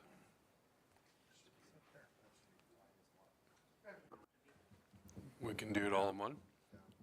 Okay. No, no, no. No, for the next part of the motion that they have here is what I'm talking about, because they have 1 and 2. Two motions would probably be the best for the second part, the second piece as well. Thank you. Okay, so that's the first one. Lloyd's made it. Any comments or? Go ahead. Well, I read this and I think it's kind of silly. So by doing this, we really don't align with what the rest of the province does. So in my research on it, there's only one mayor that is not elected at large in the province, and that is in Leduc. Everywhere else that elects mayors, Strathcona, Wood Buffalo, County of Newell, they all are elected at large. Any position that is not elected at large is considered a reeve. So now saying that, if we want to make it an elected at large position, I'm fine with it being a mayor. But if we're going to stick with it elected in-house, I think it should remain as a reeve. Now, for the fact that not aligning with what the Americans do, nothing we do aligns with what the Americans do. So if we want to take a look at how they're doing it in the counties in America, Montana, Idaho, everywhere, they all elect the county mayor. So there's a mayor over top of the county, and then everyone underneath them is either going to be a commission chair or the chairman, or however that may work. And then you have your county administrators like what we have. We have a different system. Our system is derived from the way the British did it, and their system, well, I'm not even really sure where it came from because it didn't look that far. But we don't talk the same language because we're not the same. Now, do we need to change this to align with the American system? No, I'm pretty sure they'll understand what's going on when we talk to them. And if not, let's educate them for 3 seconds instead of changing the way the province does it. Robin? Thanks, Mr. Reeve. Yeah, from my perspective, it's not a hill that I'm ready to die on. During the election, I am a proponent. I like the idea of mayor, specifically when, and you and I had talked about this years back too, on the idea of elected at large, because with it comes, there's the authority that's given and that's perceived. Mayor just sounds, it's definitely a bigger sounding position, and it's given by the strength of the electorate at large and what comes with that. If we're doing this and it's kind of building towards that for the next election in 4 years, I think that this could be an appropriate first step forward with something like that. I do think that, even stemming from some of our conversations earlier today with regards to the investment, and that maybe we're coming to a time where we need to have some further conversations too on, we have a CAO bylaw, but what are the roles and responsibilities of the reeve or mayor and deputy mayor with regards to Because right now, it's just it's a representative of council. It's the voice of council. It chairs a meeting, but there's not a ton of additional authority that comes with that position. And so it sounds to me like what we're trying to do is kind of rebrand. But if we're rebranding it without kind of rewriting the parameters of expectation and what authority comes with it, I feel like we're just putting lipstick on a pig, not claiming that we're an animal, but like we're just changing up the kind of the perception, right? And so I'm curious whether there would be any interest from council to further those conversations on what does that, you know, we have a name change, but then what do the actual authorities that come with that look like, so that we have clarity around that.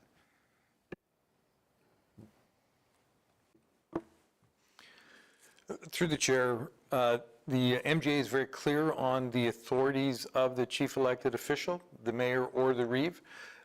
Many municipalities, and I would dare say Cypress County over the years, has strayed from the exact definition of the authority given to the chief elected official. The MJA is also very clear on the authority of the chief administrative officer, the designated officers in administration.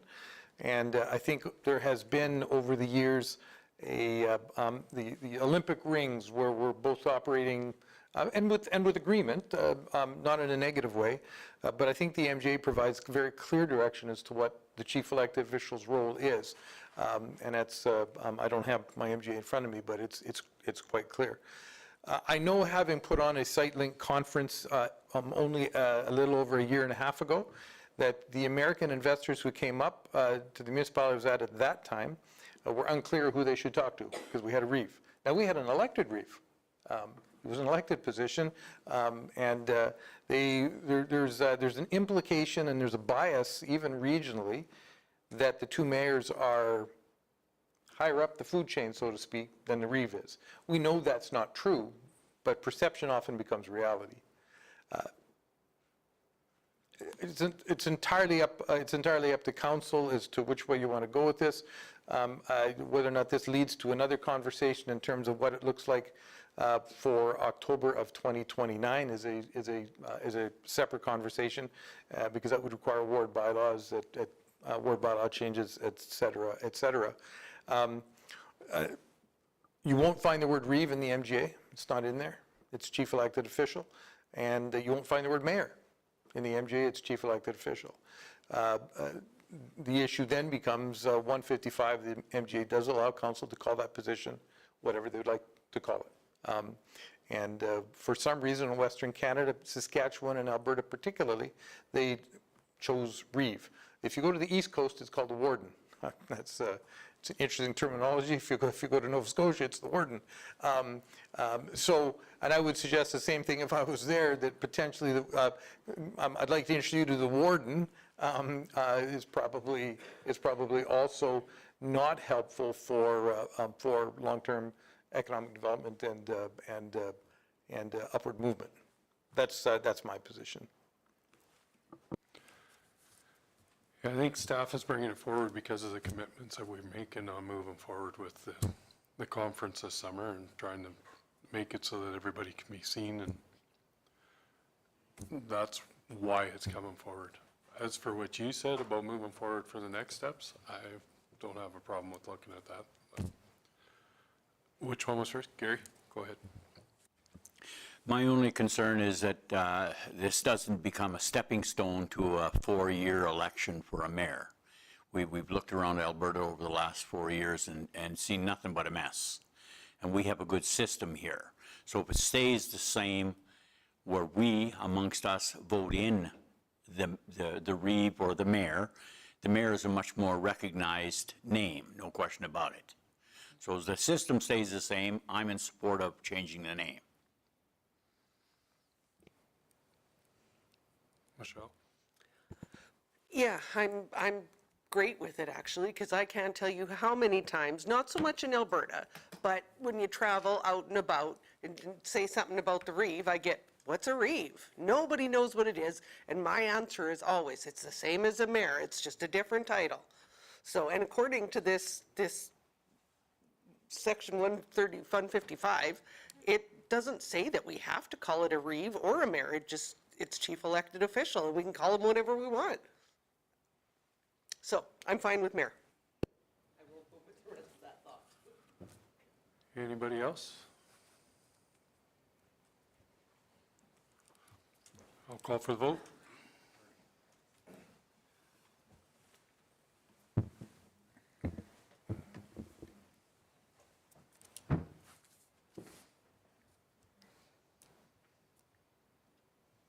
And that's carried.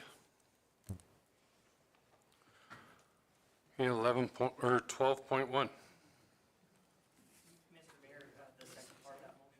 Oh. Oh, yeah, the deputy. We talked about it so much, I forgot about that. No, it's for the advertising. Yeah. The advertising part of it. Okay. Somebody want to make the second part of, Gary, you're making the second part of that, advertising? I would. Okay. That administration immediately begin extensive media, oh, I can't see that far, actions informing the public of, thank you. Put your glasses on. Well, they don't help that far. Our neighbors of the change on the information of governments through the formal correspondence. Whew. Vote.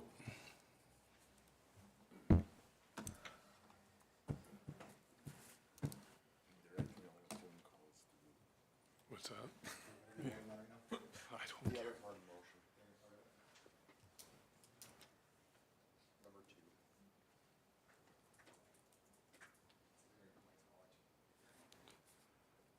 Okay, now we can move on to 12.1.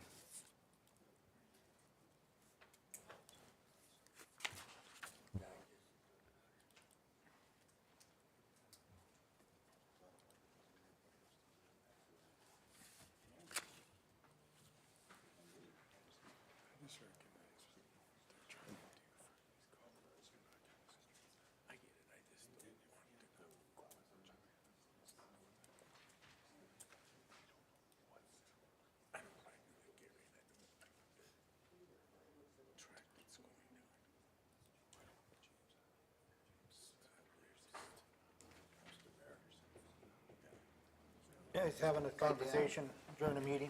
What? Go ahead. You're We're waiting for you to speak. yeah. I was waiting for you to get up there. Thank you. Thank you.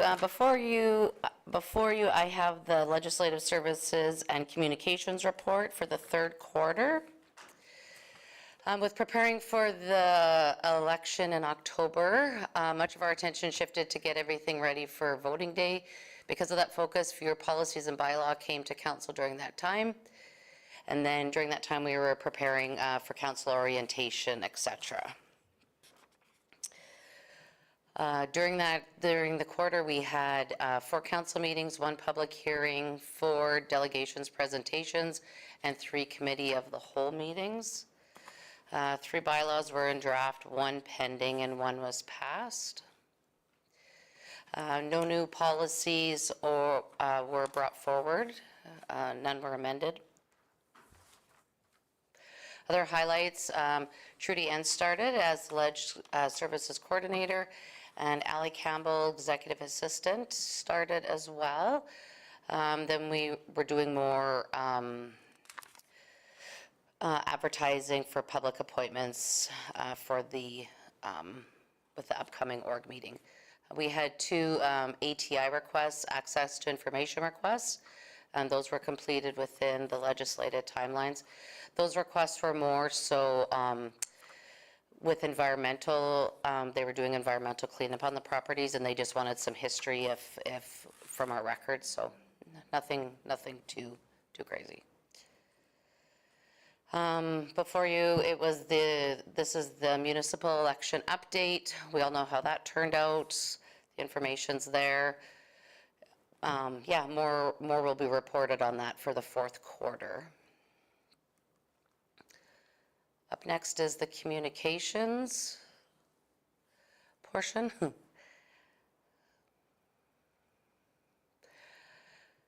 So you can see there's some stats from our views are up 73%, but that was mainly due to the wildfire event on September 21st. So we typically see those emergency ones getting a lot more views and stuff, which is a good thing. Our top 2 posts obviously was the evacuation alert with the wildland fire, and the other one was the job opportunity for the grader equipment operator. So yeah, you can see the big difference. I mean, 150,000 views compared to 52,000. So yeah, that's not typical for the 150, but. Other projects were completed, internal newsletter. We're preparing for, the new employees and with council. And the budget document was presented as well, so that took up quite a bit of time, working with finance corporate services to get that out to council. And continue to advertise on the back page of the Cypress Courier. We're spotlighting with different RFQs we have coming out, employment, meeting information, and more. Media, fire bans we put out, and it's always posted on our county website, anything that's in the news, since the news can't be shared through social media.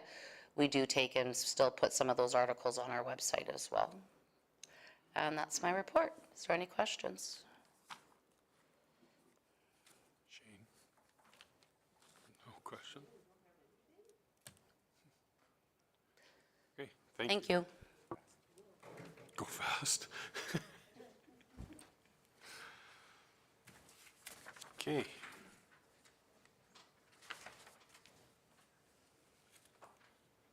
Correspondence and information. Thank you, Mr. Reeve, members of the council. The correspondence we received was on the Alderson Solar Project, the letter to municipal councils from Olds College, the Dunmore Solar Project update and newsletter, and a very nice thank you letter from CSAR regarding the space that they're using, that we've donated to them inside the Box Springs Fire Hall. Anybody have any questions or comments on it?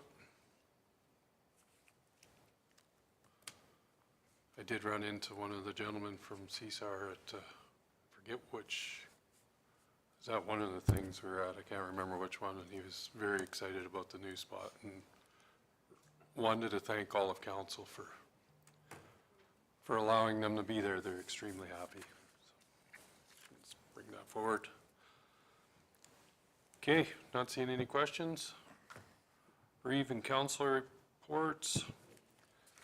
I did a few things, but only one I'm going to bring up since we're running late in the day. One was at IMC last week. Very frustrating. Yeah. This is standing open. They can hear everything I got to say because I said it that. Or can I talk about it? That's a closed. Yeah. Whatever happens, happens. We had,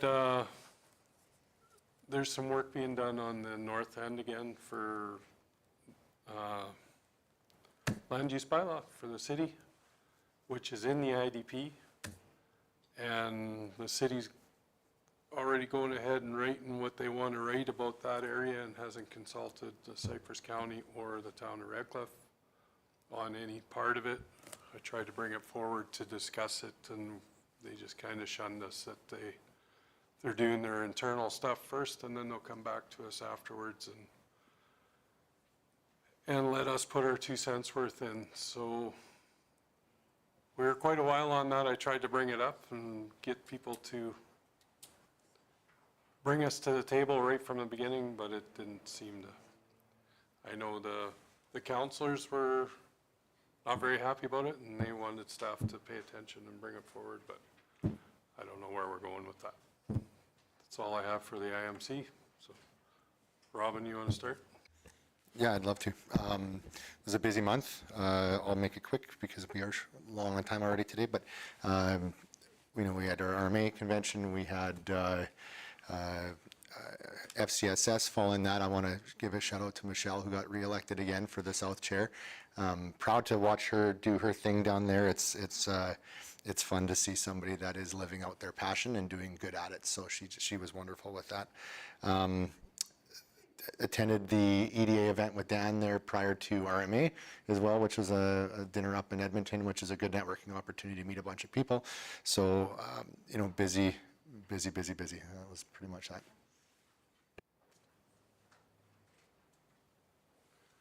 Keith?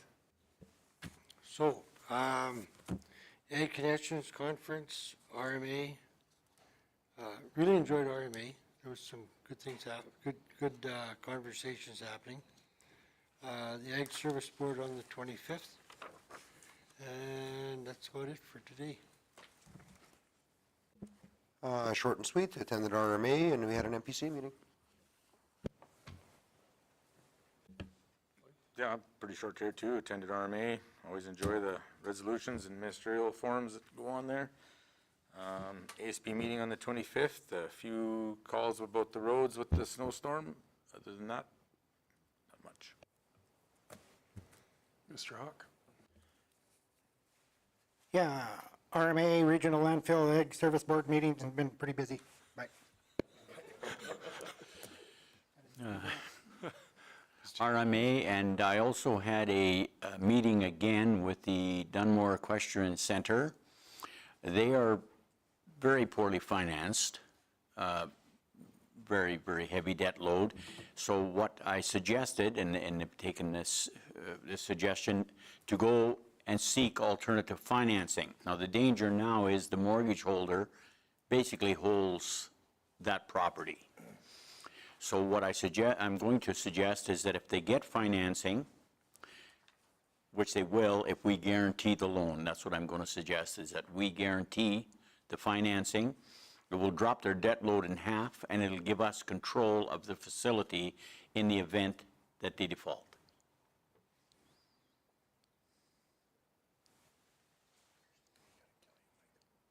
Lloyd? Well, landfill meeting, MPC, a lot of phone calls, a lot of water problems. I gotta take my hat off to the staff and to the CAO for solving those problems.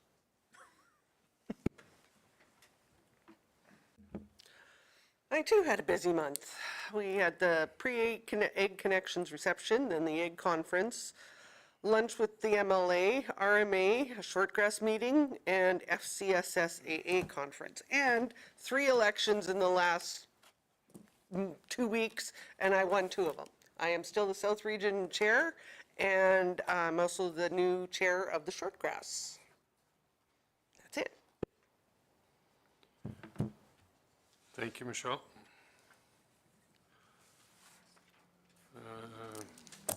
Any questions on the reports? Robin?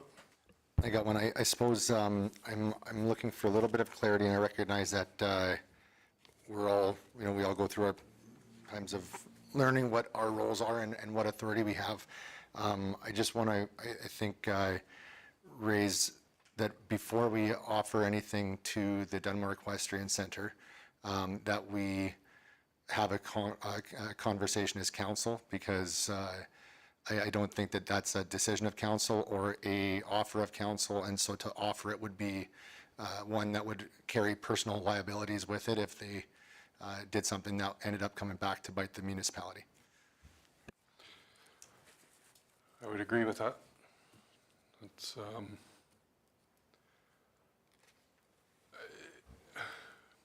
We can have discussion about it. Yep. But just be very careful.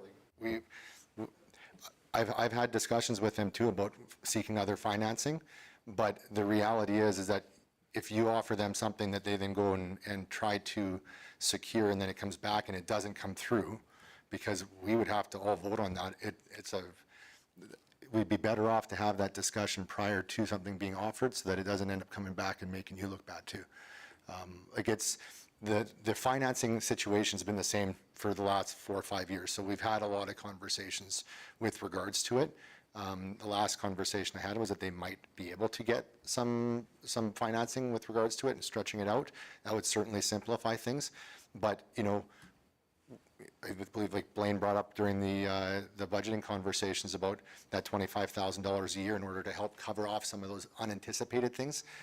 The group has been exceptionally well supported.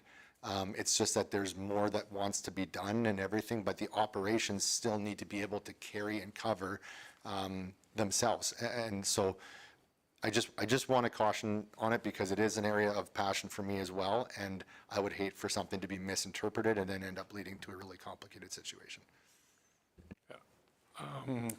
Yes. We'll discuss this a little further afterwards. So, is there any other questions on the reports?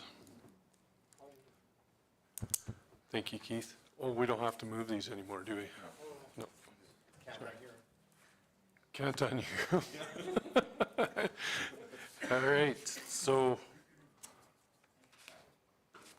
we need to go in closed. Keith is moving to go in closed. Vote.